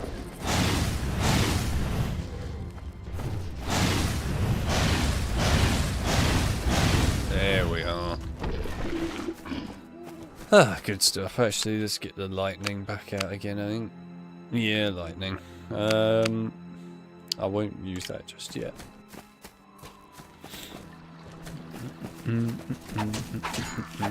Oh, don't block with Gandalf, it's painful. Oh, you lot are coming over now, are you? Hi.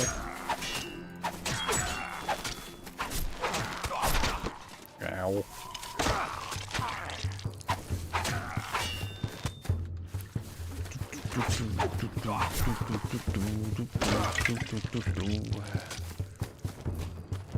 Where is he? Oh, he's there. I'll get him in a sec. Let's go over here first. Might as well. Hello. Oh, come on.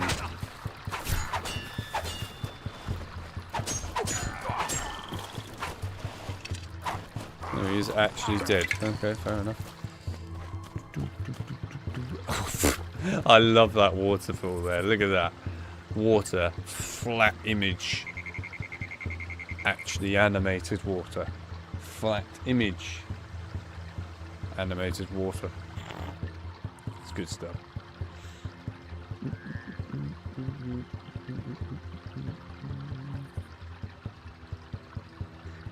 Winch is going to have strong words with me about my behaviour, I'm sure.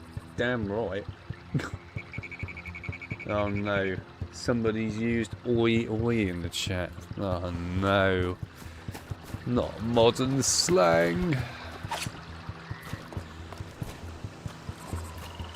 Modern slang. Well, I suppose it's better than saying bro. There's an improvement to an extent.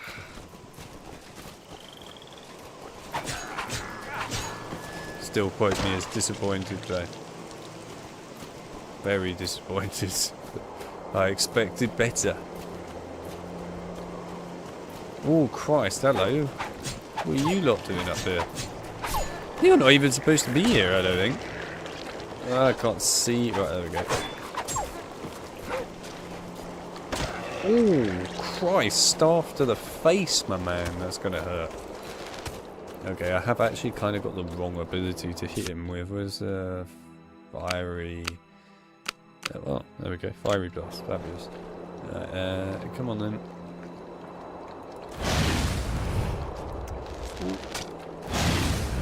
There we go. Right, I think I still need to hit him a couple of times though. Is he going to get back up? Yes, he is. There he is. Oh, come on.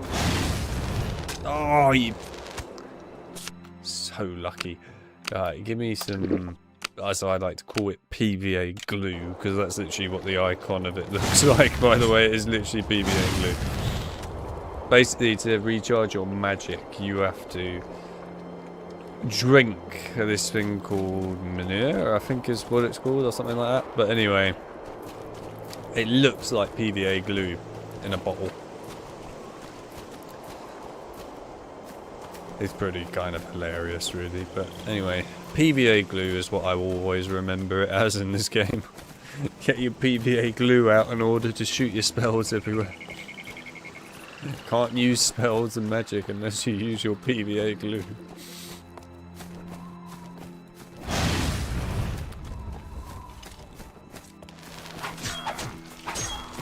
This poor dude was just minding his own business, and then I came along and just shot him with a fireball.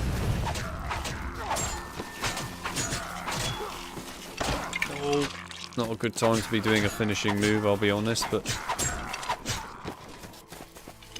Oh, right in the face. Ah, look, more PVA glue.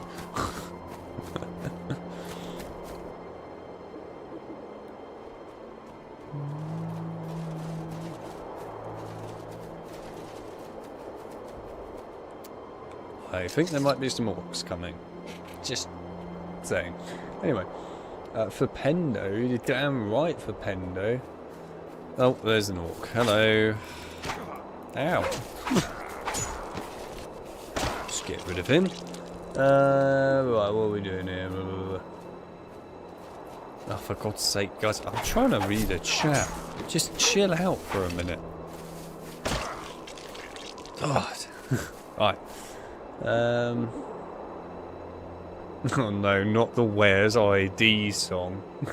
Not Clive Barker's Undying. I keep saying that Clive Barker's Undying makes it into so many streams. And it's not even being streamed. And it's done it again. Where's ID? Where's ID? Where's my T? Where's my P? Literally the one and only #1 Christmas hit song.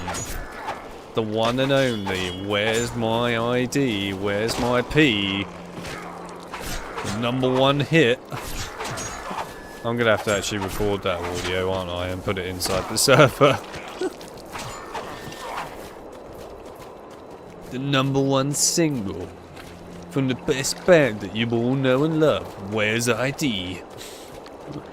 With their #1 new hit, Where's My Pee? Literally. With their second best-selling song, Stuck. Won't budge.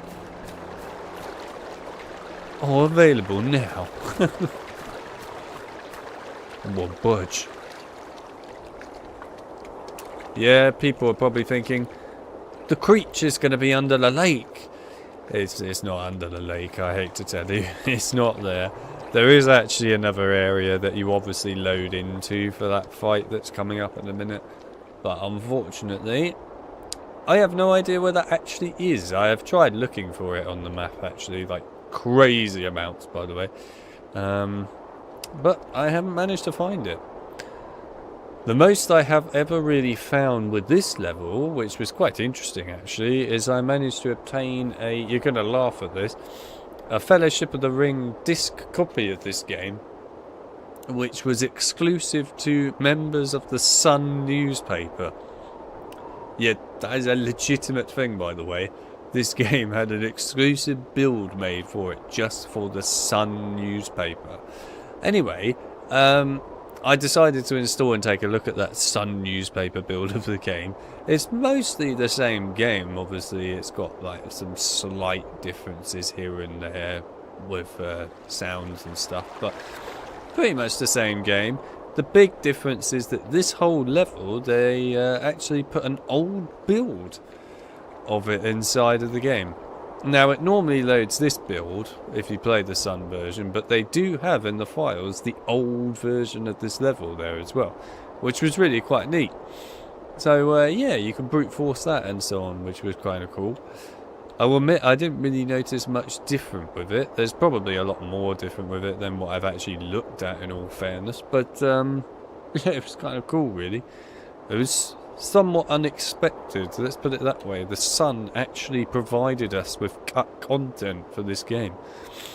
Legitimately, they gave us a cut content experience. The Sun newspaper, of all things.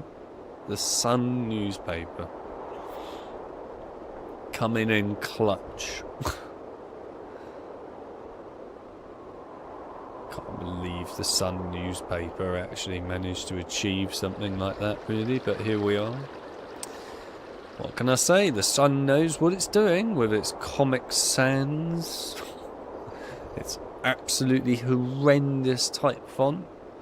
Comic Sans.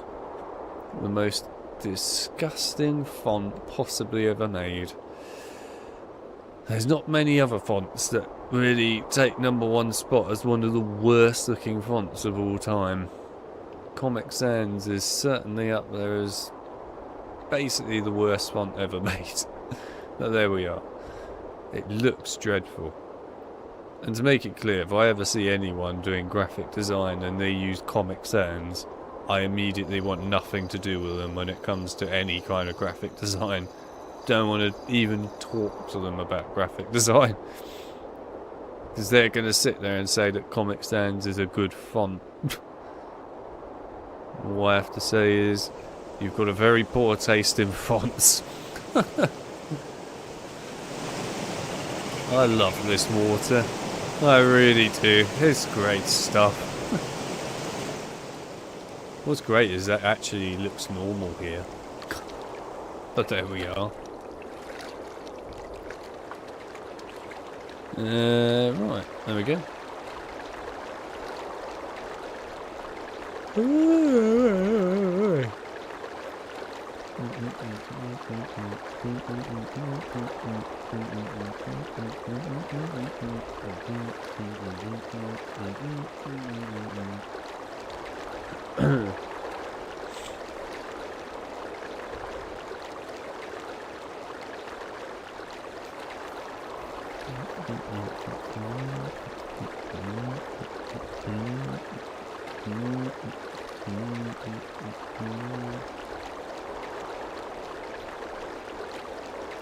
It's a very fitting font for such a shit newspaper. How nice of you. There we are. I thought everyone could really see a different side to Gandalf. You know, we don't see the real, true anger and fear within Gandalf until we see the other side of his face. And there we go. There you are. This is the true Gandalf the Grey right there. It is something quite special, that. Anyway, hopefully Winch will see that and legitimately shit himself, because I think he will legitimately shit himself from this one. So there we are. Mel's probably having nightmares right now, but that's okay. This game is fucked up. Oh, I knew it would get him.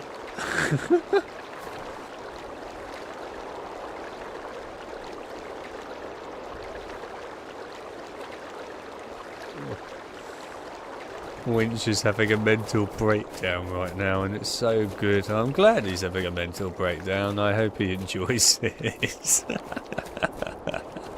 Oh, it was so worth it. Come to the west gate of Moria. Here the elven land of Holland ended.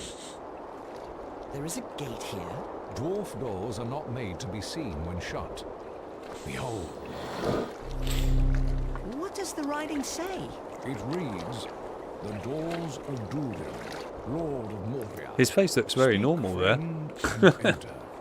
What does it mean? Speak, friend, and enter. You see a fellowship of the ring. Do you know the word, Gandalf? Oh god. If I am allowed a bit of peace, I shall seek for the word. Could you imagine just hearing the sound effects?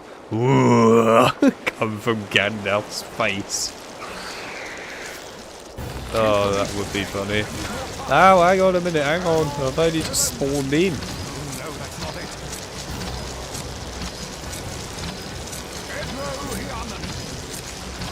There is actually a quick way of doing this boss fight in all fairness, but I'll do it the proper way. I know the door remains shut. You don't need to tell me, Mr. Amnesia Gandalf. The beast has been stopped. Now is the time to open the doors. The password is the Elvish word for friend. Melon. Just do this quickly while we're here. It's gonna crash again. Oh, it didn't crash! Oh. How long will it take to get through this place? It's fixed itself. 3 or 4 days march, providing we don't get lost or run into trouble. Trouble? It actually fixed itself. What kind of trouble? Orc trouble. Moria is vast and deep. With luck, we can avoid all the orcs. Our luck seems to be running sour of late. Perhaps you would have preferred to remain behind with that thing in the lake? Not me, Mr. Gimli. Not that thing or those wolves. I'll take my chances in here. I love the way they're not even questioning the fact that there's just a casual dead body there. But yeah. Yeah, I will show everyone this quick. People are probably wondering, what's behind these rocks? They're like, there's going to be something really exciting out there. Look, you can even see the sky. It's going to be amazing behind this rock. I can see that we're going to have everything. And then... that. That's what you get. Good, isn't it? It's a nice JPEG. Nice image there. And here's all the bats, by the way, just chilling. That you saw flying around. They're all just there. There you go. We'll get a nice close-up. Oh god, that's a bit close for comfort. How do I get to your face? Oh, there we go. There's the face. I hope you enjoy your close-up of a bat. They're also really loud. Just saying. Like, insanely loud, these bats. God, they are loud. Anyway, look, there's all of them. There's so many of them just chilling out, having a good time. It's like the frickin' bat disco over here. It's good, though. Anyway, there's this secret place over here as well, which I assume has probably got people on it. Unfortunately, the devs have definitely more than likely hidden what was on here, which is a bit of a shame, but, you know, it is what it is, right? There's again quite a lot of cut content in this level. In fact, the whole of this sort of Mines of Moria area is very much cut content on this build. I can show you some of it to an extent, sort of, but I can't really show you it properly because you need to go on one of the prototype builds for that. But, you know, at the very least, I'll try and show you what I can on this build. But yeah, there's some cool stuff, and obviously these are just, you know, textures. Quite cool textures though. And then of course you've got all this stuff here. You actually have a whole room here which actually is nothing. Like, there's nothing in it, but it's a massive room just to show the context of a spider web. No, not quite. There is more to it than that. But still, anyway, there you are. Ooh. God. Demon eyes right there. I've never actually seen inside Gimli's head before. Oh, it's really difficult because of his beard. Oh my god. It's so difficult because of his beard.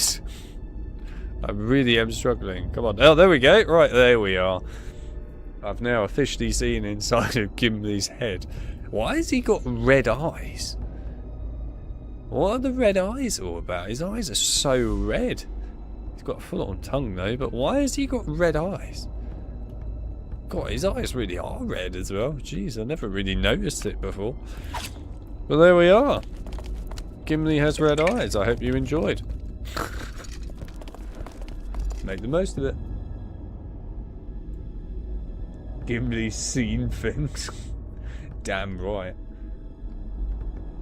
I mean, Winch at this point has seen things now. You know, he's going to be traumatised for many months now. It's worth it though. I'm glad he's traumatised at the end of the day because it's fun. And to be honest, kind of funny. So I'll take it.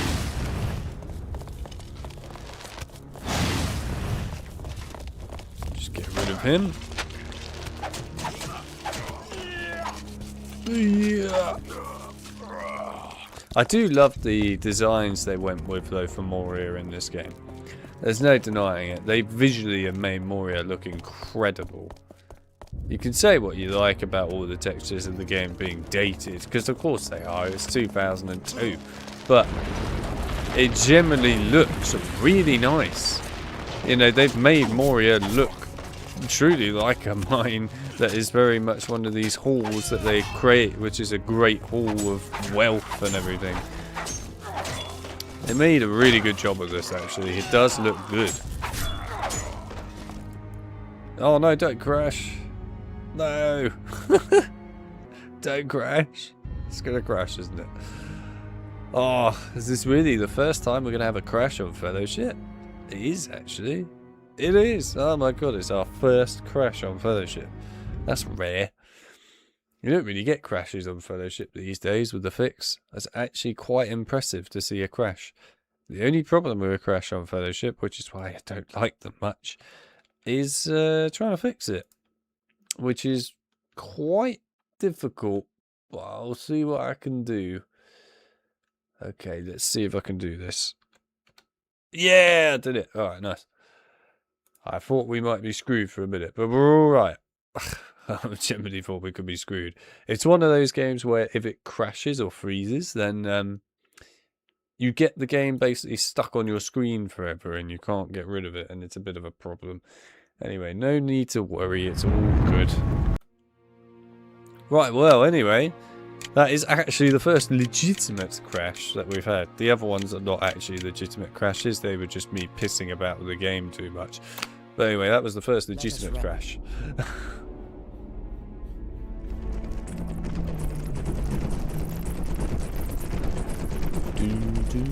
Right, anyway.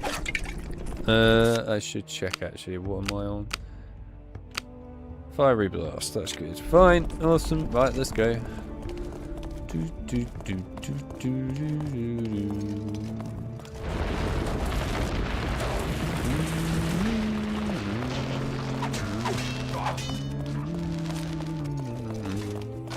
Oh, come on, I was so close to getting around you as well, mate.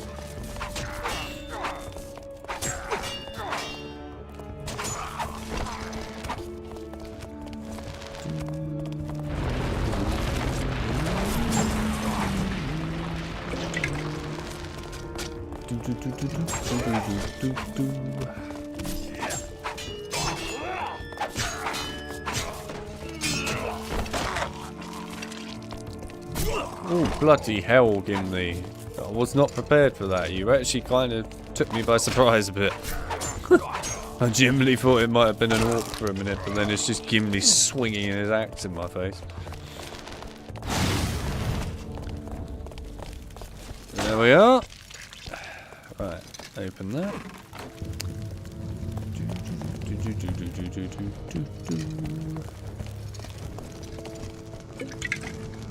I love these. I mean, they're blatantly inspired from real life, whatever, carvings or whatnot.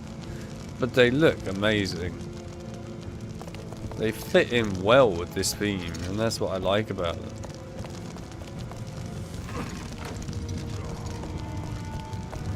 Mel's commitment to the cause of #1. What you don't know is that Mel and Fly have been paying the system. You know, they bought legitimate #1 things without telling everyone. You know, they're doing what Lego Yoda does. You know, Lego Yoda claims he's disabled, but in reality he's not disabled. Lego Yoda is actually fine, and he's just been cheating the system, getting all these benefits for his disability that he doesn't have.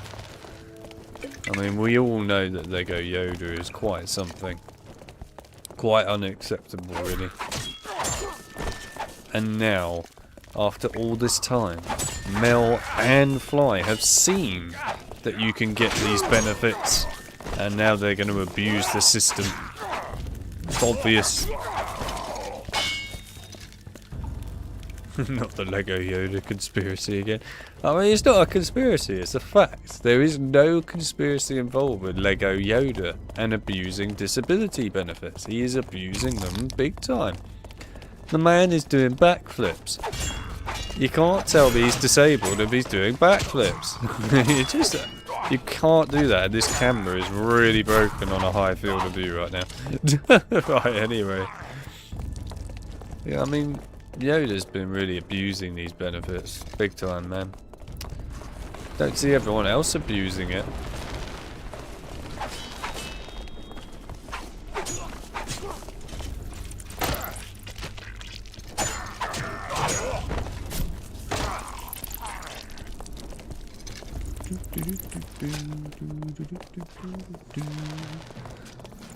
Oh, it's so difficult to avoid the arrows.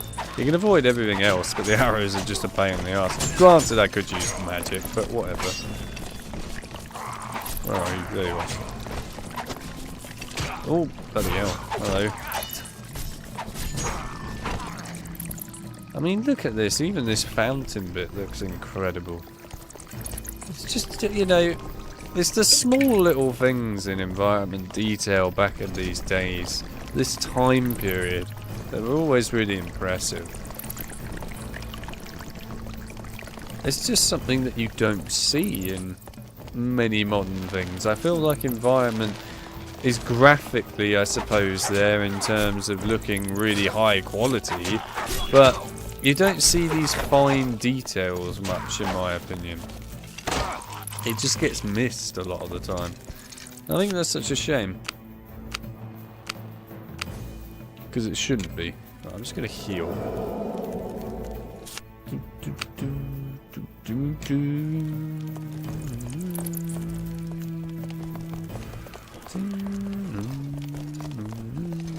Oh, it's a catchy theme tune, that.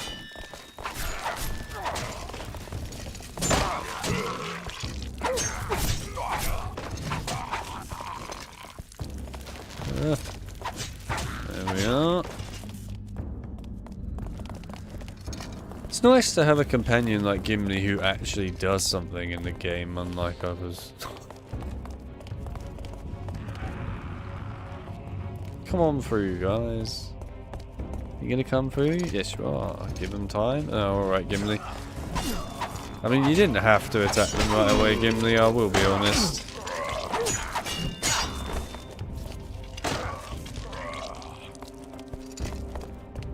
Now we see the violent intent in the system. Yeah. Did you not know that Mel has been a conspiracy person for the system for a long time? She's been cheating the system for so long that she can't even remember the last time she wasn't cheating the system. It's a big deal, you know, big deal. Speaking of which, we haven't seen much of John this stream, have we? I know he popped in earlier. I haven't seen him for a while though. Where's he gone? Is John still here, or is he actually, like, properly done a runner? I would have thought John would actually stick around for Lord of the Rings. I know John quite likes Lord of the Rings. Well, at least I'm pretty sure he did. Oh god, camera, you are not helping right now.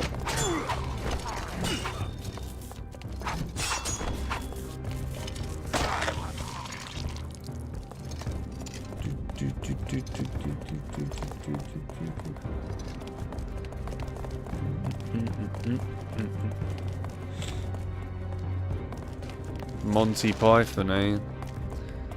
To be fair, I haven't seen Monty Python in years.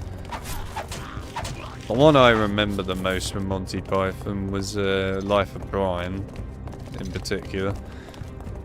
The other one that I semi-remember, I can't remember the actual name of it, but it's got that fat bloke in it who eats a ton of food and then eats a piece of chocolate and then blows up. Which was very weird, but yes. I don't really remember anything else of Monty Python. I saw it so many years ago. Way too long ago for my poor little brain to remember all that. Well, I could probably try if I really, really put the effort in, but I'm not going to do that. So there we go. But yeah, I haven't seen Monty Python in a long time. But also, I wouldn't expect many people here to have actually seen Monty Python. It's quite an old thing, Monty Python, really. Alright, have a memento.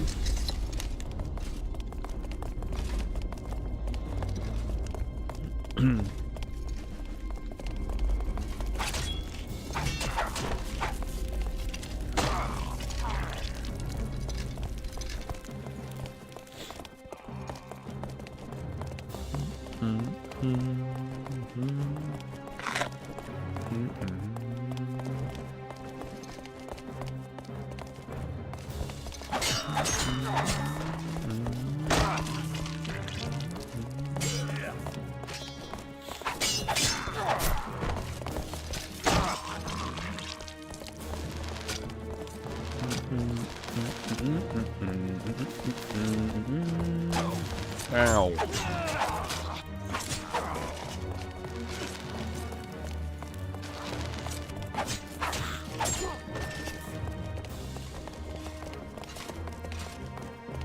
Got a very stiff back right now.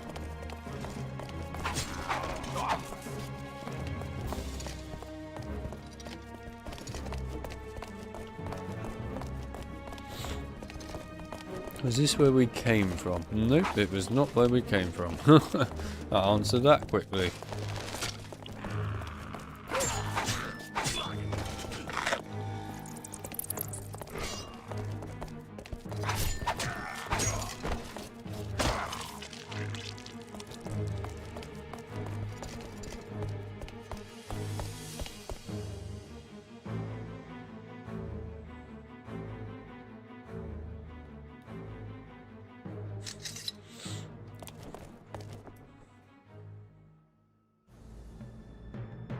See people notice when I'm still cool, right?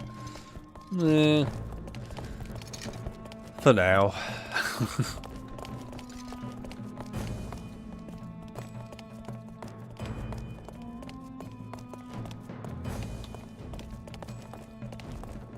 I would like to add that Fly is the only person who actually responded to you regarding Monty Python. No one else did. Mel hasn't responded to you regarding it. Winch hasn't responded to you regarding it. John hasn't. Nobody has. Not even Chip. And Chip is someone who I would expect to know Monty Python, actually. definitely expect Chip to know Monty Python.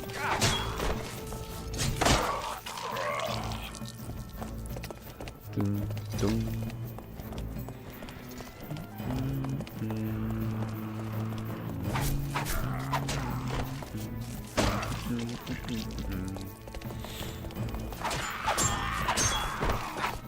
No, kill him. Oh god. Okay, that was actually quite helpful, Gimli. Not gonna lie. That was a good swing of the axe there.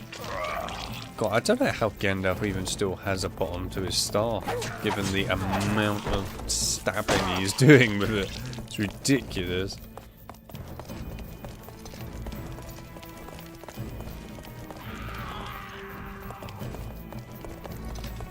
Oh, that was close.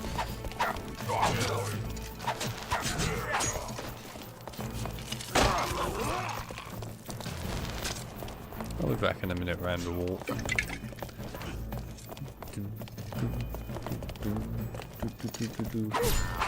I mean, there's pretty creepy vibes here with Moria as well, with all the dead dwarf bodies, and in particular, like dwarfs being hung up on the wall there and just left, I assume, to starve to death. It's kind of creepy. Gandalf.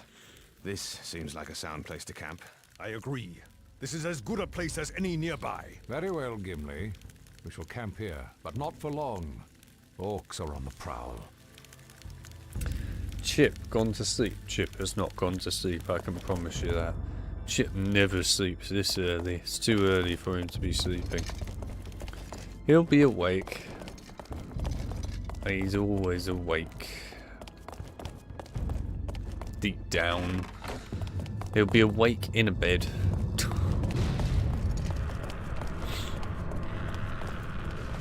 Lots of screaming noises here from these orcs. Which, technically speaking, should be goblins, but whatever, it's fine. I love the size of this archer orc as well, he's massive. There we go.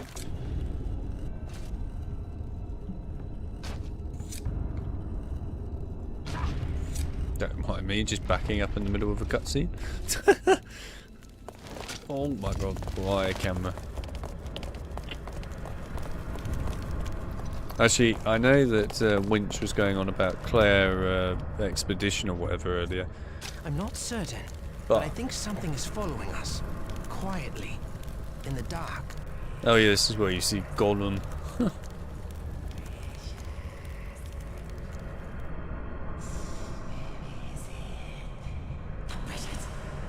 There he is. He's actually horrifying, by the way, Gollum, when you look at him up close. Actually horrifying what they did to design him. Anyway, what I was going to say is, yes, Winch was going on about Claire Obscure or whatever, but what he obviously hasn't seen yet and hasn't gone on about is the fact that Fortnite has put Kim Kardashian, or whatever her name is, Kardashian, inside of the game. I can't believe they put her in the game. Genuinely can't believe it.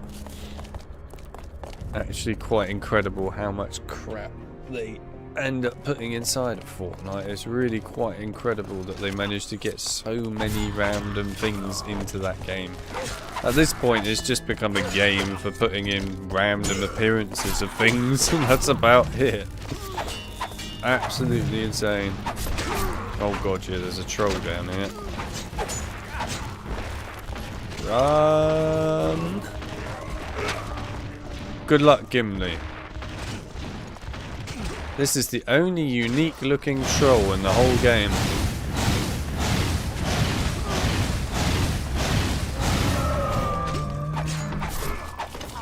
But it is a unique one.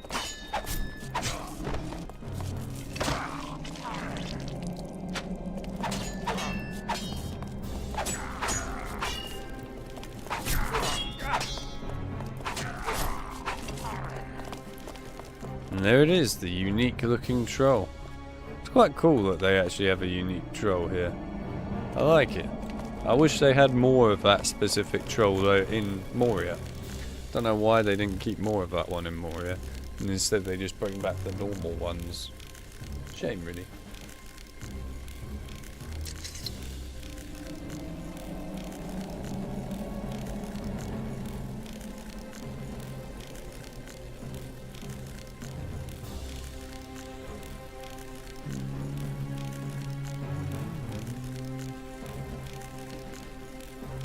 BO7 will have her.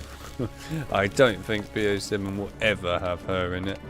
At the moment, BO7 currently can't put us any footstep wrong at all.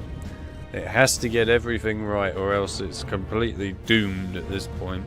So it really has to get everything to what the fans want. And in all fairness to them, they are actually listening in regards to that game, to what the fans are saying. But it's more because they have no choice. But still, at least they're doing it. We will see what happens in time. Anyway, there's actually cut content here in this bit if you go into a prototype build of the game. In this bit you say a seat, even. Ori is his name, isn't it? I think it's Ori. From The Hobbit. Dwarf here. And basically, he's in the Xbox port, by the way, normally. But yeah, basically, you see him here as a prisoner and have a chat with him. And then he tells you to go on a quest in order to get a special axe. And then he also dies. And there, obviously you find that axe when you go through playing normally, but yes, there's not much more that comes of it. Still, yeah, it was actually in this build and the PS2 build of the game at one point, that quest and everything, but then it got taken out. So, there we are. Lots of things got cut from this game that I'm surprised did get cut, to be fair.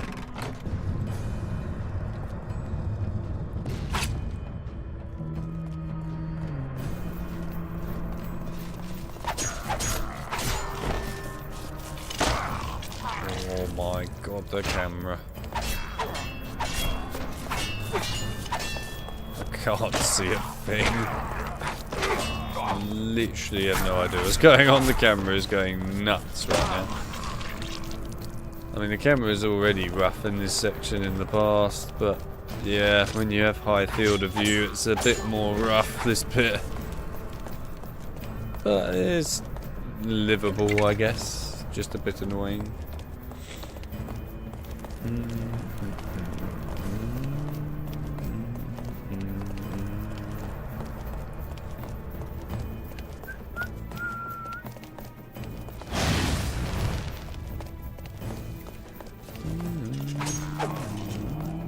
Right, now this is the actual end of the level here. I'm just going to quickly do this. Right, I want to show people off parts of the level anyway. But yeah, that's the end of the level anyhow. Nothing special particularly there. But yeah, you can go through all manner of stuff here. It's quite cool. I mean, they really did go to town with modelling this. Especially this section. This section's actually incredible. So the bit where I told you about Ori and stuff. I mean, this whole bit here is fully modelled.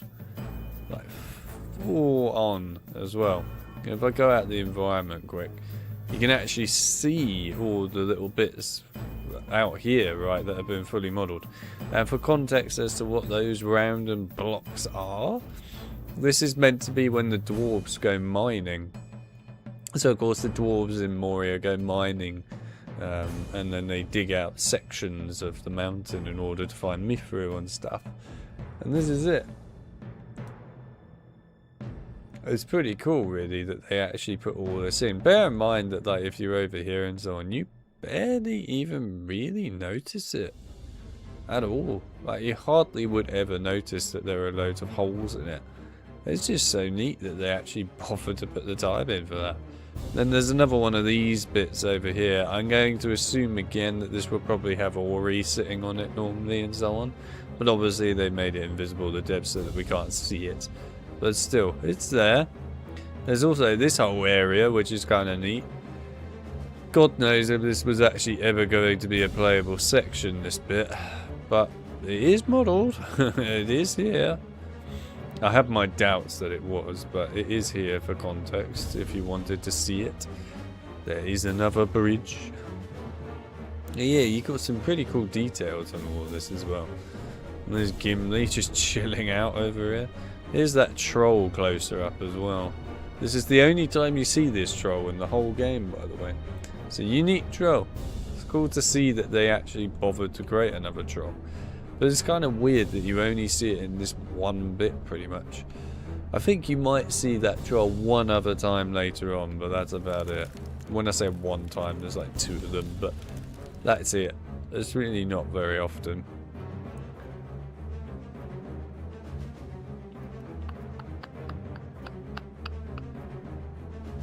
I thought he actually moved his head for a minute. Generally thought that he was just nodding his head off, but no, he's not.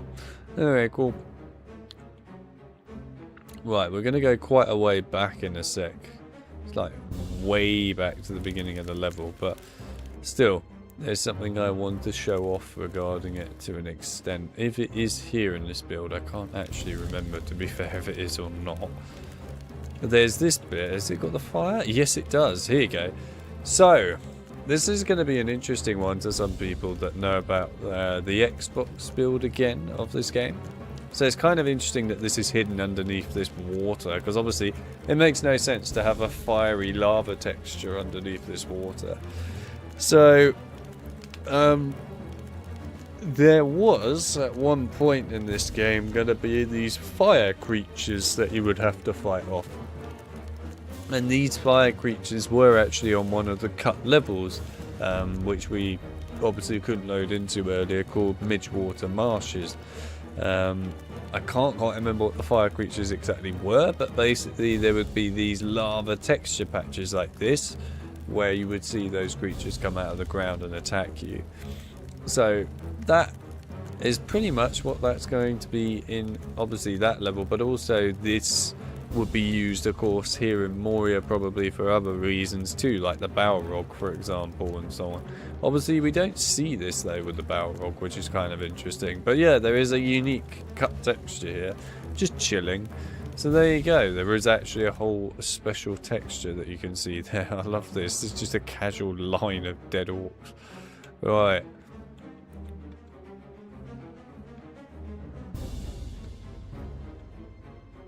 Goblet of fire. Did you put your goblin in the goblet of fire?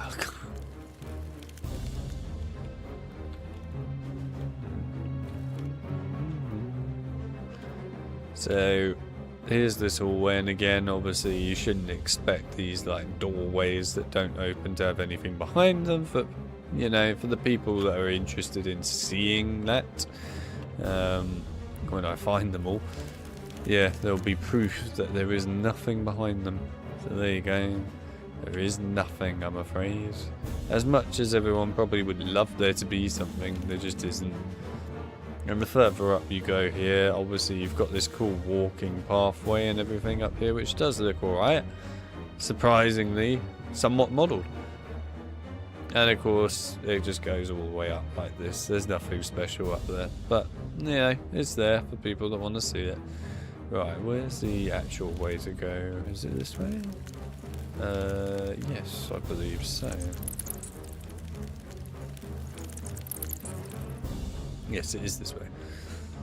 So this actually just goes into nothing. There is actually nothing down here.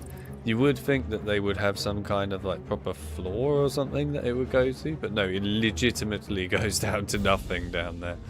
It is kind of creepy, really, that there is absolutely nothing there for it as well. There's this whole random section here, actually, while we're here I'll show off, where there's just this random bridge that does nothing in this section whatsoever. That's one of the boulders that falls down, by the way. But yeah, it exists. You can, technically speaking, see it from up there on the bridge, sure. But again, seems a little weird that there's just a random bridge that does absolutely nothing on this. Makes me slightly suspicious of it. There's the cool water fountain. A nice close-up look at it. This doesn't look like a 2002 game whatsoever. There's a surprising amount of detail. I agree. You see, I mentioned this earlier, that this is a really visually impressive game for a 2002 game. You have to understand, if you were born in those times and brought up in it, that 2002 games really didn't have a lot going on for them. I mean, sure, the PC ports that were just dedicated PC ports would have a bit more going on, but this was a console game, you have to bear in mind, as well as a PC port game. And it's incredible. I mean, this literally, like, all the textures and everything in here look absolutely incredible for 2002. It looks really impressive. You know, you've got all the light beams and everything too. You also have to bear in mind that this level we just played through is huge. Like, this is a massive map. Really massive. And this was loading on a PS2, by the way.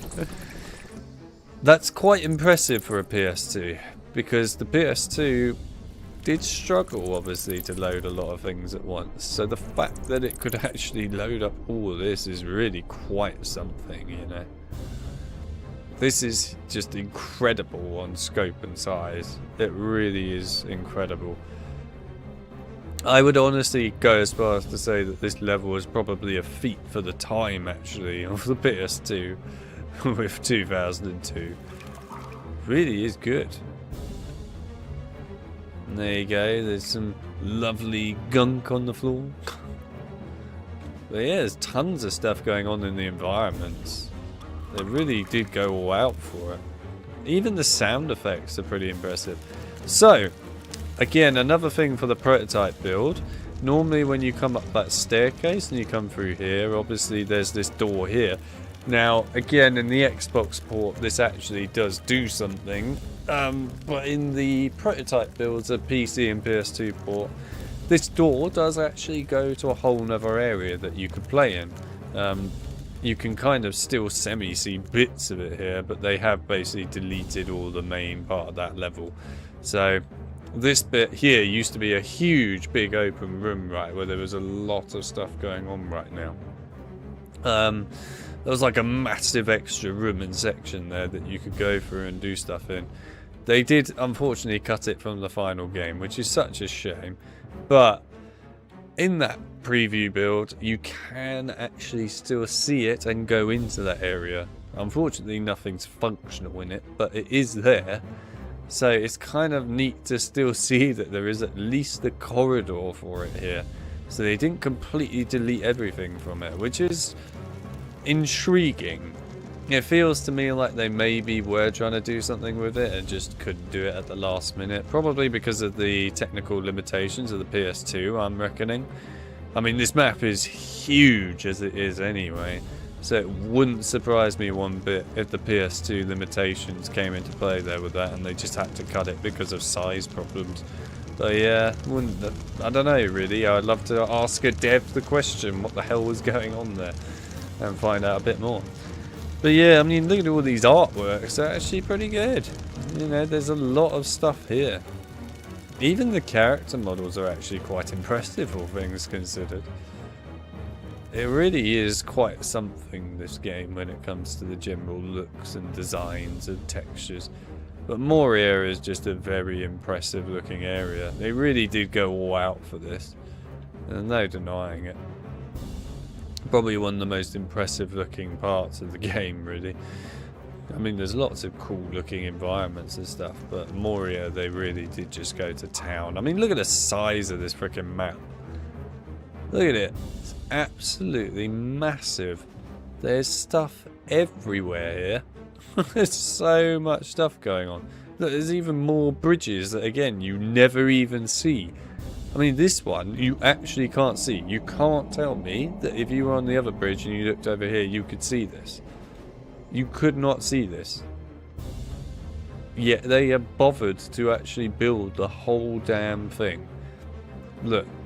Look, there's the actual bridge. That, if we went down there, you basically couldn't see it. Nope, there you go. See, you literally can't see it. You literally have no idea it's there. But they bothered to actually do it. You can at least see that bottom one, but still. That's crazy, really, that they actually went through all that time and effort to model it. And just make it all. If they didn't really need to. So yeah, all I have to say is they really went to town with this, and the size and scope of this is just ridiculous. Absolutely insane. Really impressive stuff, actually. Right, where's the... I love this as well. They went all the way down with this one. Can we see that? Yeah, there we go. There's this random skeleton here, just chilling. Probably used as a prop in the level somewhere, but it could well be that this is a possibility that it's meant to be that cutscene sort of thing where you would see Pippin knock like a skeleton down here, but who knows.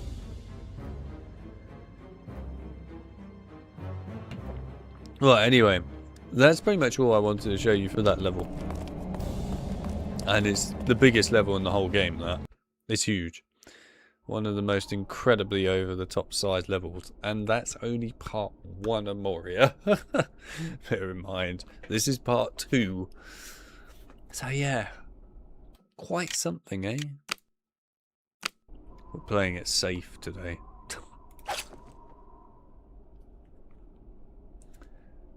We no longer have a common enemy.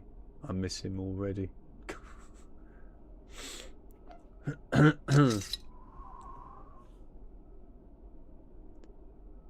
Why have you lost Fly? Has Fly done a runner?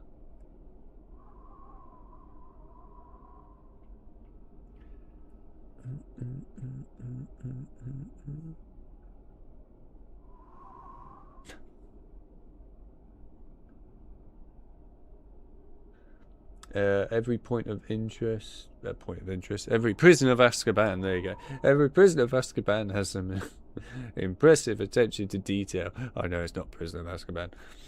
A literal movie license game doesn't feel real compared to the state of things now. He doesn't seem interested in the throne. We truly are #1 now, but at what cost? You're sharing me out now. Didn't even ask your consent. God, what are you doing? So now Gandalf dies. Well, not quite, but you know, he doesn't have a good time, let's put it that way.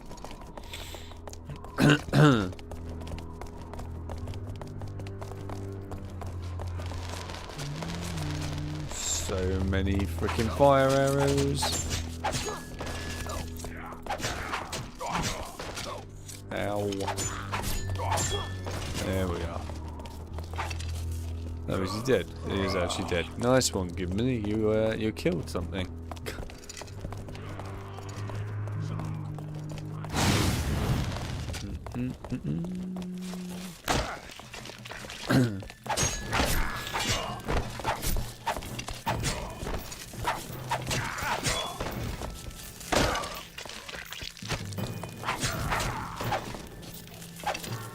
Did you kill him? No, you did.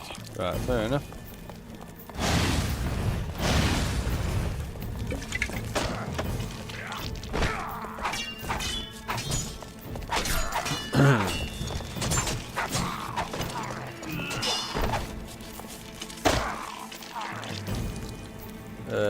Are these like Resi 2 zombies pretending to be dead?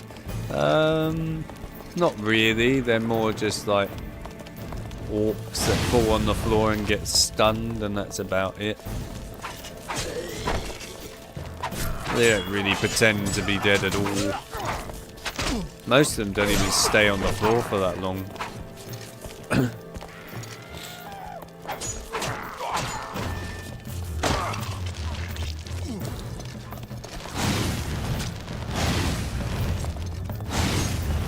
Oh, Gimli's on fire.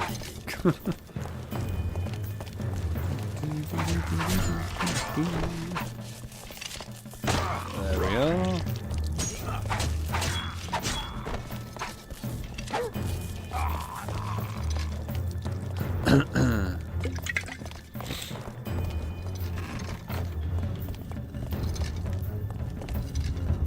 Nice. This looks like a good place to rest.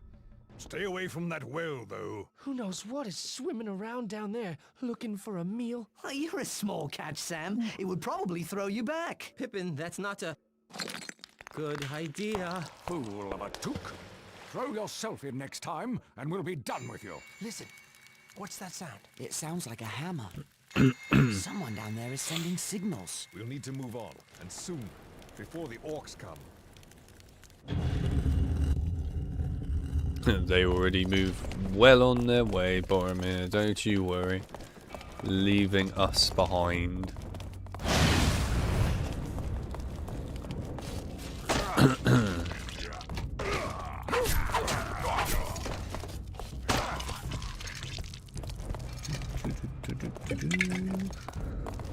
I also like the fact that Gandalf's light from his staff is actually useful here.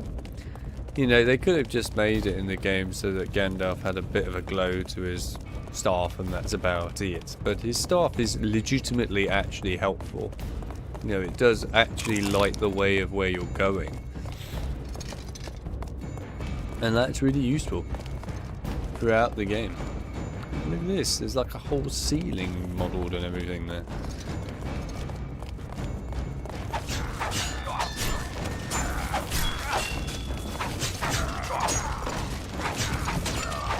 Honestly, I would love to see a game like this get a remaster by today's standards, because I think it could look visually incredible.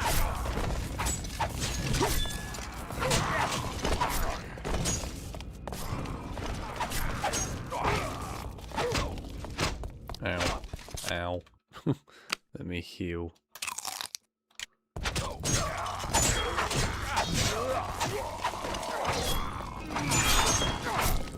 Oh, there's a guy floating. Oh, he's now floating forever. Wow, nice death.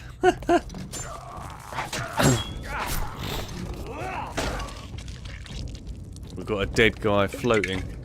I repeat, a dead guy floating. Literally. So many orcs there, it's ridiculous.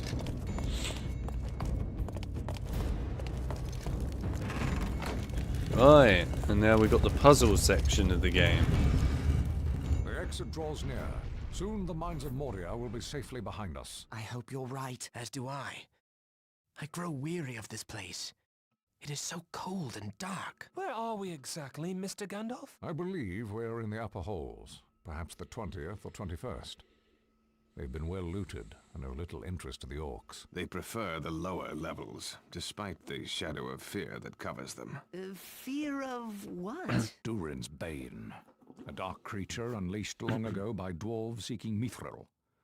They delve too greedily and too deep. Enough talk of the past. It is the present that concerns me. Do we rest or move on? I don't think we have a choice. Cave trolls!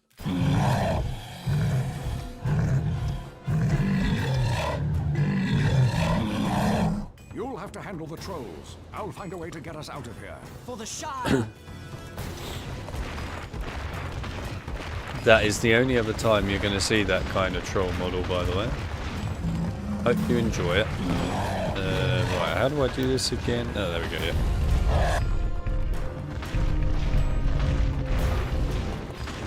And yeah, this is literally the only puzzle on the PC and PS2 port, if you really want to call it a puzzle. I guess we'll call it a puzzle. It's basically just pushing things onto some slabs, but there you go, it's puzzle enough.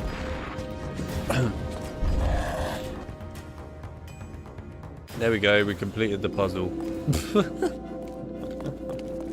That was a puzzle. Pretty good puzzle, eh? Oh, where are you off to? You're right there.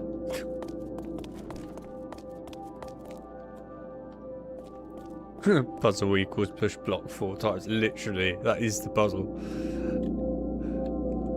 Oh god, his eyes are a bit buggered. The puzzle is actually a lot more extreme on the Xbox port of the game for this. So what you have to do is you have to actually find a way to unlock all these bits. You can actually see they've still kept them modelled in this port. There's like these little sections cornered off in all these areas where you actually have to like open each one individually properly. I can't quite remember exactly what you have to do, but you have to do stuff to open them to then be able to get access to those, to push them onto those plates. So there is normally a lot more to it. It's just, unfortunately, it's not here in this port. But my guess as to why that is probably because it's been rushed. But there we are. It is what it is. At the end of the day, I suppose at least we got something here, rather than nothing. Still, would have been cool if there was a bit more to it. Oh, he's gone pink. Look at that face. Ooh. Nice teeth.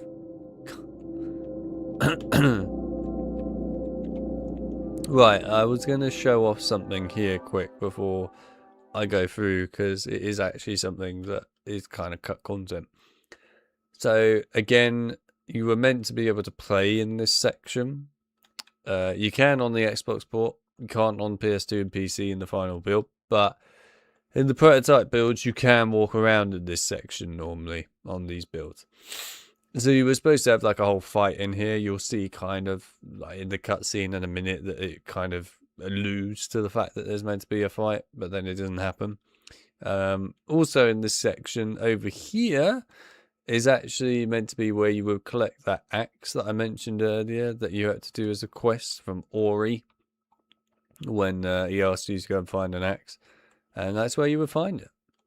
Unfortunately, again, because he got cut, that got cut. So there you go. But yeah, right. Oh yeah, there's like this whole upstairs sort of balcony section too, which is kind of cool. Cool jars though. Right, let's go. There's nothing else to showcase. There's cut like content on the level, by the way. Just really cool looking hallways and stuff. But yeah. Alright, here we go. You'll see what I mean by the end of this cutscene when I said you should fight in here. I fear the tidings are grim indeed. They met with early fortune, driving out a host of goblins. Then they discovered Mithril, the riches of Moria. It goes on to tell of Balin's death, an attack by orcs. Slowly but surely, the dwarves were driven back and trapped. The last lines read, "We cannot get out. The end comes. Drums, drums in the deep. They are coming." They made their last stand here. The effort to retake Moria was valiant, but foolish. We should be moving on. So here you go. Basically, the context of this is you were meant to get this little cutscene here, which would show these orcs coming to fight them, as you can see. And then you would actually fight them in that room. But that didn't happen. Frodo, I fear the enemy is near. Which is a little I will depressing. slay the foul beasts with my axe should they attack. Let us pass through this hall and find the others on the other side. I will do my best to offer my assistance. Just for context, again, this is why we don't like publishers. Because publishers ruin development cycles of games when they don't know what they're doing. Anyway, yes, it's a shame because the game got rushed as a result of that. Obviously, it has to hit a particular release date, and that's that. And yeah, well, means stuff gets cut. The door there. It must lead into the hall. There must be a way to open it. I will confess, this is probably my least favourite level in the whole game, this one.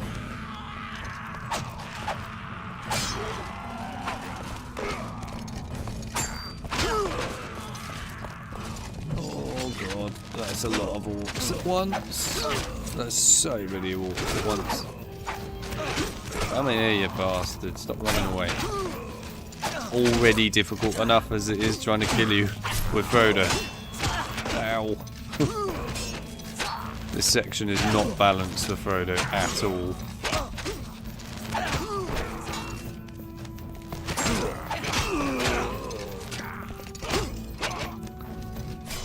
Oh, has he got any healing items? Oh god, no he doesn't, because of course we haven't been playing the game with Frodo because we've had to load up really awkwardly, so that's kind of annoying, but that's alright. We'll just have to run past a lot of orcs, I think, in this section in order to make it realistically doable. Oh, we have one healing item. Fabulous.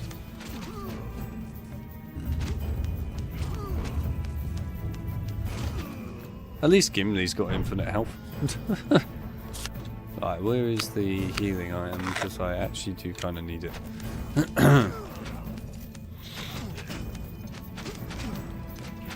Oh, by the way, those are actually like fully modelled hallways down there. I'll show it in a bit.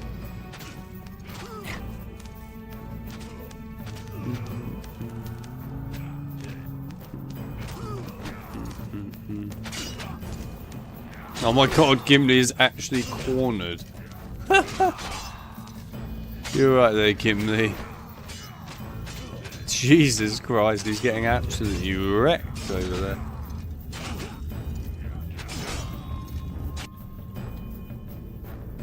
Oh my god, Mel's doing a runner. And she's going to lose number 1. She's about to get wrecked. Anyway, it was nice to see you, Mel. But you're about to get wrecked. I hope you enjoy getting wrecked.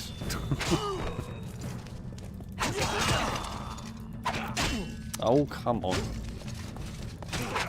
It's literally impossible to hit these guys with Frodo. It's so difficult to freaking well fight these guys with Frodo. Almost impossible. It's just not balanced at all for Frodo. Right, Gimli, get out of the bloody corner. Come and actually help me. Oh look, John has reappeared after many hours of being dead. He has reappeared. Now John can have a chat with Winch and just a number. Well, just a number 1. This is your chance, John. Have a good chat. Get yourself to number 1, John. Right, Gimli. Can you kill them? Thank you. I would do it as well, but I've got no healing items, so I need you to actually take charge here.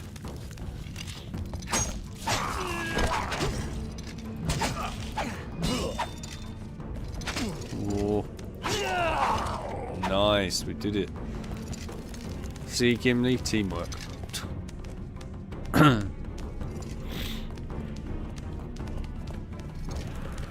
my god, a rare healing item. Gimli, kill them. Thank you. And again, no, not that one.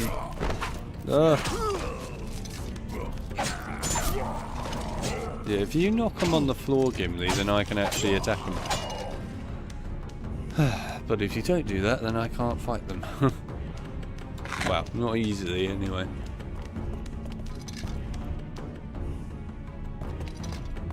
Hi John, just in time.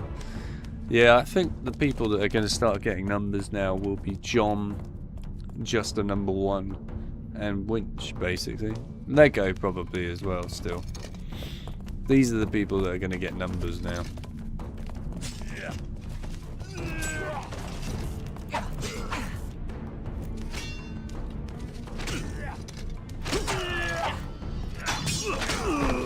God, that is risky, because I know you can fall off the edge here. Oh, Gimli, can you stop killing him on a tiny platform? Now, it's quite interesting, this. I want to show this off quick. So, there is actually, like, this whole section here, which you're supposed to be able to get to. Like, you can legitimately walk down here and walk along in order to then jump to get to that.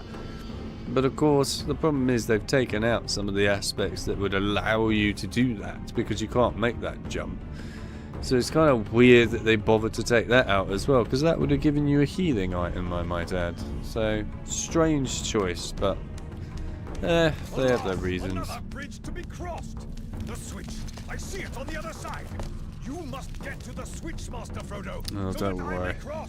I'll go up the world's largest freaking ladder known to mankind and pull the switch for you. Just give me 19 years and I'll be right with you. It's so big this that they actually had to literally model 2 ladders together. That's how big this ladder is. It's ridiculous. Look at the size of it. Look, they've even got a third ladder. I didn't even remember they had a third one. It is so big. It's ridiculous. Hello.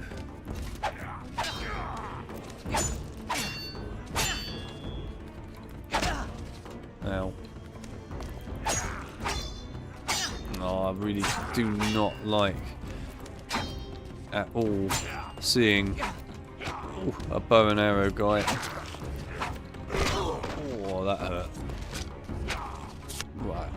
Healing item, quick. There we go, right, he's dead. Right, kill the bow and arrow dude. They're just annoying, the bow and arrow guys. So annoying. Especially as all I have as my like throwing ability is a rock, which by the way does literally nothing. What at best stuns him. I can throw a rock in his balls. There you go. Does nothing to him. Such a pointless thing to even have at this point in the game, but there we are.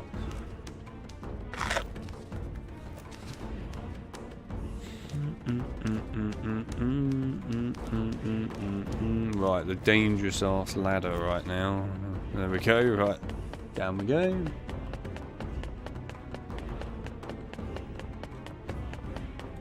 Oh yeah, John's got his cards up and ready for grabs in the competition. He'll be selling a card of himself this year. And a card of Winch probably this year as well, I reckon, will be on a card. Maybe Winch will want a wizard card of himself. I should ask him actually. Winch, would you like a wizard card of your face? This is your chance. Gimli, please kill them all. Thank you. That's not killing them all, Gimli. Gimli hit them. Look, there's a whole freaking army of them on the bridge. Please kill them. Oh, come on. Do you need me to throw some rocks at them? There you go. Oh shit, he actually is really struggling big time. Oh my days, he really is struggling. Come on, Gimli. You've got this, mate.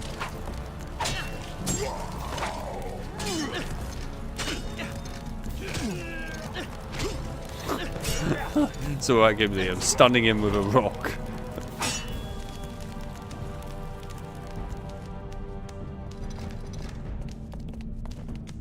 Right, before I go through into the final bit here, let me just do some showing around.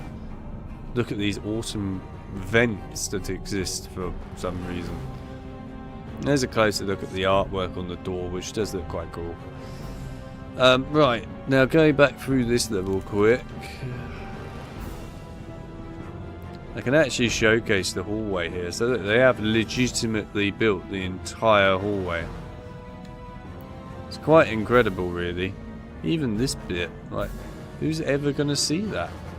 But yeah, there you go, the entire hallway is built, and this is long. I mean, look at how far this stretches. It's long.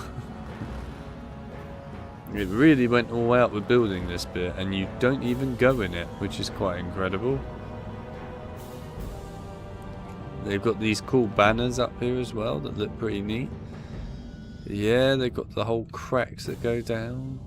Got different tunnels over here, I might add, that again, you're never going to go to. All sorts of stuff here. There's this cool area here and all that. There's this whole area back here with pillars as well. They've even got a doorway over here. Again, you're never going to see it. There's even a behind of it that again, you don't see. There's a lot of stuff that they actually put in this. It's quite, you know, it's just kind of incredible to see it all, given that you never really go to it. It's kind of shocking to see. And this goes deep as well, this level, you know, it's not small. There's a lot here.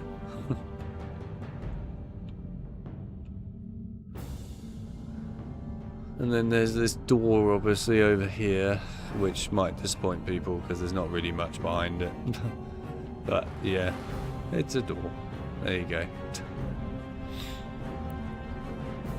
Still, it's impressive, this. They really did build a lot outside this map. And you don't see pretty much any of it. Anyway, there you go. Right, on to the best part of the game, probably. Or at least one of the more interesting bits, I think. The Balrog fight. I love the Balrog fight. Hey! A Balrog! Durin's bane has come! To arms! Gondor! Go! Across the bridge of Khazad-dûm.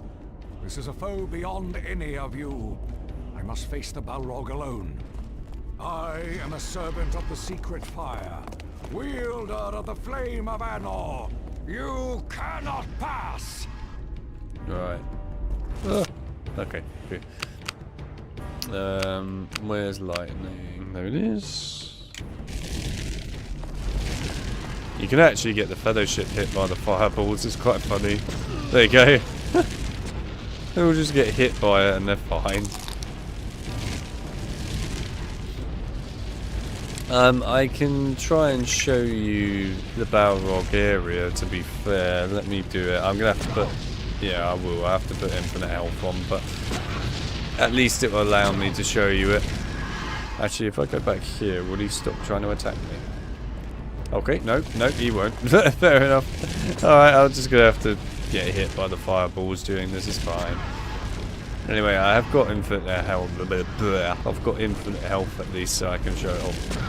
But here you go. These are like the different areas that you can see and so on.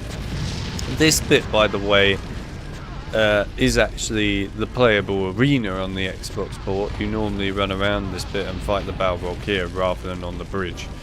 So yeah, it's kind of strange that they make it just on the bridge in this port. I'm not sure why they chose to do that, to be honest. I actually haven't got a clue why they would do that, considering it's very easy for them to put it here still, but I don't know, they must have had their reasons. I don't know what their reasons exactly were, though. Here's the pit that, you know, exists, and technically Gandalf falls into. It's not a very large pit, obviously.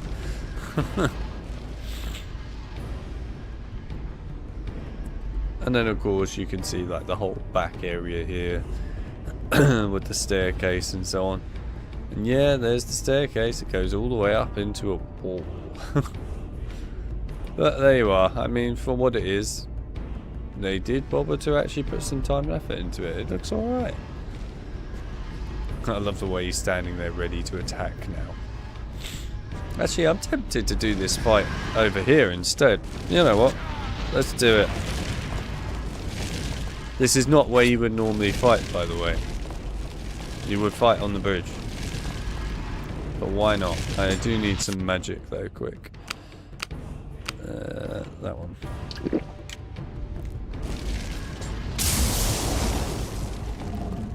This is kind of weird.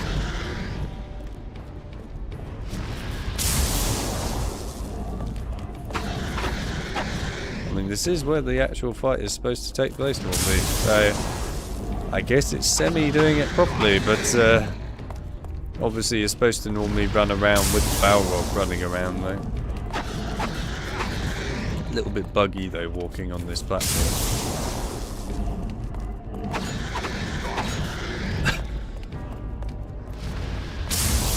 Oh, he didn't actually hit it. I can't believe it.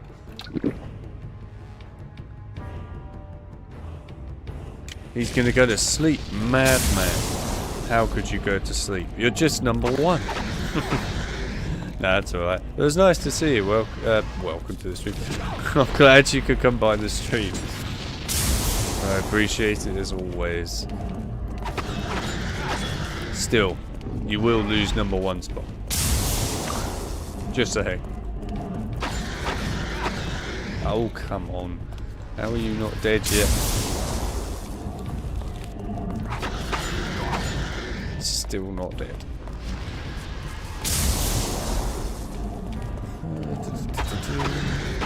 There we go, dead. Anyway, there you go. I gave you the Balrog fight from its original position on Xbox One. You cannot pass!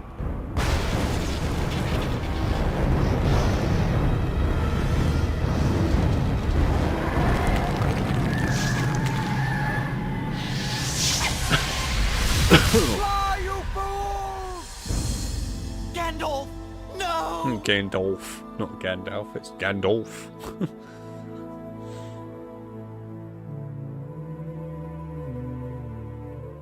Anyway, there's not too much left of the game now, actually, to be fair. There's literally just Lothlorien quick. We forged on, out of the dark Orc depths of Shores, Moria, and then the final and level. soon we reached the Golden Wood, Lothlorien. So we're nearly at the end. But yeah. Oh, is it going to break on Lothlorien? It's going to break on Lothlorien now, isn't it? It has broken on Lothlorien. Well, I guess it was only a matter of time before it would break on something. It's alright, though. We'll fix it.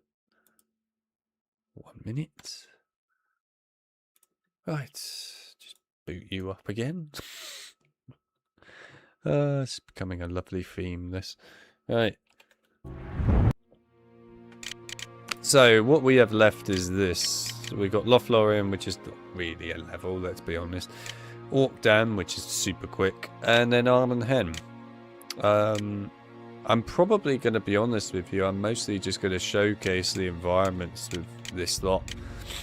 I mean, I can play through them, obviously, but there's not much to play. But I'll show you Lothlorien first. For many long years, but I remember the way to Coroscolothan, Tree City of the Elves. I love the way that Frodo is walking in the air and stuff. Be at ease. I am Haldir of Lorien. I have been following you for some time. You breathe so loud I could shoot you in the dark. Have no fear. The Lady Galadriel is expecting you.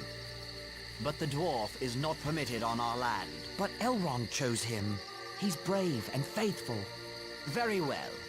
But he must travel blindfolded. I am no spy. I will not walk blind like a prisoner. My people do not serve the enemy. This is our law. I will go forward free. A plague on dwarves and their stiff necks. Hold. We will all go blindfolded. A merry troop of fools we shall look. I will be content if Legolas shares my blindness. But I am an elf. I am a kinsman here. Shall we say a plague on elves and their stiff necks? The company shall all fare alike. Bind us all, Haldir.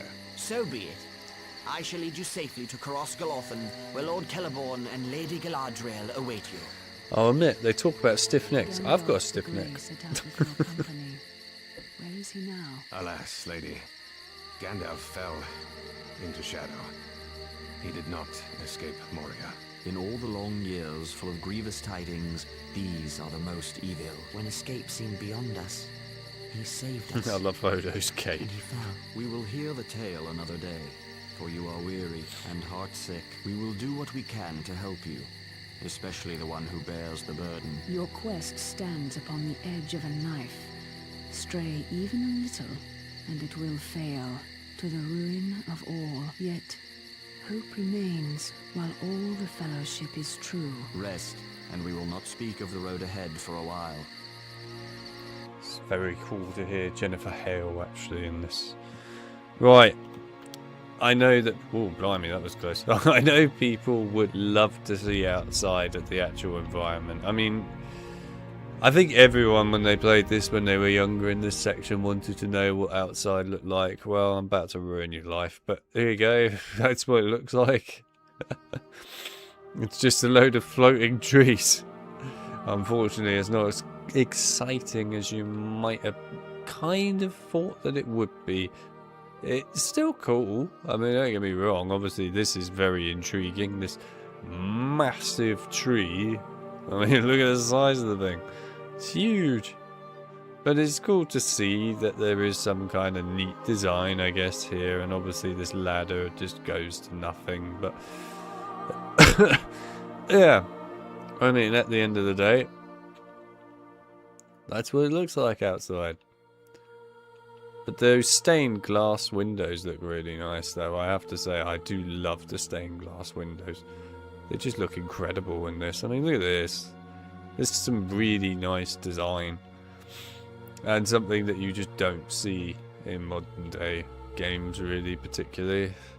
So yeah, I'm a big fan. Lothlorien. I've never seen such beauty. You can talk to all the Fellowship members, I might add, but go to Helm's Deep. That's the second film. That actually, ironically enough, you say that.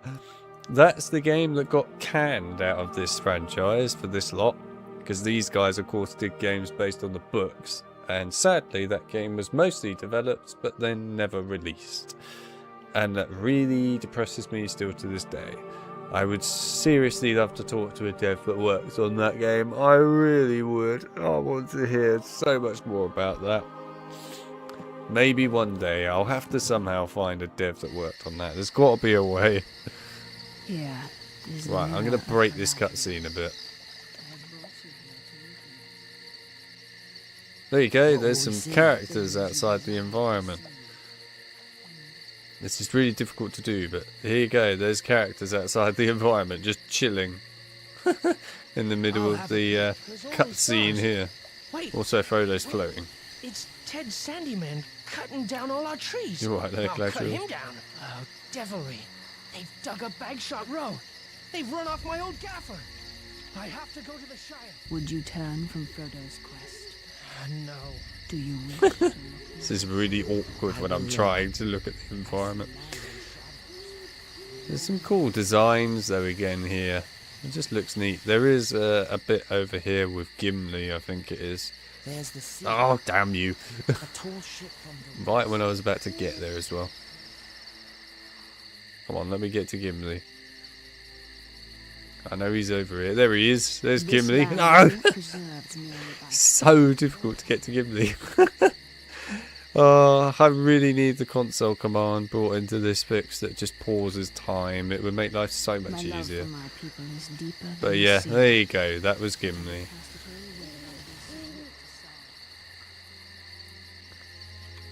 But yeah, I'm trying to show you as much of this environment as I can. It's quite tough though. But there we are, that's probably the best you're going to get. At least you get to see it though.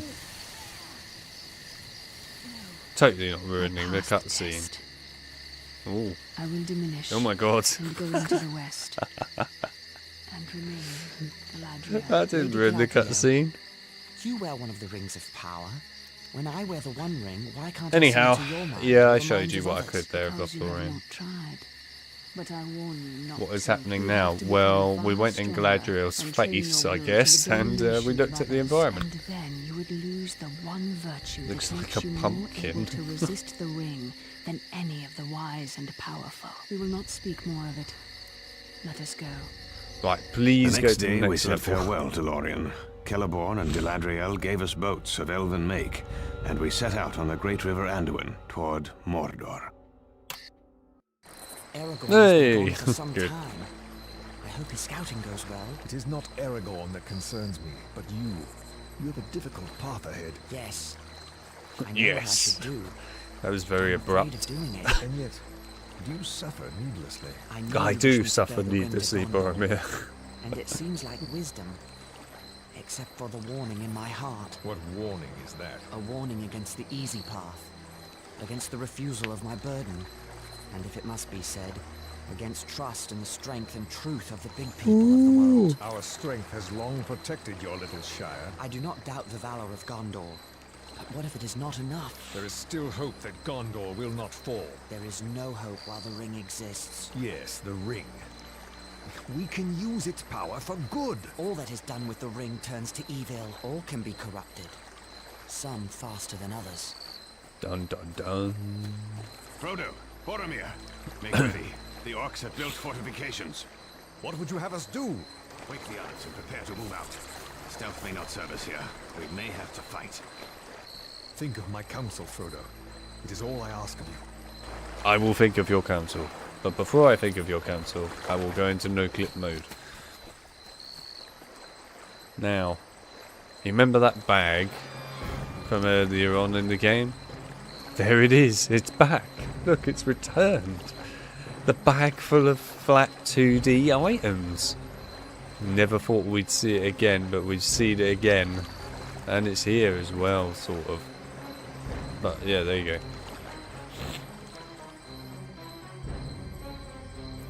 Anyway, here's a look at this sort of area. There's not much here to look at particularly, apart from some lovely pink stuff. Yes. Ooh. Yes, look at that pink and purple water. Yes. It looks lovely. So much purpley pink stuff. That is an example of what happens when you don't finish your texturing.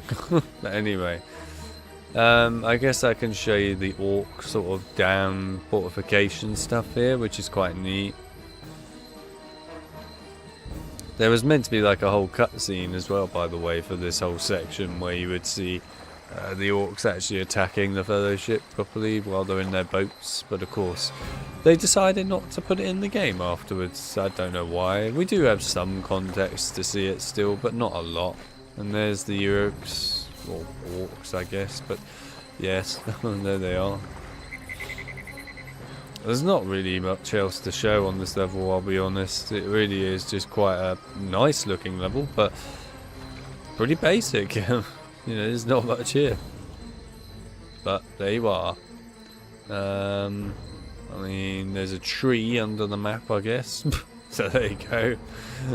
There's a special tree. There is also, like, yeah, there it is. This big room or whatever over there that is just so difficult to get to because it's so far away. Well, there you are. That's pretty much it. You'll need to clear this shore in order to port it to the boats. Gimli, Legolas, Boromir. I'll need your assistance. I love 2D items. You should love 2D items. They're damn good. From what I've been told, Winch likes 2D items as well. Oh, that was very lucky. Love the fact that Legolas just shot Gimli in the frickin' face. Oh, yeah, go on. Yes, we did it.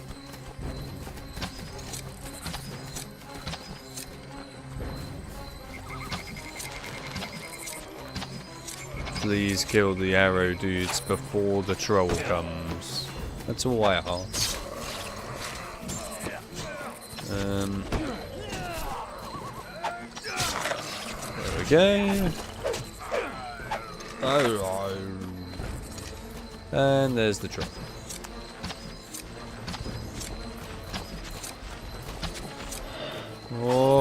Oh my god, Boromir is going all out.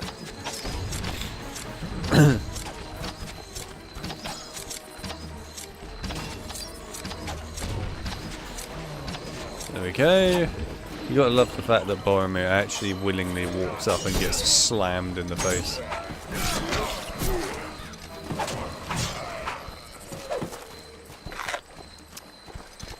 Right. Oh, I actually missed the kick for once. Can't believe it. Ow, ow. Come on, one more shot. There we are. Ooh.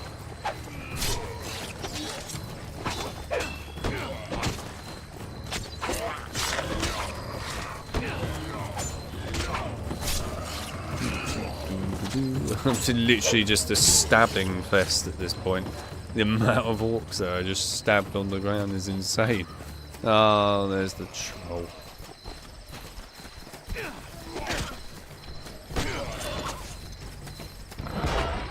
Just need to kill this orc.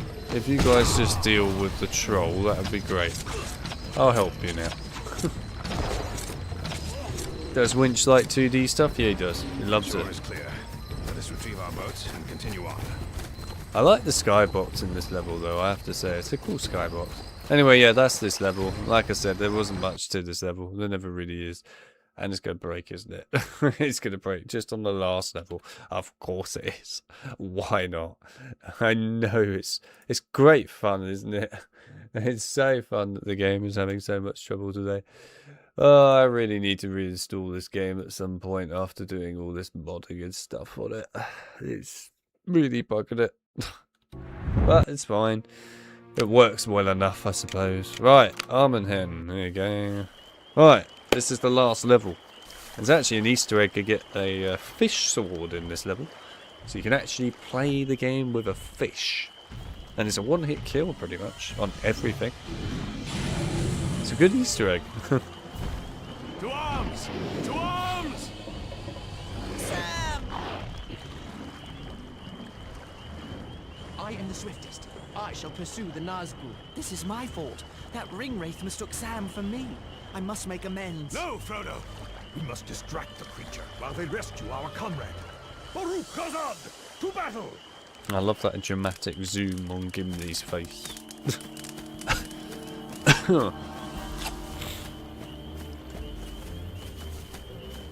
Right, let's go and find Gollum in a second. Oh, here we go, hill problems. There we go. No. No, he's dead, alright, fair enough. Right, there's Gollum. Actually, on the next Gollum, I won't approach him and just get a close-up for you all so that you can see how genuinely horrifying he is. Because he is actually quite terrifying. They modelled him to look absolutely horrendous. Right, he is just up here. Hang on. There you go. That's Gollum. Look at the state of that. Look at it. Absolutely horrendous. It literally makes him look like a freaking vampire. Look at the state of that. Look at his teeth. He's lost his eyeballs. It's almost like a demented E.T. actually. Literally, Gollum has turned into a demented E.T. Look at the state of it. Horrifying. Oh my god, you can actually see his teeth properly in here as well. Nice. Right, anyway, there you go. That's Gollum for you.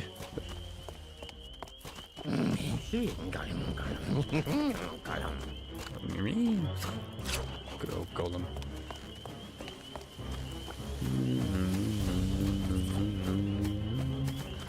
Anyway, I promise when we get through this level it will be the end of the game and we will have actually finished it. And to be fair, we've done very well to go through the entire game today as well in the stream, while I might add also actually showing off the game more and stuff as well. You know, we are showing everything outside the map for the most part and stuff as well. It's not quite everything, obviously. There are certain things I couldn't remember where they were and stuff like that, but yeah. I could have probably shown you some of the like cut content stuff as well, like on other builds, etc. But as it will take a while and take a lot of time, I won't do that. But of course, if you want to see that sort of stuff, then I'll probably put it into actual videos at some point so you can all actually see it properly. There is obviously stuff already like that I've done, like for example the you know, the videos and stuff that I've done for these cut levels from the game. That exists, so if you want to see the 2 cut levels that you normally can't play on, then obviously you can look at my playlist for the game that I did earlier on this year for this that showcases all that. So you can at least see all that. Anyway, we'll get the fish sword while we're here, because why not?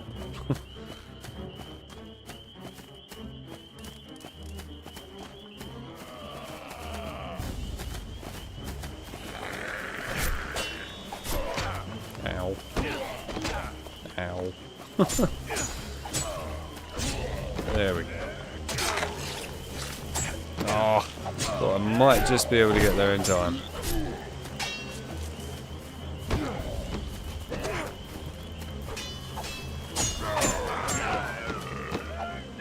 There we go. Right. Now, let's go and get the Easter egg from Gollum, because why not? We can get ourselves a fish sword. Who doesn't want a fish sword in their life?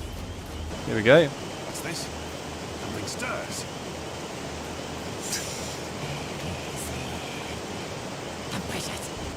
Gollum, Stop where you stand, creature. Ranger, it will get us, it will.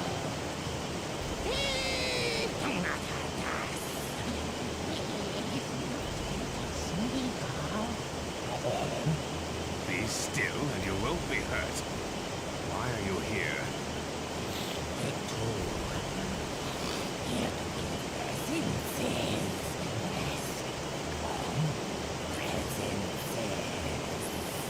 Presents? Speak clearly.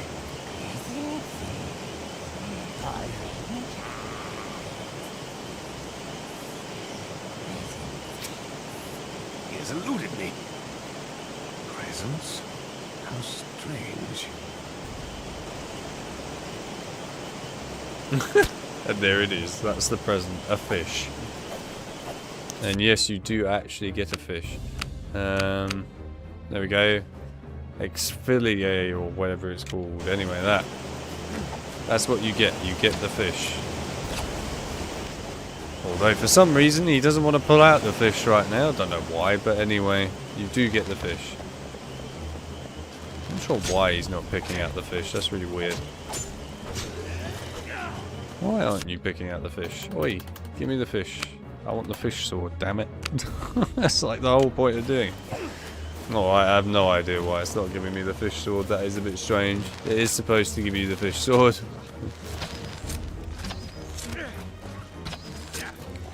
God knows how it bugged out there with the fish sword. But anyway, yes, you can normally get this cool fish sword as a result of doing it. It's quite cool. I don't know, maybe if I go into a cutscene, it will give me the fish sword. Oh, double. Oh, no. Oh, God. Hello. Hey, sure. Right, I need some health, preferably. There you go. Oh, it might be actually because I loaded up the level from the dev menu, didn't I? That's a fair point. Yeah.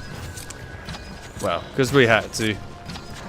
That'll be why we're not getting the fish sword. Ooh.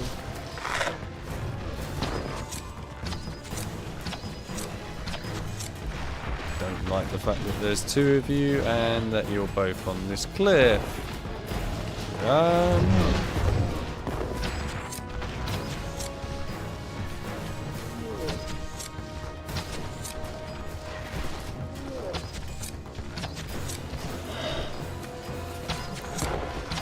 Good lord.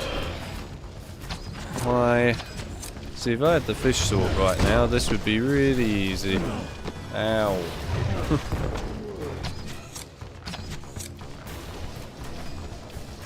Come on then.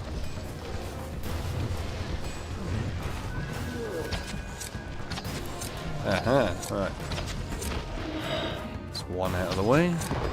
Let's kill the other one, there we go. Right, now let's see, if I put the boat out, and then I might get the fish sword after this, hopefully. Let's see if I get it after this cutscene. Go on, give me the fish sword.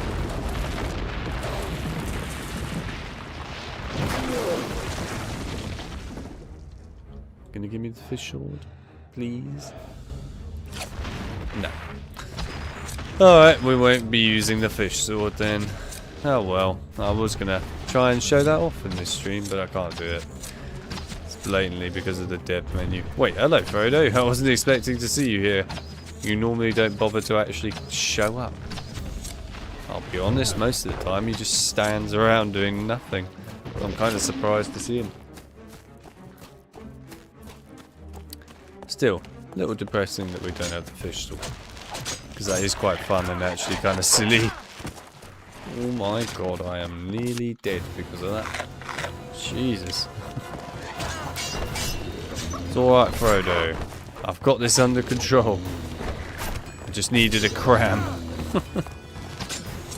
Oh, gotta do it this way.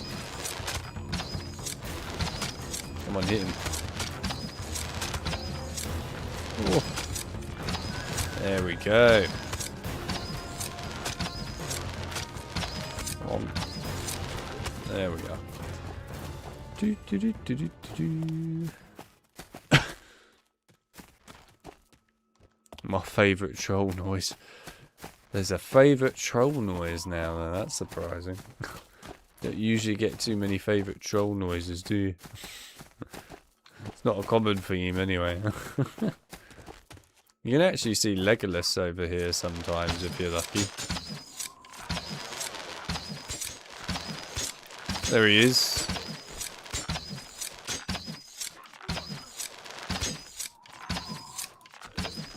That's Legolas right there. He pops in to actually help you out. It's kind of cool.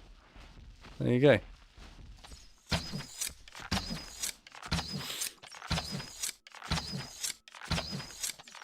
And he actually is killing the troll, which is really good.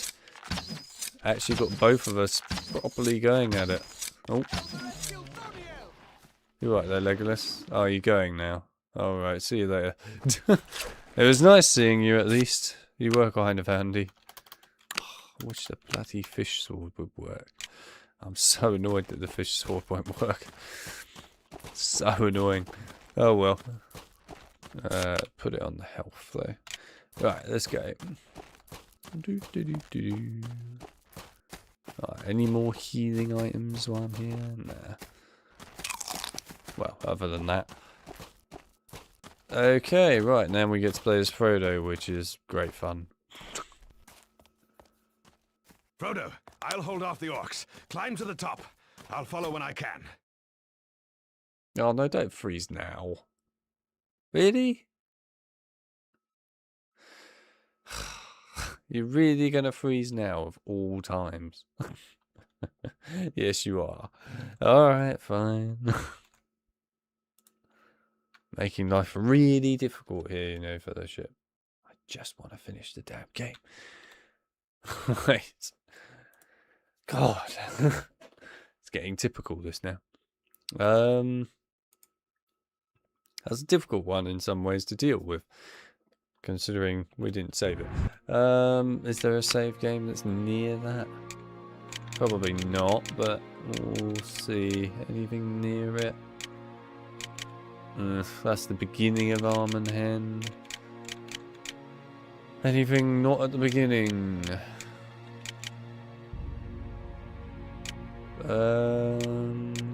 Right, so that's the beginning. That looks like the boss fight, and that looks... I guess it's close enough if it works. Oh, it's not going to even work, brilliant. So that's helpful. Alright. We might be a bit screwed with this one. What about this? Go on. Please? It's not going to work, is it? No. Damn. Not really sure how to go about dealing with this one. Because that's quite a lot of the level to go through again. Tell you what I will do, I think. We won't do the whole level again, but I'll see if I can drop and place Aragorn in one place in a minute, and then see if that works. Actually, speaking of which, hang on, I'll just do that quick, just in case I get attacked by things. But anyway, I can show you like the outside of the level, because I haven't done that yet. Yeah, there you are. There is actually a whole section over here, by the way, where Gollum spawns. So this is obviously the Gollum area. But yeah, there's this whole section down here. There's a whole part of the map that you never get to go to, by the way. You do get to see it, obviously, from the cliffs and so on, but you never get to go here at all. It's quite a big area. It's like, look at it, there's like a whole valley and everything down here. But yeah, you never get to actually walk down here, of course. Still, it's kind of neat to see it all, I have to say. Right, now, I will see if potentially I can just load into a cutscene here or not. I might not be able to, but I'll give it a go. Yeah, there's no Legolas here. I thought I'd see if he would be there. Right, let's see if this works. Might just grab this as well while I'm here. Oh god. That's the troll. Right, let's see if it works. Hey, right, it did actually load the cutscene. Good stuff. Frodo, I'll hold off the orcs. Climb to the top. I'll follow when I can. Alright, there we are. Nice. I'm actually shocked that it works, I'll be honest. I didn't think that would work. But luckily, we're straight back to where we were at. The beauty of dev commands.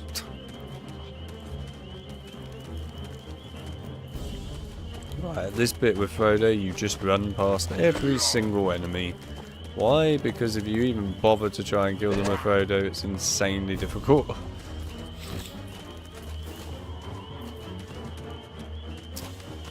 But we'll be coming up here in a minute with Aragorn anyway, so it's fine. Oh my god, there's a lot of them. There's so many. Oh my days.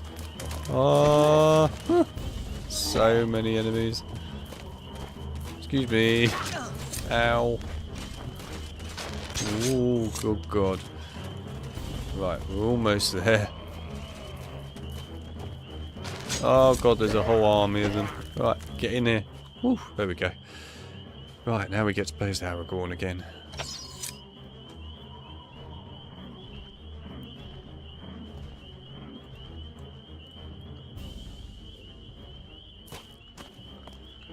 Right. Oh, are you going to freeze on this bit now? Really? God, I need to reinstall this game badly, don't I? It's so buggered. Oh man, it is buggered. But that is just because of me pissing about. I probably should have thought about this in all fairness before we streamed this, that I have been pissing about with this, but I haven't launched it for like months. And in all fairness, I did think I had already sorted it out, but I hadn't. But anyway, whatever. Right, that's alright.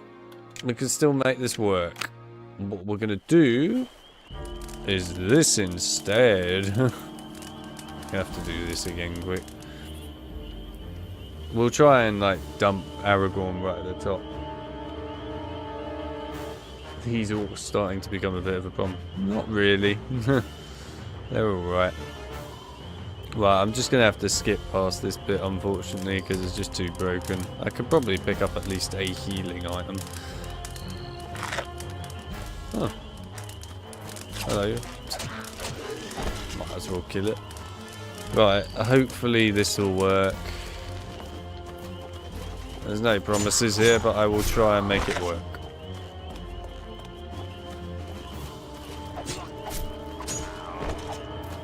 I'm saving us time by not making us replay the entire level. But anyway, all you've really missed is just with Aragorn you run up this whole section with a ton of orcs to kill. I mean, we're killing some of them, so there you go. It's close enough.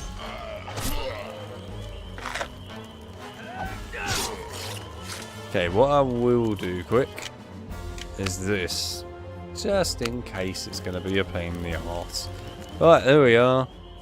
Oh, it's actually showing the cutscene with Frodo. That's interesting. It's... Now, that is interesting. I was not expecting that, I'll be honest with you. I didn't even know that would happen. I thought it would just go straight to the Aragorn cutscene, but it didn't. This is weird. Very, very weird. I don't even know what will happen now. Oh, here we go. Right, the boss fight.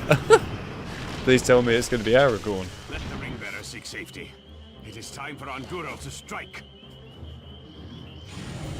Please be Aragorn. Oh, shit. Right, well, this is going to be interesting. Oh my god, this is going to be so difficult.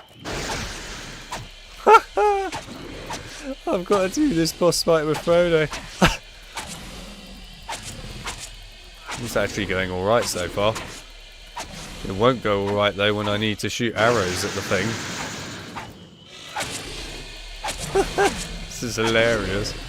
You're supposed to do this whole fight with Aragorn for context, not at all with Frodo. Wow, I have really broken that. The winged steed weakens. You should go now, Frodo, while you have the chance. I won't abandon you to the Nazgul. Aye, on guard. It returns. Oh look, there's two Frodos. There was actually two Frodos in the cutscene. Oh my god, I have really broken this now. Right, now this is a bit of a problem because I can't do this section. There's going to be no way of doing this. Like, I can't... I can't physically do this. This is impossible. No, it doesn't even hurt the Nazgul, the rock. Oh boy, this is awkward. I actually have no idea how I would be able to complete this. I'm not sure it's going to be something I can complete. I'm not supposed to be Frodo, of course. This is hilarious. Oh, alright there, Frodo. You've fallen off. Come in, Nazgul. I'll throw a rock at you. You actually can't do this. Right, well anyway, it's impossible for me to actually complete this with Frodo. Literally can't do it. But I can show you inside this building.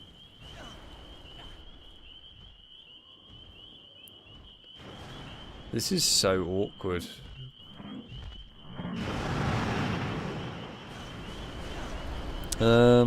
I can't remember, but I think there might be a command for killing everything. Or killing myself.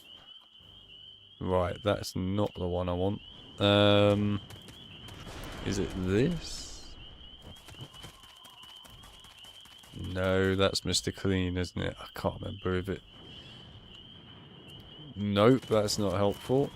Well, I guess I've got suicide as an option. Suicide it is!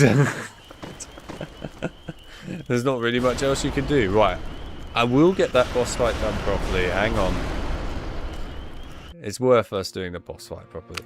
What we'll do is... Oh, flipping hell. Is we will go to the section with Aragorn and Frodo on the bridge. Then we'll run up there with Frodo properly. And then we'll do the rest. Right, hang on. We will get to the boss fight and do this game properly at the end. We will complete it. Just bear with. We are. Right, come on then. Okay, now with Frodo. Now we can go up the hill like this.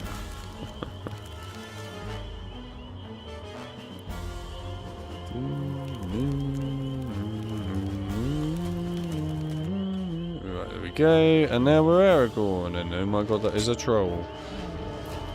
Oh, the troll died. Oh look, there's a floating sword. Interesting. Not sure why there's a floating sword, but whatever. Right, here we go. Okay, here we are, the boss fight. We can actually do the boss fight now. And we'll save it properly this time. Might as well save it on top of this, I suppose. Right, here we go. Now we can do the boss fight properly. Let the ring bearer seek safety. It is time for Andúril to strike. Yay, this might actually be possible now. There we go. Oh god, hang on a minute.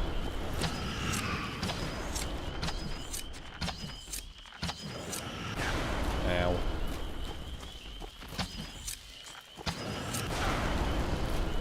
Right, let's get the sword out and do it this way, I think.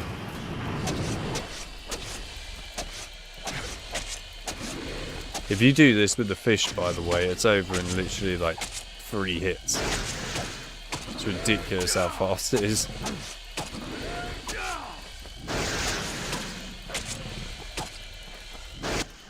There we are. The winged steed weakens. You should go now, Frodo, while you have the chance. I won't abandon you to the Nazgul. Aye, on guard. It returns.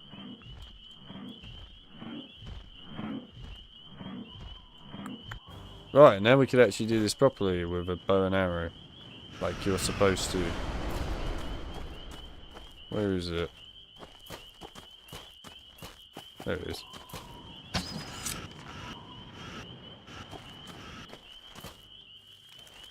I'm gonna go up here.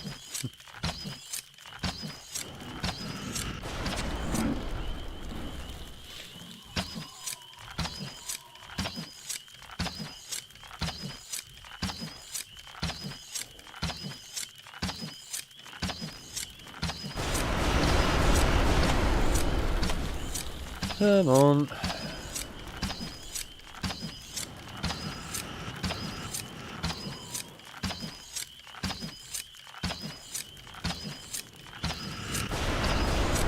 Ow. Legolas. There we go. Finish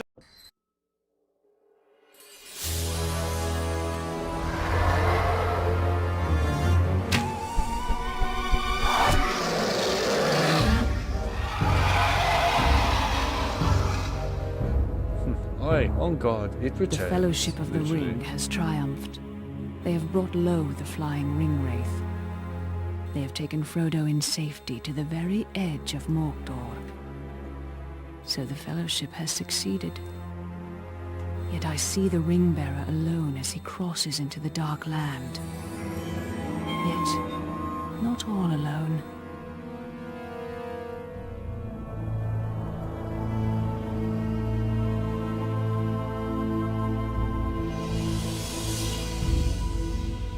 Dun-dun. And then we were meant to get the Treason of Isengard game that never released.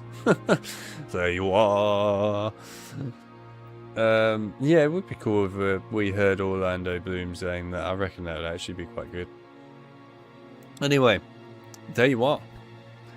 That was Fellowship of the Ring on PC. We actually played through the entire game today, which is quite impressive. But also, we did show off as much as we could of the environments with the no-clip stuff and so on. I did show you quite a lot of the general stuff that's outside the environments that's quite interesting. There were some places I didn't show off, and in all fairness, I can't remember where they were. It's been a while. But, you know, at the end of the day, you did, to be honest with you, see most of the important stuff, which is good. And yeah, I mean, there's more that you can obviously look at yourselves if you were to play this game and play it with the fix and so on. I will admit it didn't really help that obviously I've been playing on a build of the game where I've been like pissing about with fixes and like breaking stuff kind of deliberately anyway, in order for us to create our fix. Which is true. I mean, like, I have had tons of copies of Fellowship on the drives in order to do our fixes. I mean, at one point, I think I remember having like 15 copies of this game, just all copy and pasted because they all had different things going on with them and so on.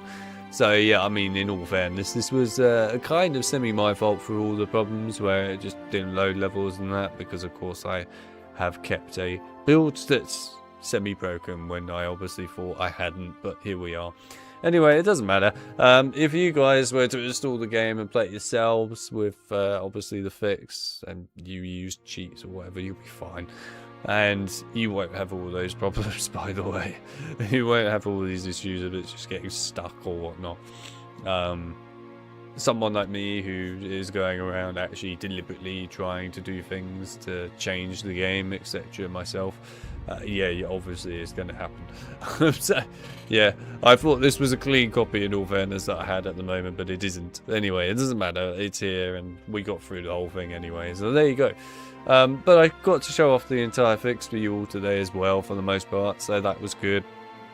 You've seen the level selection menu, you've seen the higher resolution obviously on the game, you've seen the higher field of view, you've seen the smoother cell frame rate, you saw the controller functioning and working properly on the game. What else? I mean, you've seen the cheats obviously being used and functional. So you've seen everything at the end of the day that you really needed to see, I would argue. Which was kind of the whole point of this stream, was to really show off just, you know, what this game is like now with the fix. It's something I've wanted to do for quite a while, was showcase Fellowship of the Ring with the fix fully functional. I was just trying to think of when to do it, but we finally managed to do it. Plus also, again, an excuse to come back and play this game for you lot anyway on the channel, and I love this game, so I'm happy to do that. I've got a lot of nostalgia for this game personally. I will admit it's not perfect, I know it has its issues, but to be fair, it's a pretty reasonable game in my opinion at the end of the day for a lot of aspects of it. Like, the music is incredible, the art style I think is really good, the environment's overall actually really impressive. Honestly, it's a decent game overall. I think they did a good job with this. I think they could have been a little bit better in the gameplay department in places, but other than that, it's good. So there we are. But yeah, that is it. That is Fellowship of the Ring for you. And yeah, well, I'm glad I managed to do this before the end of the year. So What's next, I hear you ask? Right, well, next Saturday I will be doing HB2 mod maps for PC. I've wanted to cover a lot of the mod maps in one stream for a while for you guys in proper, sort of like a decent chunk of time where I can show off multiple mod maps at the same time. We will probably have a big mod in there as well to look at, I'm sure, but you know, I want to dedicate some time to show off different mod maps to you all and really give them their shining light, if you like. Personally, as I think also that at the end of the day, these mod map creators have spent some seriously good time on making their mod maps, and I think it's fair to actually give them their chance to be shown in a stream and everything. So yeah, I wanted to do that. And I've wanted to do it for pretty much the entire year. So it's got to happen at some point. Anyway, yeah, so next Saturday we're going to do that. It will be HB2 mod maps, custom maps. That is going to be the stream. It will be multiple mod maps, not just one. Yeah, and we'll go through that really. I think it's probably likely that that stream next Saturday will be the last stream of the year. Probably. I'm kind of looking at it as being the last stream of the year. I will be shocked if I do another one before the end of the year, given that there's just obviously Christmas and other things going on anyway. But we'll see what happens. If I do happen to do another stream before the end of the year, there's a possibility, I guess, that I might do the Third Age. We did that last year in December, Lord of the Rings The Third Age. We did the beginning part of it, like a little bit. So I don't mind picking that up and carrying it on again a little bit more, considering it has like been basically a whole year since we last streamed it. Yeah, and I'm sure that also it's actually kind of improved a bit more since then as well anyway, so it's probably worthwhile coming back and looking at it again now. So we might end up doing that as the final stream of the year possibly, but if not, then I will do it next year.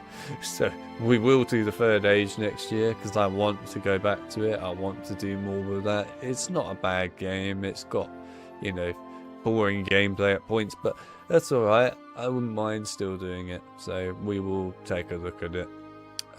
Yeah. And I mean, that's pretty much all I have to say regarding my angle. Obviously, the last thing to say is that I know John is doing the Christmas event this year, which we have every year, where of course people enter it. He then of course draws out various names effectively, and then you win something depending on what place you come. And of course they're all wizard cards and things like that. So I know he's doing that again this year, so obviously he will keep you all up to date with that inside the Discord server, and you can all enter in and be a part of it if you want to. Obviously it's exclusive to the Discord server all the time, that's just how it is. But if you want to be a part of it, then obviously the Discord server, keep an eye out for John making an announcement about that, and then do whatever he asks you to do, which is probably going to be react with an emoji. But yes, do what he says and then you can be a part of it. So yeah, just keep an eye out for that really as well. Other than that, I appreciate everyone that came by today's stream. I know it's a fairly lengthy one, and of course we did go over a lot today. But it was awesome to see everyone come by today's stream and be a part of it. It was awesome that people actually did like aspects of this game and did actually think it was quite an intriguing game at times. So I'm glad that you could at least enjoy it from that like, whole aspect, I suppose. It's also interesting to me the amount of people that don't seem to know Lord of the Rings, which is quite concerning, and you need to do better. But yes, anyway, it is what it is, so there we are. You should watch Lord of the Rings over Christmas. Forget the whole family thing, just go and watch Lord of the Rings. Yeah. Anyhow, there we are. There really isn't much else to say, I don't think. Yeah, I mean, John has put I hope to get the competition open tomorrow or the day after, but yeah, I'll keep you posted. Well, there you go. So it sounds like that's going to be announced pretty soon, either tomorrow or Monday by the sounds of it. So not far away. I think you'll be able to look at this competition quite soon, which is good. And yeah, Lego say thanks for the stream. You know, I had a lot of fun. I'm glad you did. Right, that's it. Ow, that hurt. Right on my damaged finger, a nice sharp scratch there. That really didn't help. I don't really need that on the damaged finger. Anyway, yep, that's it. So, with that being said, I'll see you all, I guess, next Saturday. So, enjoy yourselves, I suppose, and see you all next Saturday for HP 2 PC mob maps. See you all later. Bye.